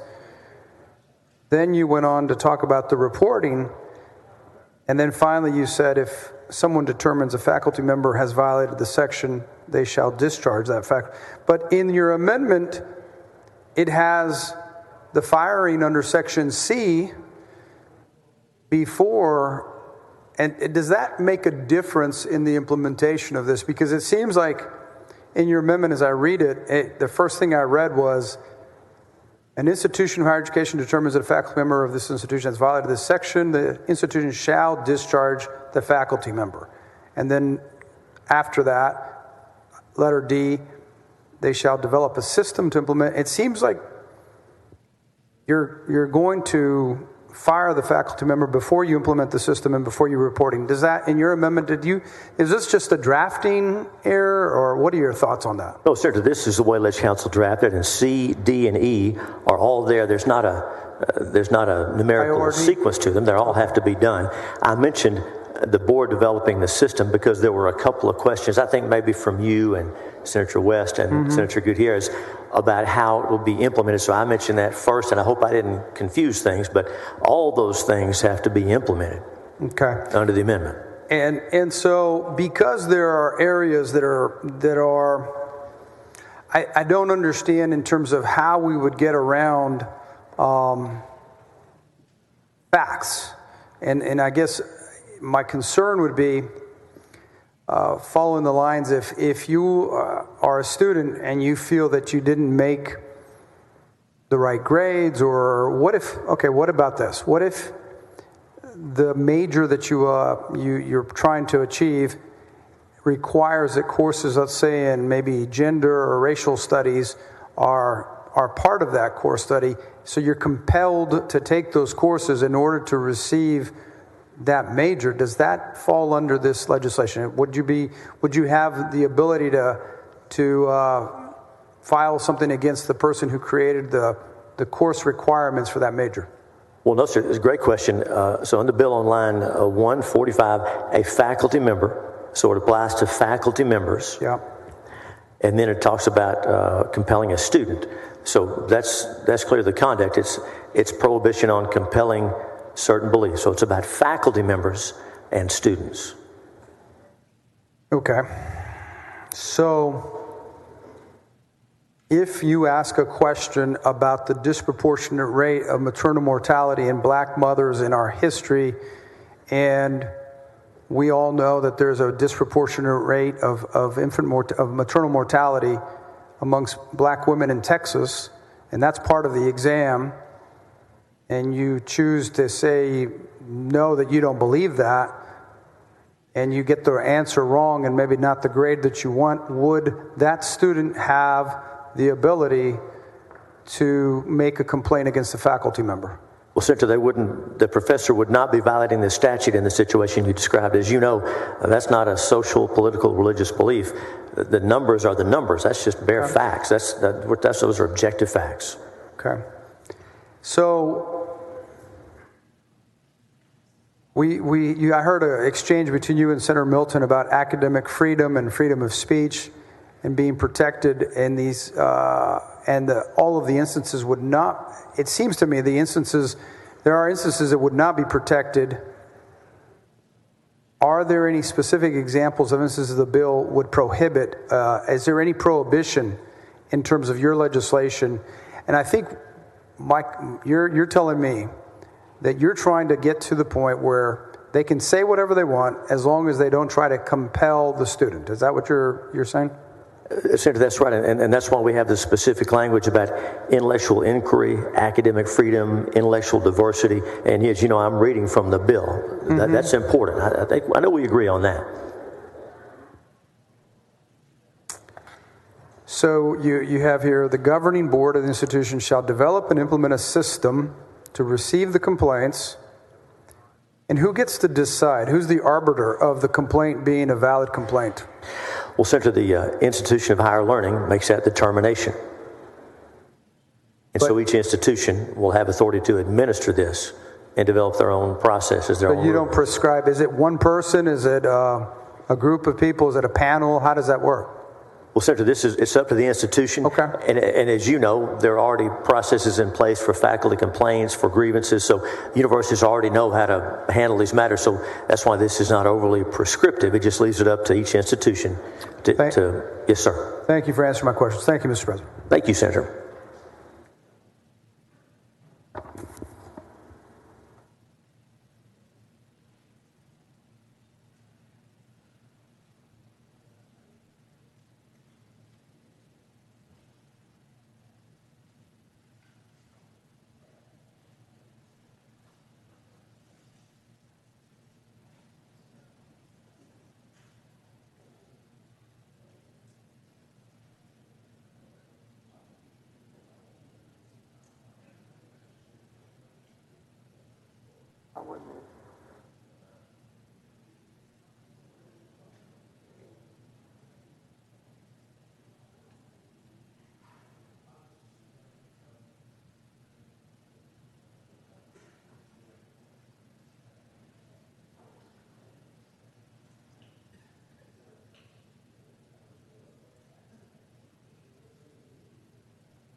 Senator West, for what purpose? Question of the author. Do you yield, Senator Hughes? Of course I'll yield. Senator, in your amendment, line 12, 15, I think the governing boards of each institution of higher education shall develop and implement a system to receive students' complaints, et cetera, et cetera. Yes, sir. Would you entertain an amendment to this particular amendment to make it a better bad bill? So far, so good. All right. And the amendment would be having the Higher Education Coordinating Board, for consistency purposes, developing it and make it applicable to institutions of higher education. So rather than each institution have its own rules, we would direct the Higher Education Coordinating Board to develop rules implemented across all institutions. Is that the idea? And make it applicable. Yes, sir. That sounds great to me. If you give me a few minutes, I'm going to have my staff work with your staff on that amendment. Thank you, Senator. Okay, we still have some questions. Senator Huffman, for what purpose? Question the author of the amendment. Do you yield?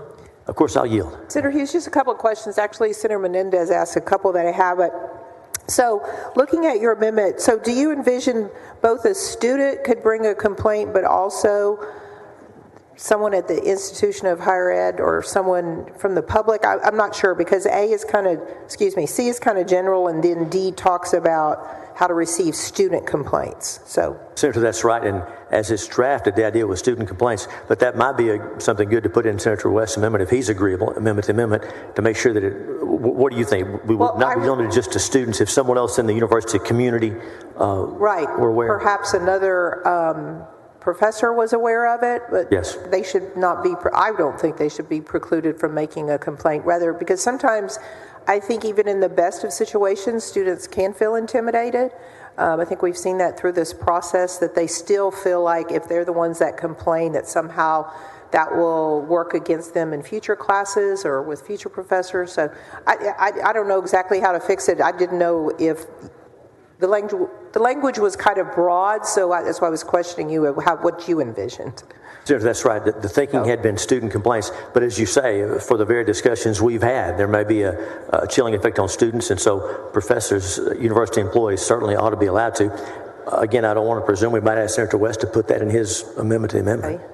My other question would be, did you envision the universities, when they set up this process, that they would have some kind of appeals process? And I was thinking that would be an advantage for both the student and the employee professor. Perhaps, but maybe that's already in the process. Senator, that's exactly right. As you know, there are processes for complaints against faculty already existing, and so the thinking is the university is in the best position to develop those rules along those lines they already have.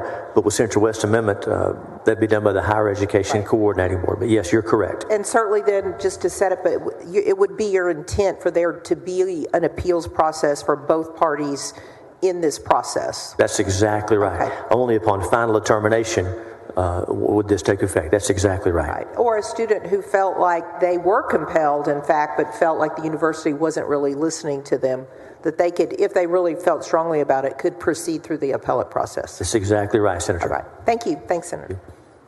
Senator Eckhart, what purpose?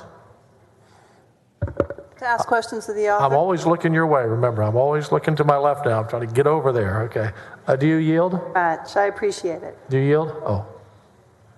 Mr. President, of course I yield. I just worked on that amendment. I apologize. Oh. Yes, of course I'll yield to Senator Eckhart. Okay. Thank you. Thank you so much, Senator Hughes. I'm looking at the amendment, and I'm also looking at the specific provision of the bill as proposed, the social and political belief.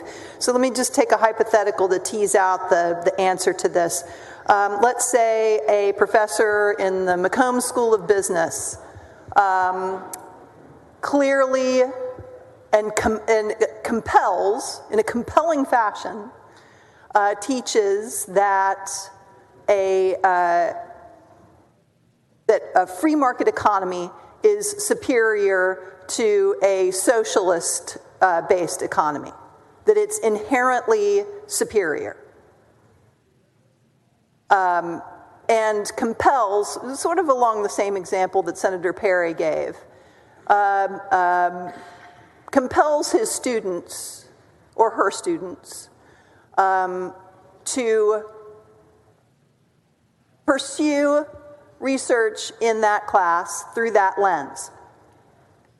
Try on this lens. I compel you to explore free market economy as an inherently superior social form over a socialist-based economy. So, Senator, I believe most of us here probably believe the evidence shows that free market economies are better, get better results, most good for the most people. In the situation you described, of course, a professor can walk a student through that, can make a student study that. But if we're talking about compelling a belief, the kind of coercion, compunction that Senator Johnson talked about, that Senator West and I talked about, that would be the line. But teaching that this is better, look at it from this viewpoint, isn't this great? Look at all the evidence for capitalism. We would expect teachers to teach that, but not to compel a student to adopt a belief or to attempt to compel them to adopt that belief, if that's what you're saying. So you're saying that capitalism is a compelling argument, but the teacher cannot compel a student to adopt that belief. Senator, that's a great play on words. That's not exactly what I had in mind, but certainly some arguments intellectually are more compelling than others. But for the professor, for the faculty member to compel, to use that power, either of the grade or of that force in the classroom during a lecture to bully a student, that's what this bill's about. So if Professor Jim does compel student John to believe capitalism is a superior social form, does that run afoul of the bill? Senator, if you are using the term as it is in this statute, to force, to use power, to use authority, to compel, to force a certain end, that's a problem. Of course, ideas are powerful, and all those ideas ought to be presented, and you and I believe that if we do that, we're going to get to the right place, that everything's presented, the truth's going to come out, we're going to get to the right place. But not because the professor is compelling or cudgeling us to believe, to adopt a certain belief. So some subjects compel belief, and what this bill is about is professors compelling belief. Well, Senator, different ideas are going to be more appealing to different people. But here we're talking about a professor using force, using power, using authority to compel. That's the idea here. So let's say some student who's really an adamant believer in socialism reports this professor for compelling student John to adopt a belief in a capitalist social structure. And he takes that complaint to the institution of higher education. The only sanction, this says that the university shall discharge the faculty member. Is there any other sanction available under this amendment? Well, Senator, the amendment says that if the institution determines that a faculty member has violated this section, it's not based on a bare allegation, but if they find there's been a violation. Now, the amendment Senator West is preparing and Senator Huffman will put this system developed by the Higher Education Coordinating Board. But yes, if there's a violation, then that's the result. But again, every allegation is not going to result in a finding of a violation, obviously. But if Professor Jim has compelled John to believe in the inherent superiority of capitalism, the only sanction available is to discharge Professor Jim. If it's used force, authority, power to accomplish that end, that's not the same thing as a discussion, as a lecture, as a research project, as a required reading. It's beyond that. It's beyond the pale of academic freedom and what we expect in a higher education setting. Would you entertain a progressive sanction, or is termination the only sanction that you will tolerate? Well, Senator, from our discussions today, it's become clear that this type of conduct, bullying a student, using that force that you have in front of the lecture hall and berating a student on a point like this, toward this end, using the power of the grade, that's extreme conduct. This is not run-of-the-mill stuff. This isn't a professor challenging ideas and putting different ideas in front of students. This is something more. And if this is happening, it's serious. When this happens, it should be addressed. But as you've heard in the back and forth, there appear to be two areas of vagueness with regard to your proposed bill. One is in regard to the definition of compel, and the other is in regard to whether it is the professor that's compelling the belief or whether it's the subject matter.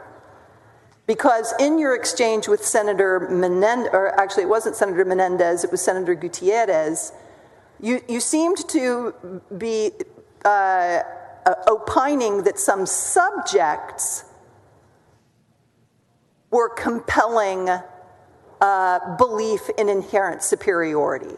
Well, Senator, let me be clear. Under the statute, on line 145 and 146, a faculty member of an institution of higher education may not compel or attempt to compel. So to be clear, that's the conduct this bill's about. As we discussed with Senator Johnson and Senator West, that professor that's using that power, that authority inherent in their role over the student to compel. That's the idea. It's the professor compelling, the faculty member compelling, whether professor or lecturer. Is Professor Jim compelling a belief in the inherent superiority of capitalism, or is it the subject matter of capitalism that is compelling?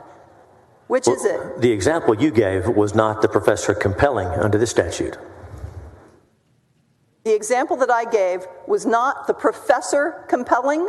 That's correct. That didn't sound like it to me. Okay, then let me restate my example. A student who ardently believes in socialism is told by Professor Jim, you will believe in capitalism or you will not pass my class. I thought you said the student was told you must research through this lens. I'm sorry, maybe I misunderstood. I thought you said they're going to be plainer. You will research through this lens because it is inherently superior. Senator, presenting different ideas is academic freedom. As you know, intellectual diversity, that's important. It's specifically set out in the bill. But if the professor is using their power, that ultimate power of the grade for a social, political end, or compelling a student in the way we described with Senator Johnson, that berating a student in class, that's something else. And that's what we're talking about here. So again, my question is with regard to the amendment. Will you entertain a sanction, a level of progressive sanctions, a stair-stepping of sanctions, or is termination, as is laid out in this amendment, the only option? Well, Senator, as I understand it, even from what we've discussed today, this is extreme conduct. If a professor is using... I think I have my answer. If a professor is using their power to compel in the way we describe, that's serious, and that's why termination is the remedy that we have in the amendment. Thank you. Thank you, Senator. Senator Miles, what purpose? Question to the author of the amendment. Do you yield? Of course I'll yield. Expressing different ideas, and positions and opinions, learning, inquiry and exploration. All these are things of the basics of our college campuses, correct? Yes, sir. Okay. So if I've got a kid, I'm going back to Professor Miles. So if I've got a kid that comes into my classroom and the kid has this outlandish belief, I don't know, that women are inferior or that blacks are inferior, and that, you know, as history once said, we weren't human beings, we were products. I mean, we were, you know what I'm saying? If this kid has that belief, can I be found guilty under this bill if I just try to educate and redirect this kid that we're all human beings? Just because you're born of African or native does not mean that you are cattle, but you are in true a human being. Senator, and that women are just as bad. Let me finish, and I'm gonna give you. Okay. Let me finish. Let me finish. Your hand like that. Let me finish. There you go. And that women are human beings as equal as men. So, as Professor Miles, Do I stand, am I running the possibility of being guilty or at least being accused? Because that's a fine line. Compel, and just trying to educate and a misdirected youth. Because let's face it, when we were that age, there's a lot of things that we don't believe now that we believed back then. You agree? Oh, yes, sir. So, could I be in jeopardy as Professor Miles if I'm just trying to redirect this young man to understand that this is not, young man or woman, that this is wrong? No, sir. Under this bill, you would have no concerns at all under this bill. Okay, so then what in the situation, and this can happen, what if a kid gets sideways with a professor and just doesn't like something that the professor said? Or the kid didn't finish an assignment and he really doesn't want that bad grade on his, and they have differences. So the kid makes a claim on this. You're saying the professor can't be fired, but there will be an arbitration of some sort, or there will be an investigation into it? Well, Senator, already a student can complain about a professor already today. That's nothing new here. Yeah. A student can already complain about a professor, so we're not creating anything new. But if, in this situation, if a student and a faculty member have this interaction, and the faculty member is found to have compelled, to abuse their power, as we discussed. Which is a fine line. Compelling and educating, I find and kind of redirecting a kid there, that's a really fine line in the sand. Well, the examples that we've come up with during our discussions that have been pretty clear are that situation that Senator Johnson talked about, where that professor is berating that student in class and is using their power in that way. I understand bullying. All right, I understand that, but there's that. I'm answering, and then there's the question of using the power of the grade, that power the professor has over the student. Those are the two situations we've talked about that most of us seem to agree would be compelling. That's beyond the pale of just lecturing, just discussing, just trying to convince somebody. That's beyond that, and those are the type of activities we're talking about. So let me ask a question that I'm sure Senator West would like to ask you, but I've got the mic right now. Did you ever call this bill a CRT bill? This bill is oh yes, I believe I have. Did you ever call this bill a CRT yes, sir. bill, yes or no? Yes, sir. Why? Because this concept we've seen in higher education, as we said, it's not just in law schools, it's in higher education, it's in K through 12. And you and I talked about the CRT bill before, and that teaching that one race is superior to another or inferior, or that one sex is superior to another or inferior. These are the concepts we're talking about. So this bill just doesn't have to do with race, though. Sir? Does this bill it's not singly having to do with race? No, this is about race. This is saying that one sex is superior, one ethnicity, etc. Okay. Do you think the proper name for this is a CRT bill? Well, Senator, it's Senate Bill 16, prohibiting discrimination in higher education. CRT is a shorthand way to refer to the bill. These concepts are there, that's the idea, but it's about discrimination in higher education. As you know, Senate Bill 3, let me just say, Senate Bill 3 2 years ago, it didn't have the term CRT, but it was about those concepts. Respectfully, Senator Hughes, I think you might have did yourself an injustice. This is more of a bill about freedom of speech than critical race theory. It's definitely about freedom of speech. I appreciate that.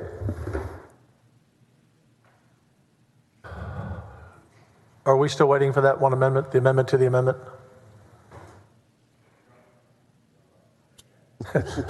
Yes. Yes, Counselor. May we approach for a second? Yeah, yes, you may.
Mr. Doorkeeper?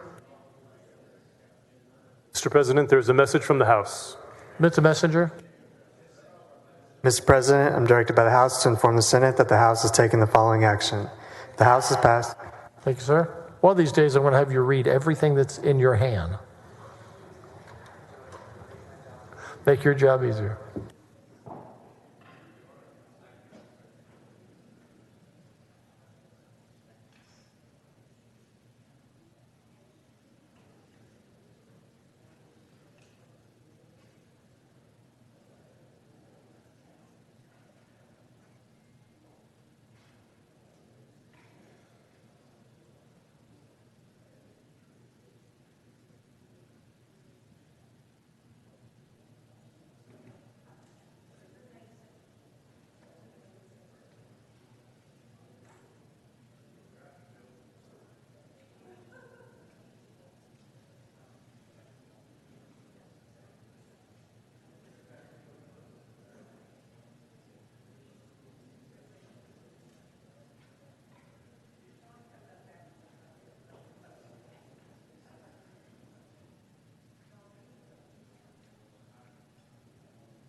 Members, there's a following amendment to the amendment.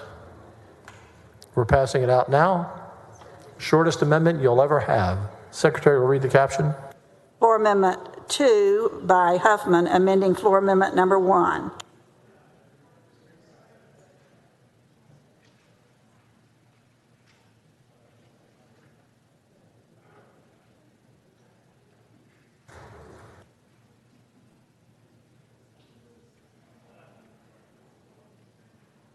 Senator Huffman, you're recognized on your long amendment.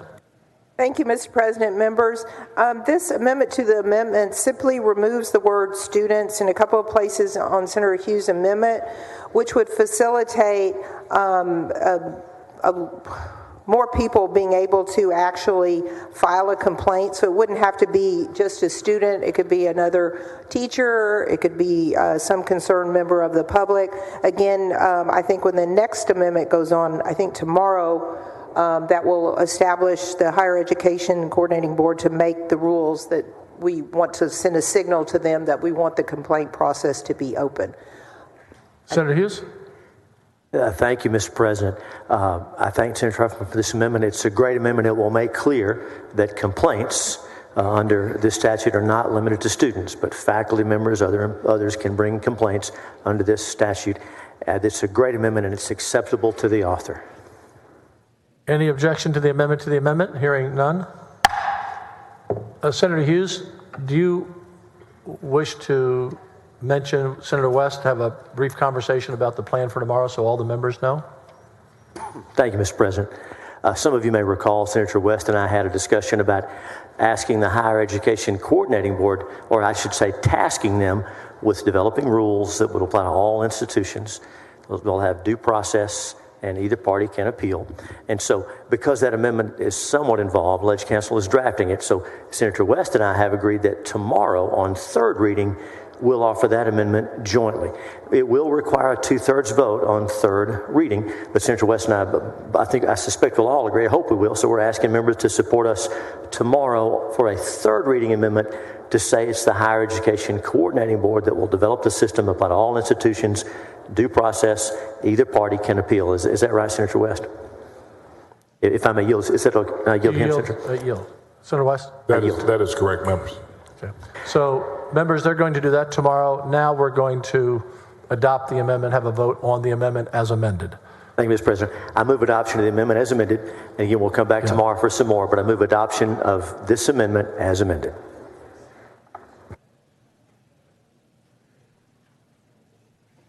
Secretary will call the roll. Alvarado, Bettencourt, Bardwell, Blanco. 19 ayes, 12 nays. The amendment is adopted. You're now recognized on passage on engrossment. Thank you, Mr. President. I move passage to engrossment.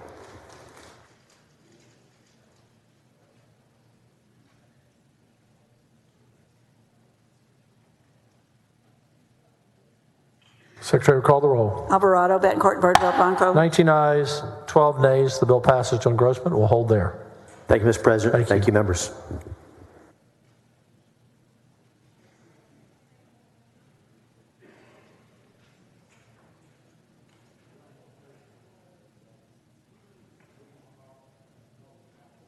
Chair announces the signing of the following in the presence of the Senate.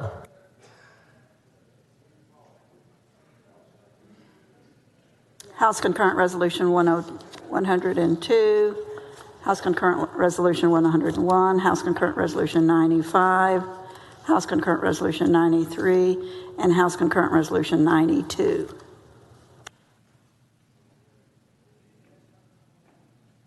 The President's desk is clear. Any announcements? Senator Huffman? Thank you, Mr. President. Members, I move to suspend the 24-hour posting rule so that the City Senate Committee on Finance can add House Bill 1 to the hearing agenda tomorrow, April 12, 2023 at 9 a.m. in the Senate Finance Committee hearing room E1036. Any objection? Hearing none. Motion is adopted. Senator King? Thank you, Mr. President. The Committee on Business and Commerce will convene in 15 minutes after adjournment or recess, whatever we're doing today.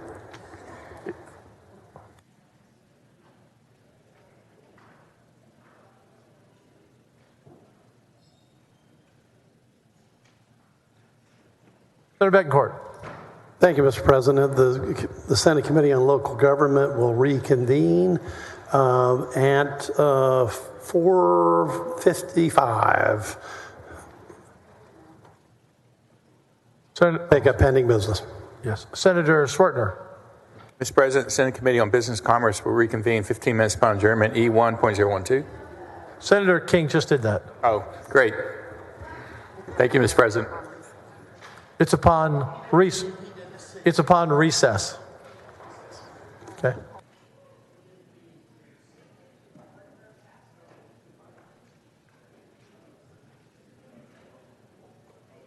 Do you have an announcement, Senator Whitmire? Yes, sir. Criminal Justice will meet in E1016 at 4:45. Thank you. Any other announcements? Don't be late. I'm waiting for one other senator, we think.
Senator Creighton.